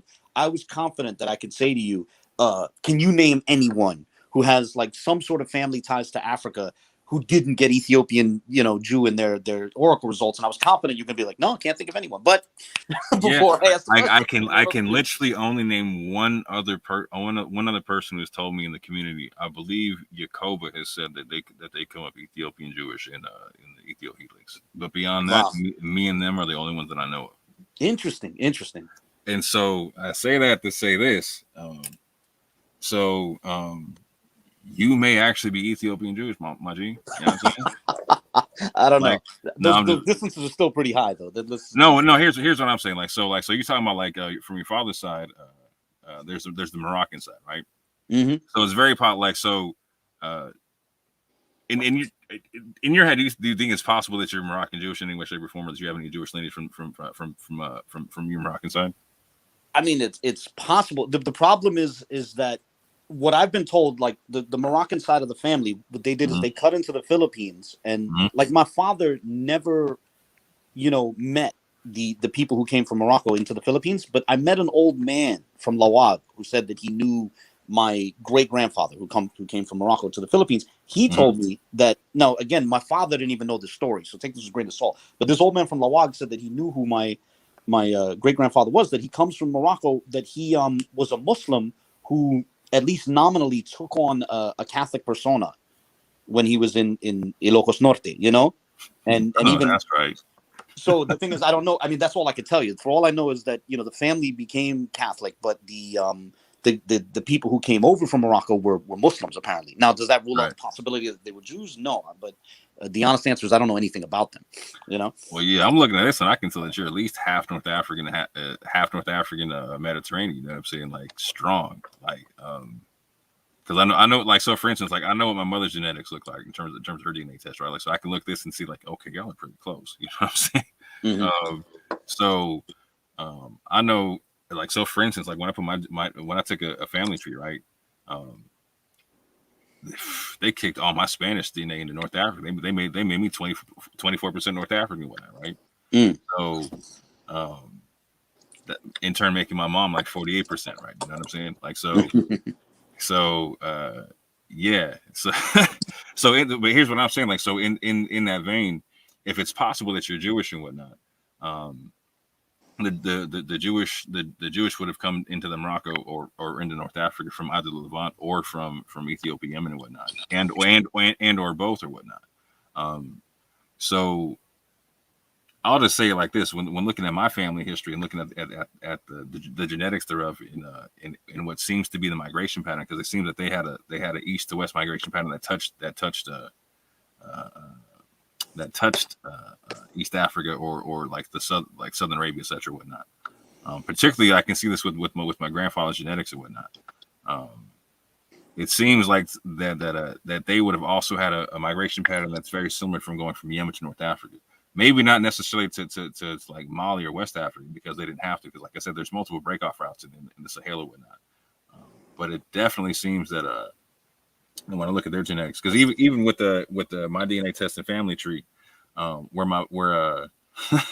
mom and uncle got like the Middle East or whatnot. Like, so again, like, so for them that they were getting the Spanish stuff that I didn't get, right? To where it kicked their Spanish into North Africa for me, and it kicked their Middle Eastern stuff into East Africa for me. Like, so I ended up getting like 2% like Somali or whatnot, or Somali. It was a Somali, Eritrea, Ethiopia, or whatnot. You know what I'm saying? So I was like, okay. Like, I'm sitting there looking at the fact, like, wow. I'm doing the math on my genetics. I'm looking. I'm like, whoa, and man, God is my witness. I'm sitting here for months, trying to figure something out. I had a question. I was like, wait a minute, am I getting East African stuff from my mom and not my dad? Is that what's going on? Right? Yeah. Interesting. And I actually so this is what I and so I and playing with my DNA. I'll show you what I came up with. Well, first of all, I forgot how I got this. What do I got next? So this is my mom's Ethiopia. I think this is my mom's. No, this is yours. Because you're 73% from. Yeah, this is yours. Yeah. That's what. Yeah, it's throwing the European and the Asian together, I think. Yep. And so this is your 3. And again, I noticed she didn't do like the Africa only. Right. Because you only did 3 of them. Because there's 4 to do. So your 3, you average out at 51.65 on the Ethiopian and whatnot, right? Yeah. So, which again, I would think is high. That's my concern. I think that's very high. Right. So yeah, this one's my mom, right? So she's 66 on the French. She's 25 North African. Oh, this is what I want to point out on you that I thought was interesting. Back on my joint. So you are 5% Omatic. Yeah. Oh man. Right. Yeah, I thought that was interesting as well. Yeah. Right. So I want to show you something. Right. So you're 5% Omatic, right? So my mother is 3% Omatic, right? Yeah, a lot of similarities there. That is interesting. Right. I'm 5% Omatic on mine when you see mine. But this is my mom's, right? Like, so my mom pulls up Ethiopian Jewish on this, right? So again, a lot of people who gave me their Jed match don't pull up Ethiopian Jewish in this. My mom's pulling up Ethiopian Jewish in this. And again, Ethiopian Jewish is the only one you can pull up in the Ethiohelix. Now again, I'm gonna say this, like, so if you I've seen people who were Jewish not pull up Ethiopian Jewish in this, like people who were Jewish in other single populations who did not pull up Jewish in this. So I'm talking like European Jews and whatnot. So but can I also go ahead? Another thing though is that because when I was trying to read up on Oracle, right? Mm-hmm. Another thing to keep in mind is apparently some of these calculators aren't necessarily going by shared DNA, although that remains a possibility. It's also sort of looking at how your mix, what sort of proximity your mix has to their samples, the samples Mm-hmm. that the particular calculator is using. Mm-hmm. And so it's also possible, like for the reason that I'm getting Tuscan, right, is Mhm. because so I have this European ancestry and this North African ancestry, and then naturally there's a bunch of samples from Italy that are going to similarly have European and North African mixes. Mhm. So like Exactly. I can get Tuscan without actually being Tuscan, and that may also explain Moroccan Jew, because I may not necessarily descend from any Moroccan Jews. It could just be like for example, the Moroccan Jewish population did absorb European Jewish populations to some degree, Yes, they do. So I will say this though: a lot of people who were used to looking at the Jed match are gonna look at your Moroccan Jewish numbers like, oh, word, those are low as hell. For real, because a lot of people, so a lot of people in the community, they're looking at their second, their two population distances and whatnot, and picking out Jewish lineage and whatnot. Some people aren't. Some people are doing it in single person populations and whatnot. But a lot of people are looking in the 2-person populations and whatnot, 2 population distances and whatnot. Mm-hmm. So they're seeing yours and they're like, oh, word. They're seeing all kind of stuff in the single population. And so, and the same thing happened with my mom's and whatnot. And so, we put our DNA in a whole bunch of different third party stuff, like the DNA land. We put our stuff in the MyTree ancestry, all the kind of stuff. And again, consistently, my mom and my uncle were getting all kind of different North African Jewishes and going down into Yemen, all that kind of stuff, right? And so it seems that it's plausible that there's this link to that again, that east to west migration from Yemen as well. That there's some genetic flow with that, and so with that, this is what I'm saying. What I know about Ethiohelix is touchy when it comes to Ethiopian Jew. It's super touchy. Like not everyone gets it. You know what I'm saying? Like, so I can put in Africans from all over Africa, and I've done so. And I'm gonna do videos when I do that. Where I got people from the Congo. I got Fulani from Nigeria. I got some Somali female, all the type of stuff, and different people come up with completely different stuff. Interesting, and most of them are not getting Ethiopian Jew, because I did get Ethiopian yeah, Jew you're right. Most of them are not. Like, so for instance, like there's a Fulani person who has my exact haplogroup. He's E1A. He's in Nigeria. He does not pull up Ethiopian Jew at all. That's interesting. I got to repeat that you're shutting down an assumption that I had coming in. Right. Like, I was really confident that you weren't going to be able to name anybody. Like, that was my assumption. Yeah. Like, man, anybody whose family came out of Africa recently is going to get that. No, apparently not. That's not the case. All right, and yeah, man, you might have to do a couple of extra DNA tests, man. Because so if you took 23andMe is horrible when it comes to Jewish DNA. I don't know what test you took or whatever. But nothing came up. Nothing came up in 23andMe. Because 23andMe only tests for Ashkenazi and whatnot. Like, so if you go with like Family Tree or with MyHeritage, they actually test for multiple different types of Jewish or whatnot. And so they'll throw 23andMe will throw anything that's not Ashkenazi Jewish into something else. Okay, yeah. Because I was gonna bring that up. Like, I get nothing Jewish, on 23andMe. So yep, nothing Sephardic or Moroccan or Ethiopian, none of that stuff. Oh, I gotta. Okay, so if you're willing, what is your paternal haplogroup? R. That's also why, and I do not. I know you said you can make a case for R. I do not believe that R is I'm a lot less confident than you are that R would be Jacob's haplogroup. Oh, I'm not saying I'm confident. I'm just saying I can make a case for it. I think it would be weaker than J or E1B1B. I agree. I think it's the weakest out of the three. Yes, I agree. Exactly. Like, let's put it this way: if you and maybe Dante will like this. If you put Dante's haplogroup and my haplogroup up, and you said we got to bet on one, I'm gonna go with Dante's rather than mine in terms of haplogroup, paternal haplogroup. I'm not betting on R. So RM269 or something else. It was a European R. It was a 311 or something like that. Okay, no worries. Which then seems to imply that my Moroccan lineage, at some point there was somebody in Europe that cut in, you know? Yeah, I mean, I mean that's Morocco, fam. I mean, like there was a lot of between Morocco and Spain. I mean, it's a short boat ride. My father's done that boat ride. He's literally ridden the boat from southern Spain to Morocco. Yeah, and it's pretty quick. Yeah, for real. But yeah, so interesting. Mm-hmm. So you got R. What's your maternal haplogroup? Say it again. What did you see what your maternal haplogroup was? I forget it, but this one was fascinating for me because to try and like paint what my mother looked like, she was a ginger, very light skin, red hair. Both her parents from Ireland, is my understanding. We got U, but it was a type of U that's typical of Gujarat, of Western India. Wow. You know?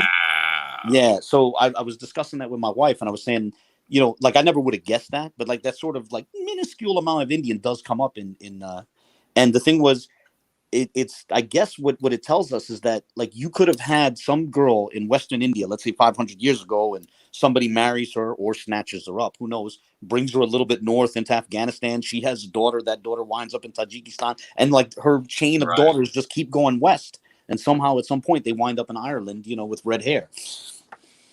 So mom was a ginger gypsy. I got you. That's what's up. Yeah. So okay. Yeah, so this is my mom's stuff in the helix and all four or whatnot. So because she did the all four, the number's a little bit different for you because you got three. But again, like so, so we're looking at the very legitimate possibility that she does have Ethiopian. Like so, in her mind, she does connect to the Ethiopian Jews. So we looked at the genetics and whatnot. We looked at hers and mine. She's like, okay, yeah. Because I had to stop her. I was like, so this is what it came down to. So her and my uncle were pulling up 3.5% Middle Eastern DNA and whatnot.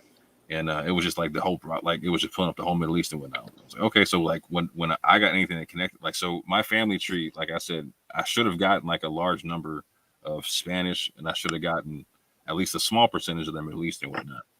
I got no Spanish. They kicked it all to North Africa, and instead of like a 2% or below Middle Eastern or 1.5% Middle Eastern, they gave me less than 2% Somali, Ethiopia, Eritrea. I was like, oh, word. I was like, okay, this is getting kind of interesting. So they kicked the Spanish into North Africa and the Middle East into East Africa. I was like, oh wow.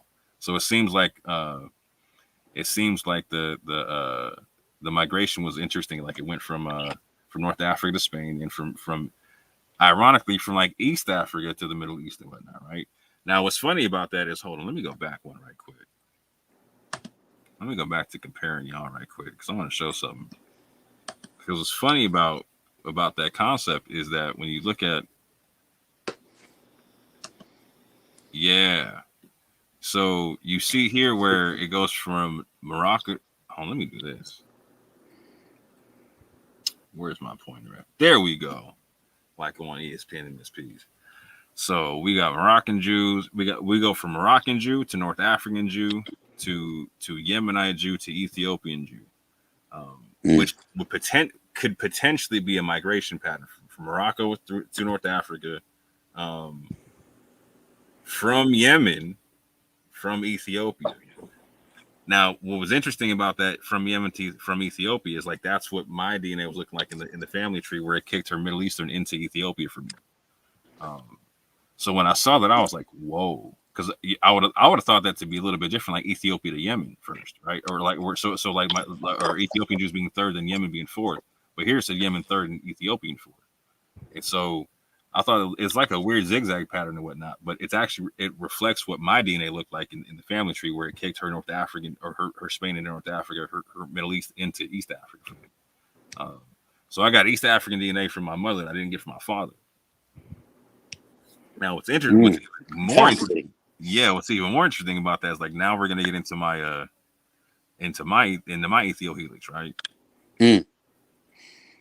So you're averaging 51 in the ethiohelix. My mom's averaging 59 in the ethiohelix. This is me. Mm. Right. So I'm 14% North African. My 12.34, the Eastern Bantu, like that's most likely my Native American DNA right there. And then you see the Khoisan, the West African, the Biaka Pygmy, the French, being my European, etc. And then you see again, I'm 5.64% Omotic, almost same as exactly, me. Yeah. exactly, almost same as you.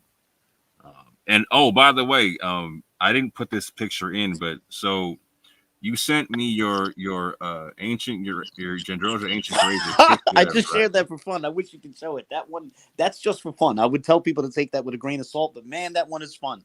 Okay, so this is where I'm going to tell you where you got to take it serious with this whole Ethiopian Yemenite, and also like where it talks about the Druze and the Jordanian stuff as whatnot, right? Because it says that you're 34% Natufi. Mm-hmm. Precisely. Yeah.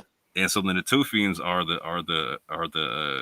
an ancient population of Canaan that go back 11 to 15,000 years and whatnot, are like the base population for the Middle East and in North Africa and whatnot. And the one thing I'll say is I don't know how serious to take it, but that was not an oracle result. That's the result like you see it have on the screen where it's with the pie chart. And I do think the results that you get in those pie charts before you go into oracle should be taken a lot more serious than the oracle stuff.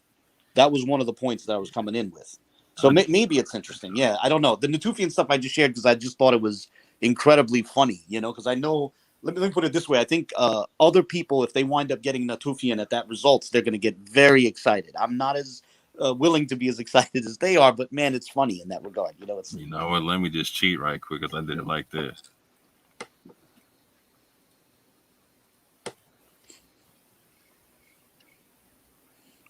Yep, there we go.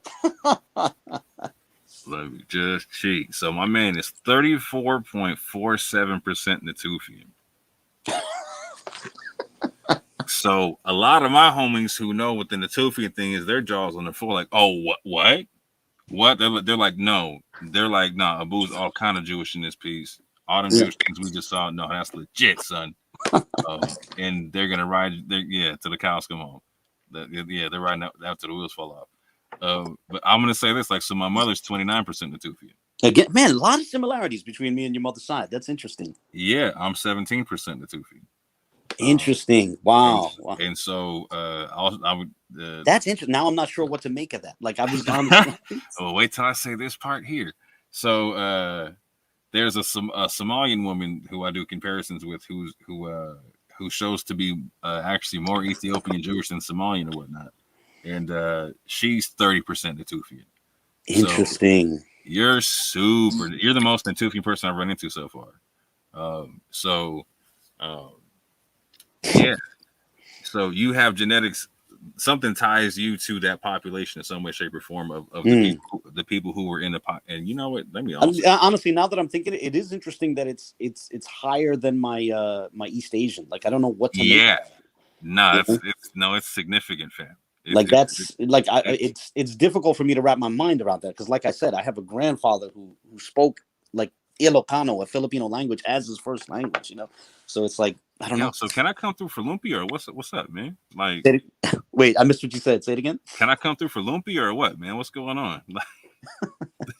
Can anybody make Lumpia rolls or no? Say it again. Oh yeah, no, I got you now.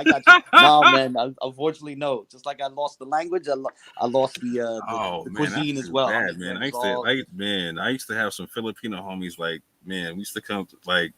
Yeah, I know that. Man. Yeah, it's amazing the cooking. Man. Yes, sir. Anyway, let me get back to my thing right quick.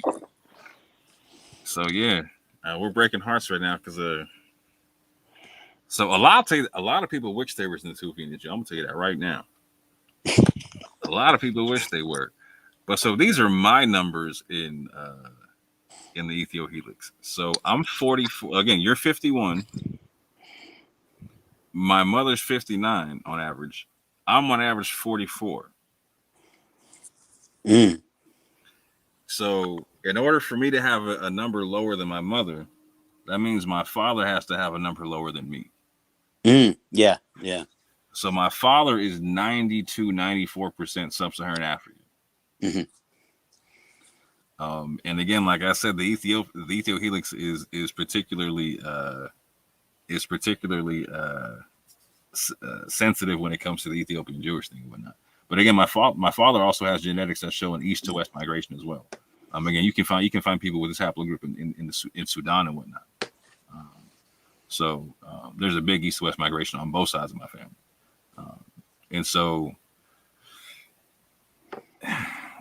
Yeah, so one thing my genetics shows is that in the Ethio helix. So Ethio helix is interesting because a lot of the urban apologists and people like Sister Salama went out. They were saying like we need to use the Ethio helix to prove out if we're Jewish in any way, shape, or form. And I believe Salam is Ethiopian herself or whatnot. Yes. Yeah. Mm-hmm. And so they were saying not to use the MDLP. She told me because of my mixture, I could use the MDLP, and so I did, and I come up Ethiopian Jewish, Moroccan Jewish, Algerian Jewish, Ashkenazi, all in the single populations in the MDLP. I come up Ethiopian Jewish and MDLP, Ethio helix, and OCAD. And so for me, and again, like I said, I have a DNA test that says that I actually have East African genetics and whatnot. That goes back to Ethiopia when I look at that, I'm like, yo, okay, I look at this different because like I said, not everyone comes. I looked at a lot of people and they didn't come up Ethiopian Jewish or whatnot. So when I find people that do, and now again, the people I'm talking about that didn't come up Ethiopian Jewish didn't come up Ethiopian Jewish in the single population. They came up Ethiopian Jewish in the two populations. Mm-hmm. But again, we're talking. I tested people from North Africa, West Africa, Central Africa, South Africa, East Africa, all in GEDmatch and whatnot. And again, so the Somalian sister, she came up Ethiopian Jewish, right? She was the only person in Africa I tested that did in the single population. Like so, I test people from Nigeria, Congo, etc. None of them came up Ethiopian Jewish. So. You may want to look into that Natufian thing a little bit, you know what I'm saying? Because yeah, well, the Natufian thing is interesting just because I want to reiterate that people should be obviously when you get those pie charts, right? That's more significant than the Oracle results. I do think from what I've read on the Oracle results, people should be at least the word I'm looking for is careful. Like don't just run and start blowing a trumpet because you got something in your Oracle results but not in your pie chart. You know what I mean? So yeah, the Natufian thing, the Omatic thing, the maybe that's hitting it. Like maybe because I have this minuscule amount of East African DNA mixed with something, Arabic, maybe that's setting off Ethiopian Jew, Right, but I also say this though. So the concept of you being Natufian and whatnot also plays a role in this, to where like you're getting the Druze and the Jordanians and all that type of stuff. Because again, so you're gonna get the Natufian DNA. You see it in two pockets in the Levant and again Ethiopia, Kenya. So or Ethiopia, Kenya, Yemen. I'll say it like that. Interesting. And so interesting. Right. So I'm seeing all those hit in your joint a little bit. You know what I'm saying? That's why I'd love to see them last five. Because I got a hunch them last five have Ethiopian Jew in it. See, and you know what's funny about this? Like, suppose somebody else got this, right? Like, I don't have any interest in being like in trying to define myself as an Israelite. But suppose there was someone else who was, right, who had the exact same results as me. They might get very excited about this, right? But how excited they should be, this takes us back to the question about how you define Israelite, right? So I have R as my haplogroup, right? And as I said, I'd be if you're gonna make it strictly about paternal lineage, I have serious doubts that R is the haplogroup that goes back to Jacob, right? Right. You know what I mean? But this is all not a somal test right here. Yeah, but if it's going to just be open-ended, where like anything from Oracle that connects is good enough, which I'm going to be honest with you, I've seen other people basically acting like that. Like, look, I got Ethiopian Jew here, so it's done. The debate is over.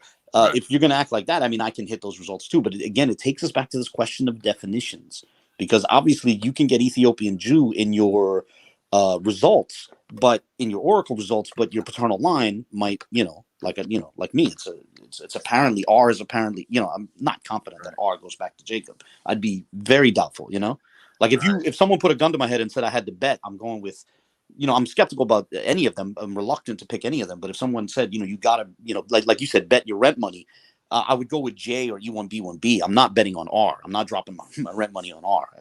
If I had to bet my rent money on just if you had to pick one, what would it be?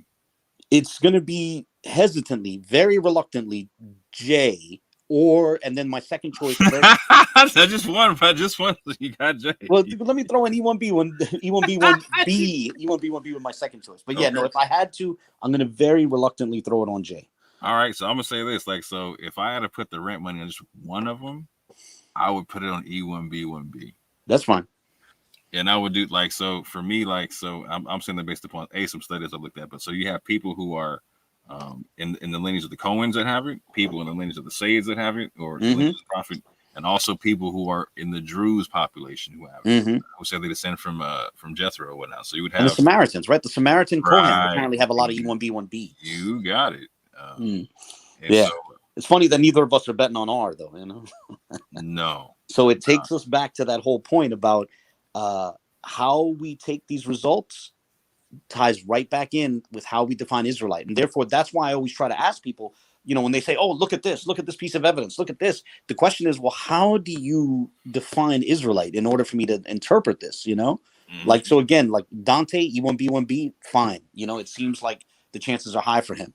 But someone like me with R, if we're going strictly paternal, all this Ethiopian Jewish stuff is Natufian. It's all like irrelevant, potentially anyway, Potentially, yeah. But we all come from somewhere, right? Oh, agreed, of course. And so that's what's interesting about this concept here is when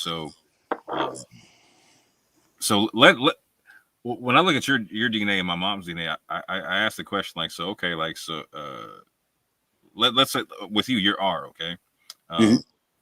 You say you don't believe that goes back to Jacob. I agree. Well, I mean, I think like you said, it's possible. It's possible. I'm just not betting it's the not rent probable. money on that No, I wouldn't even bet your rent money on it. I ain't gonna lie to you. You're gonna look out for me, right? Yeah, I wouldn't even bet your rent money on it. That's funny, man.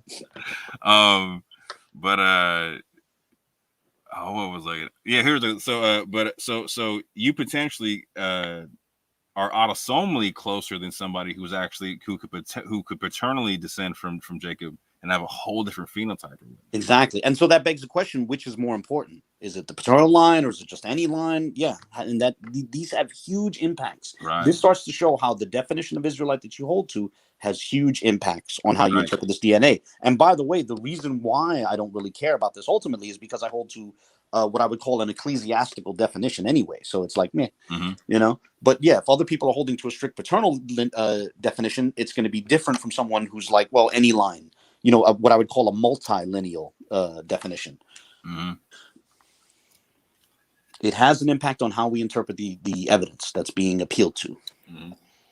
I will say that this is interesting. So you can see to where so my mom's 29, almost 30% Natufi, and you're 34%.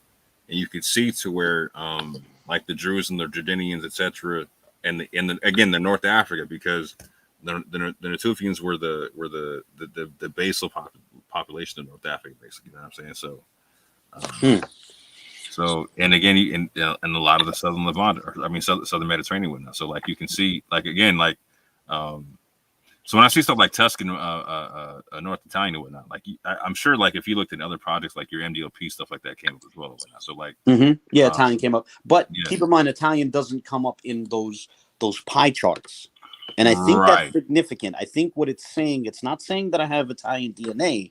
It's saying that my mixture of European and North African is similar to the Italian samples they have. Those also have European and North African mixtures. And that's significant because if we can admit that me getting Tuscan at a distance as low as 9, doesn't mean I have Italian ancestry, then by the same token, me having Ethiopian Jew at 40, likewise doesn't have to mean that I descend from an Ethiopian Jew. It's possible, but it's also, I would reiterate that I wouldn't consider it very likely. So what's interesting about that, like, so 23andMe said that my uncle had a small percentage of Ashkenazi Jewish and whatnot, and then when we tested out in family tree, it turned out to be Sephardic Jewish, Sephardic Magrebi, and then when we doubled again, like so. So one of these tests. None of us came up Ashkenazi at all in family tree. None of us came up Ashkenazi at all in my heritage or whatnot.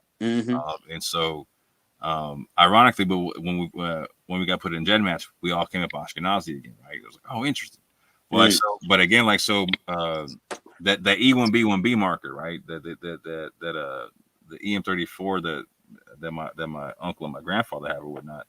And it's also like a subclade of EM123. It's amongst the Ashkenazi at like a 20% clip, 50%, 15 to 20% clip or whatnot. And so I can see to where I'm going to be related to people who have that. You know what I'm saying? And ironically, my mother would descend from the people who would be considered like the Aunt of Sema and whatnot, right? But however, she doesn't have any Sephardic matches at all in Gen Match, but she comes up Moroccan Jewish again, North African Jewish, Ethiopian, Yemenite, and Ashkenazi and whatnot. Even Romanian at one point, I think. I was getting that in one of these as well. You know, especially in the two what do you call two population guesses? I'm getting and some of those more European ones. I'm getting it's funny too because it would be like Romanian and Han Chinese. I got it. I got Romanian Jewish, but Romanian and Han Chinese. That one was, and I got that a bunch of times. I'm tripping because I don't get Sephardic, but I get everywhere the Sephardic people went to. I'm like, oh, okay. Yeah, I never got Sephardic either. Yeah, that's. But I got everywhere. But Sephardic Jews not too. It's not in too many of the actual spreadsheets or whatnot. So that's one of the reasons for that.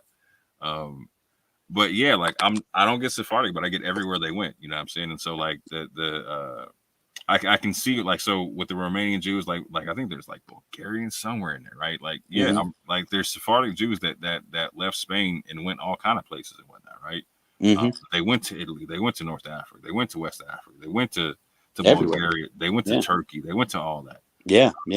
So all throughout the Turkish Empire, right? Exactly. Which could cover Bulgaria and Romania, but which has extensive Solotreo, by the way. I would just just throwing that one out there.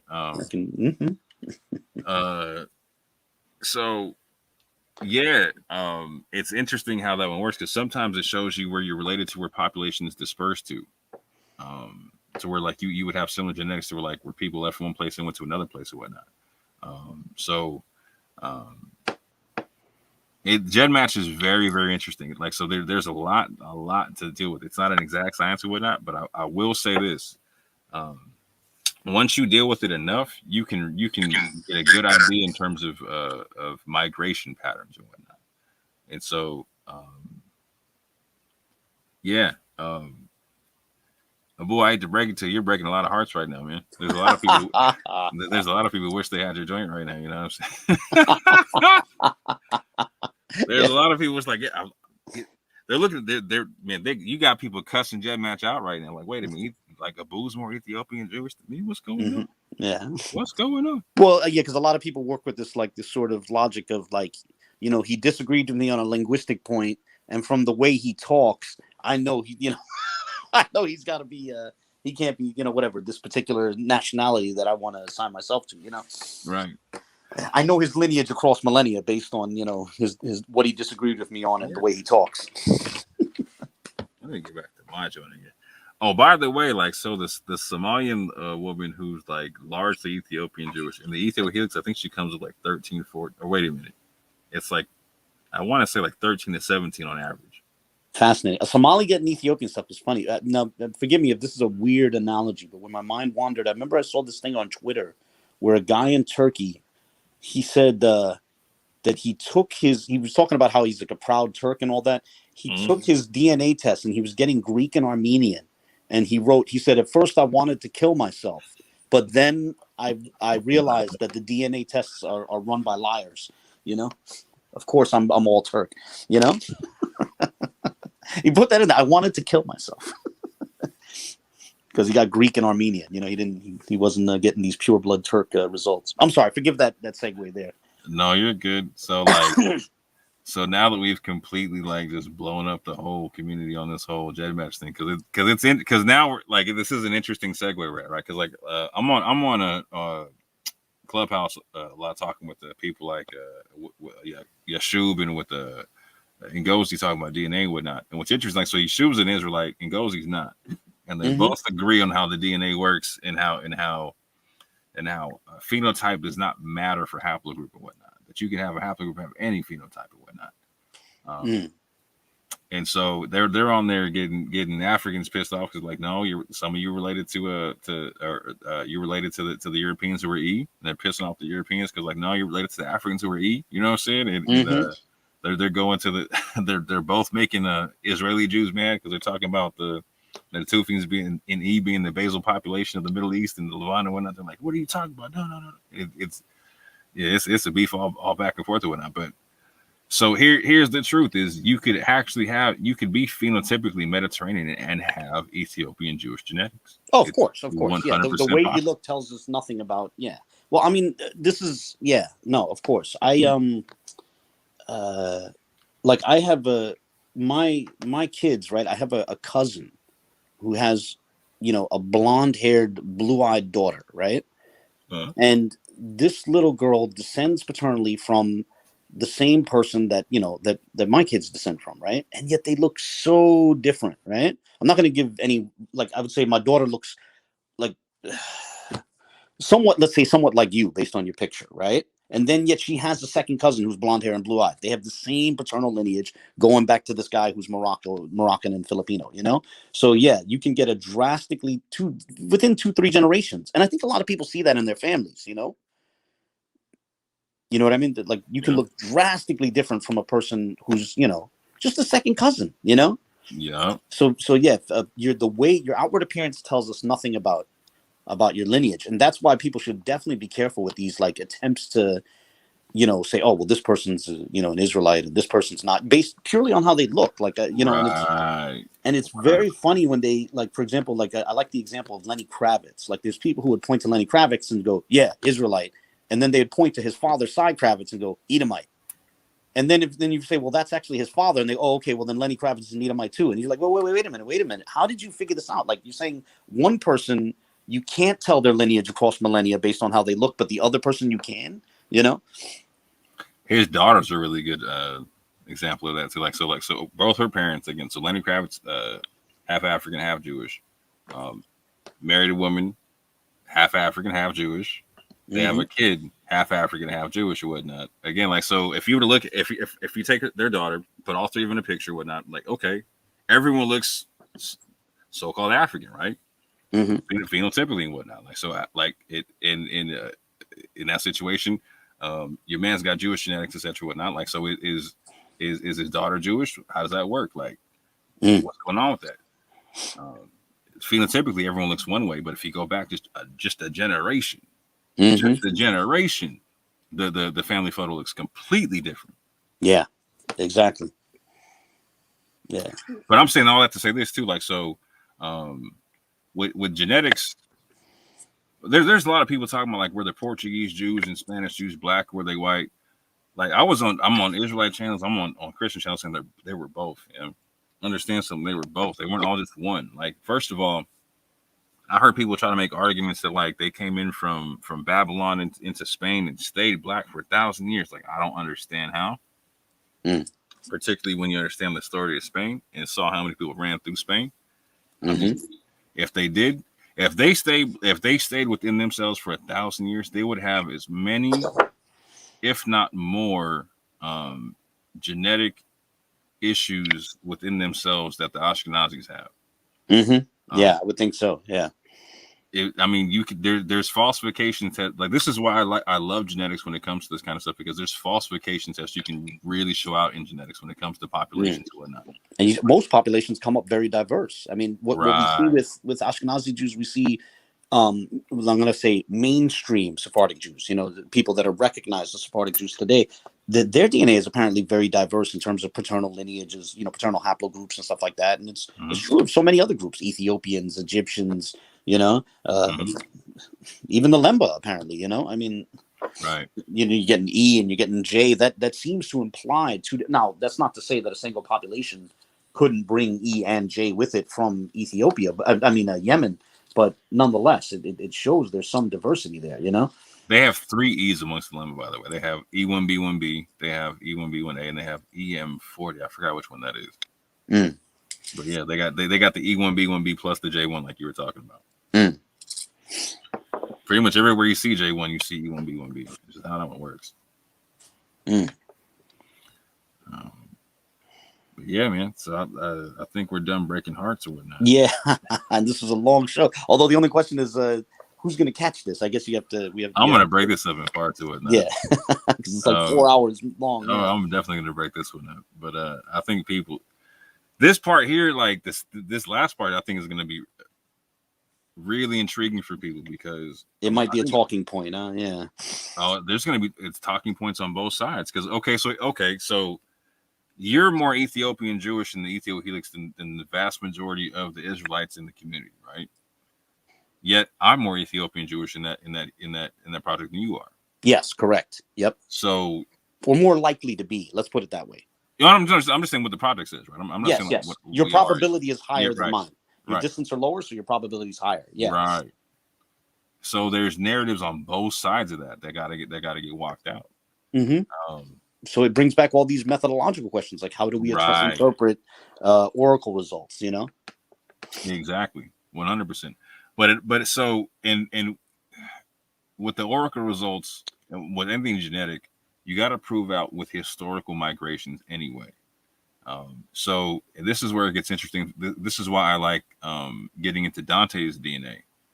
Because like what you recognized, him being E1B1B is significant in showing that migration pattern.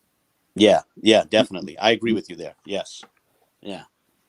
So I look forward to that conversation. And again, I really look forward to slowing this thing down. I'm gonna try to like hit the brakes on this as much as possible so people don't talk past each other, but also miss the information that's there because and there's a lot of emotion and anger that gets into a lot of that also.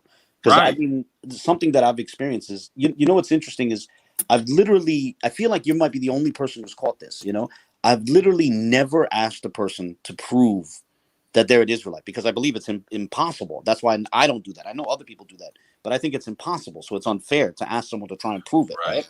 And I've never told a person that they're not. I would never do that. Like I've never claimed I know a person's lineage across millennia, right?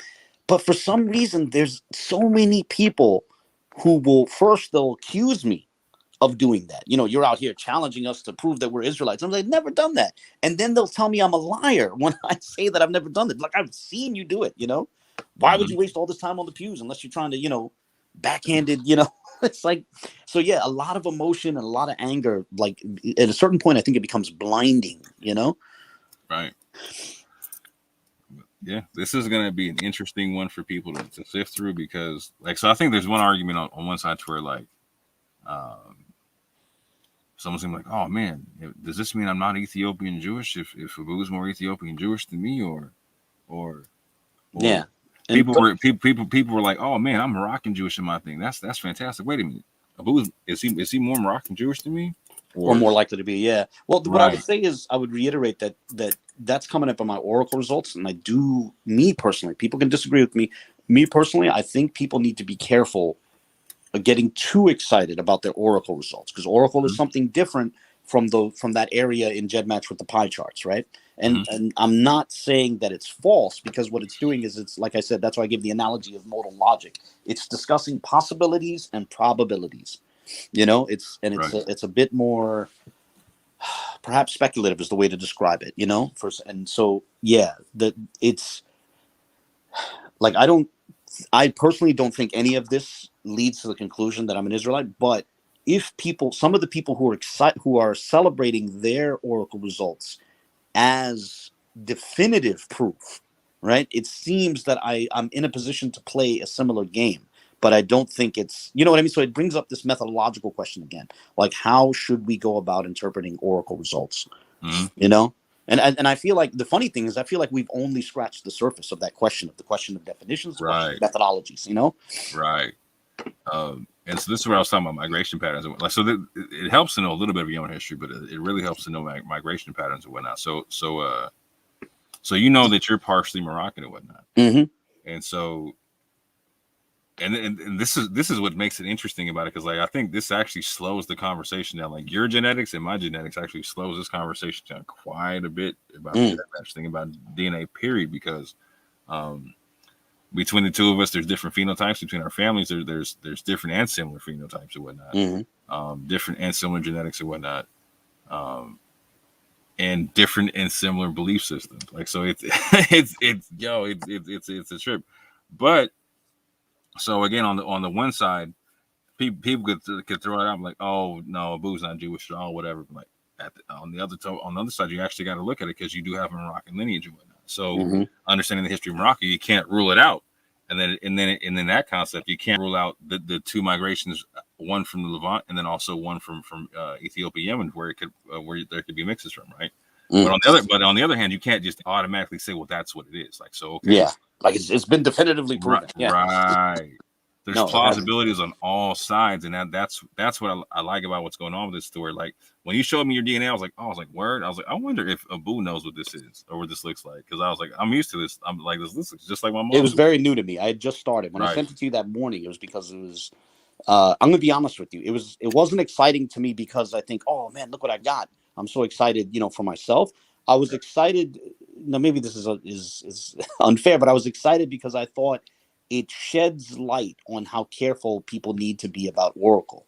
I don't think it says anything like, I don't think it was like, oh, Abu's an Israelite. No, I think it's people need to be careful with their Oracle results is the lesson I was, and that's why I was excited, Right. Yeah. Oracle's not perfect. That people missed. Yeah. Oracle's not perfect. And the way they put the products together aren't perfect. Like there's definitely there's definite issues with that for sure.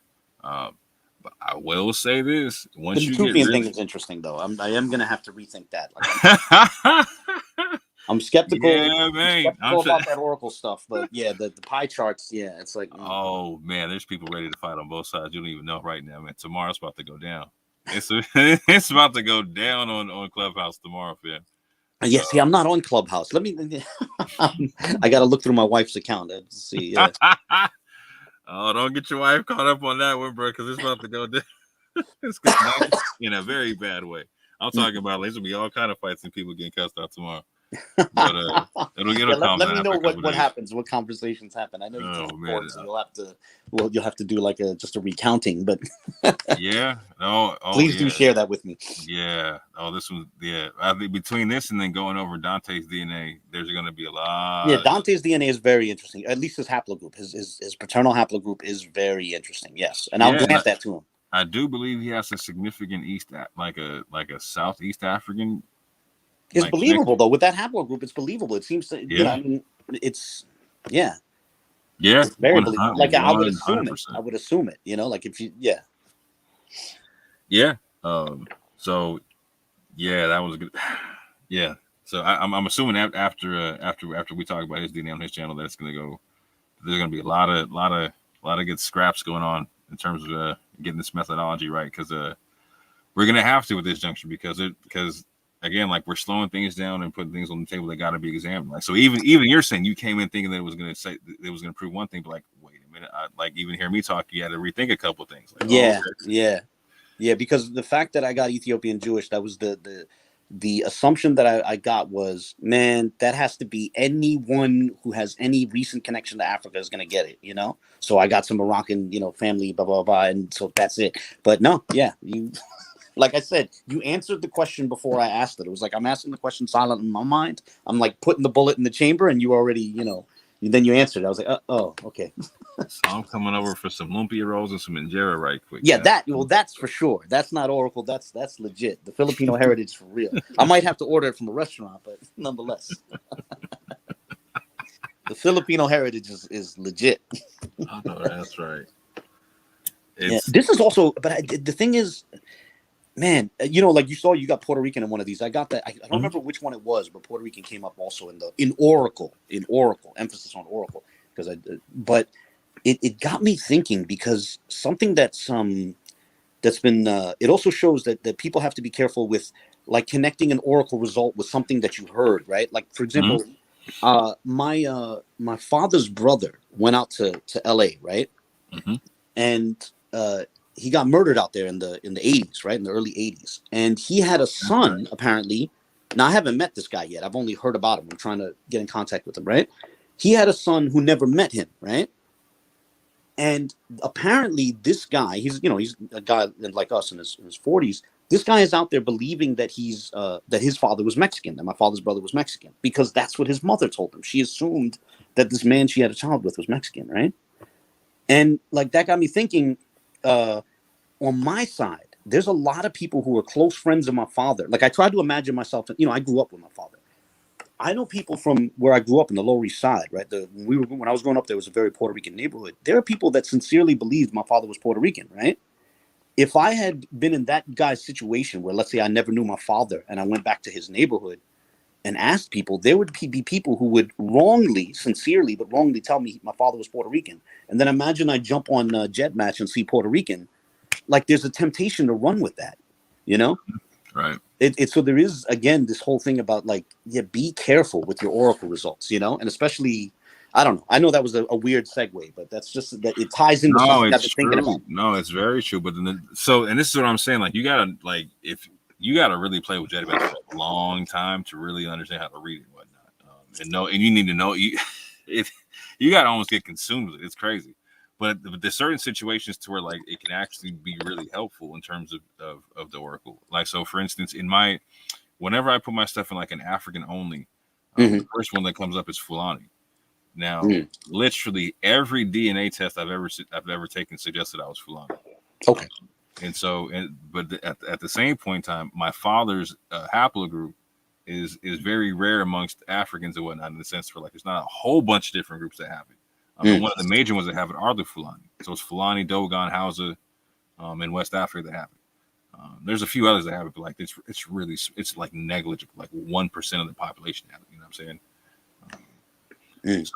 So also knowing my father's migration pattern in the Americas, like knowing that he's from Alabama, but his people came from Georgia, in the Low Country and whatnot. So there was a lot of Fulani that were there, like I keep pointing out in big stuff and whatnot. So not only that, like my grandfather looks like the Fulani that were in that area and whatnot. Like so for me, I can see where there's a significance to where I can see where it works out for me, but for me it's different. Like so I have a rare haplogroup. I know my admixtures between my mother and my father. Like so again, I know my mother and father are phenotypically different. Right. I know my father is 92-94% sub-Saharan African. I know what my mother's mixed with, right? Like, so it's easy for me. It's easier for someone like me to differentiate in Jed Match and negotiate. If you are someone who is like 90 some odd percent sub-Saharan African or etc., it's going to be tougher. Or both of your parents are the same thing. It's going to be tougher because everything looks similar. But it's hard to tell the difference between this, that, and the third, and what's going on. For me, it's easy to tell what the migrations are, who's coming from where, etc., etc., etc. But by the way, regarding your mother, you said her father has E1B1B as well, right? Yep. What's interesting about that is, like, I'm guessing you've caught some of these polemics that exist online now, where so you have the One Westers with their tribes chart, right? Where it's the West African diaspora, the Native Americans, Latinos, and stuff like that. They're all Israelites, right? And on a certain level, right, that's hard to take seriously, right? But then you have some people, these Israelites, who they swing because they're swinging away from the 12 tribes chart of One West. They swing into this situation where they say, well, they'll say these sweeping statements like Hispanics are not Israelites, right? And so, like, the people who think like that, who say, who are just going to wave their hand and say, these European and Mongolian looking people, they're not Israelites. I imagine that a person with that mindset might look at your mother and wave her off. And yet she descends apparently from someone who has E1B1B. Interesting, Interesting. So meaning like there's African genetics at that. Yeah, it's a more decent probability. Yeah, well, that's what I'm saying. I think if someone with E1B1B, I assume East Africa. That's like right, East Africa, Arabia, exactly, 100%. Yeah, and so I would say, like, based on what we were saying earlier, like if you had to bet, it's E1B1B is going to be high amongst where our bets are going to go. In terms of a paternal haplogroup. So it ties back in with this thing of like, you know, trying to wave people off based on on how they look Right. is foolhardy, you Right. know? So, well, let's put it this way. Let's see. Let's take, you know, there are lots of people within the West African diaspora who do not have any form of E as their haplogroup, right? They might be R, they might be Right. G, right? Mhm. Here's an interesting thing. Your mother, Dante Fortson, and Albert Einstein are more closely related paternally to each other than they Mhm. are to, say, a member of the West African diaspora who has a haplogroup other than E, you know? Right. And that's significant because that shows right there that trying to guess like paternal lineage or any line of lineage based across millennia based on how someone looks it's a fool's errand, to be blunt. And I'm gonna keep it real. As far as I'm concerned, I think that's what the Most High was trying to do with I think that one of the major reasons that the Most High spread out the Israelites around the world was so that when they came back, they would look like the whole world. I heard you say that on Dante. I thought that was a really interesting point. Yeah, spread amongst all nations. Yeah, and therefore, so they come back looking like everybody. Mm-hmm.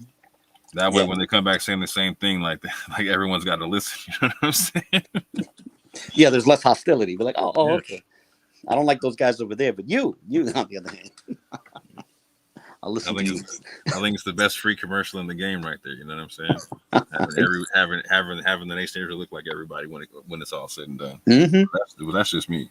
And it takes us back to this point about definitions, though, because let's say if only, I know this isn't your definition, but if only paternal lineage matters, then a person who descends paternally from Jacob could look like anyone. There's nothing ruling that out, you know? Yeah, and like so I said, you could be a 7 lineage. foot albino Mongolian, fam. Exactly. Yeah. They could look like anything. Uh-huh. All right. On that note, I hope you forgive me if I'm starting to, because I got to get up. Man, I got to tap out. Yeah, I got to get up in like 3 hours anyway to go to church. So, well, I got to get this. I'm going to desperately need these 3 hours here. I know that's right. Well, I appreciate you for your time. I appreciate you for your methodology. I appreciate you for your forthrightness, and I appreciate your questions. Thank you, sir. Thank you, and I hope this sparks further conversation.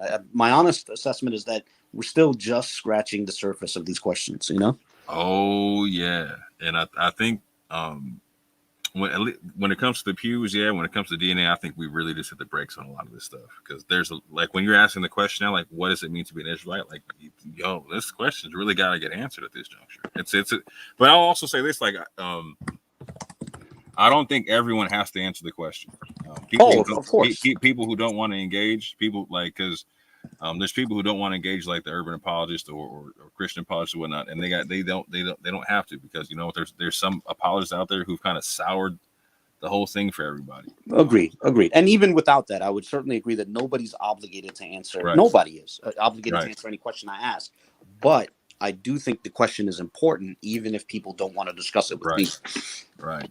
And that's right. And that's definitely one thing that I think is important is that when someone asks a really good question, even if they got bad intentions, I'll say it like this: even if they got bad intentions, you got to answer it in the court of public opinion because it needs to get answered. Because otherwise, it looks bad if it doesn't get answered. But not only that, focus on the argument. You know, there's a weird thing. There's a weird thing that's going on where people have this weird sense of trust, right, with regards to these conversations. Like, I'll give you 3 examples, right? I've had a number of people who say to me, like when I try to discuss language with them, they say to me, "Oh, you think I'm going to trust you? I would never trust you." And then I have to explain to you, I'm not asking you to trust me on anything. Let's just look at the arguments. And then the flip side of that is, before I went on Berean in November of last year, there were people who literally told me, "Don't trust Berean, he's going to set you up." And before I went on your show in February, people told me the same thing. "Don't trust Moor, he's going to set you up." And I had to explain to people the worst thing that can happen is I'm either disproven on a point. Let's say you prove the point that I've taken publicly wrong, or you hit me with an argument that I have no answer to, and I have to say, "Oh, well, I have to look into that. I don't know the answer." That's, for me, I'm at peace with both of those outcomes. So it's like, it's not a worry, but there's a number of people out there that there's this weird thing about, I don't trust this person. Don't give this person anything because, there's all this like sinister assumptions on both sides, I don't trust you. Don't trust this person. And it's like, let's just focus on the arguments. Like it doesn't, but I think it also comes into this whole thing about our brand, like like people are really worried about on both sides. Not everybody. There are certain people on both sides who are really worried about protecting their brand. And for me, that's like don't worry about that. We just focus on the arguments, like there's no way. And if anything, we benefit from these conversations, even if, let's say I show up on a show and I get proven wrong. Like, let's say I take a position, you knock it down. It's like, okay, because I'm not worried about a brand. I'm not worried like, oh, like this is a presidential debate. Now I can never be president because you proved me wrong with something. At the end of the day, I don't care if you're right or wrong. I care if you argue in good faith or not. Yeah, and I think that's my important as well. biggest issue. That's my biggest issue. And so I don't deal with intentions because I can't tell people's hearts, but I definitely make a decision on if you're arguing in good faith or not, real quick. Mm-hmm. And it has to do with like, so okay, if I give you something, like I'll ask you, so what's your threshold on something? I gotta find out what you're lying on something. Like, so what will you accept? What won't you accept or whatnot? And so you'll let me know what your bias is at one point. Mm-hmm. And if it's unacceptable, like if I can't bring you realistic information and have you accept it, I can't deal with you. You know what I'm saying? Or at least not in a good faith situation. But with that, family, we are now running up on 5 hours exactly. Yeah, let me run. Thank you for the conversation. Yes, sir. Peace and blessings upon all you. Appreciate you for your time. I hope you have a good time at church. Thank you, Sal, for giving us the platform. Peace and blessings. God bless. All that. Here is a tune to go to sleep on, fam.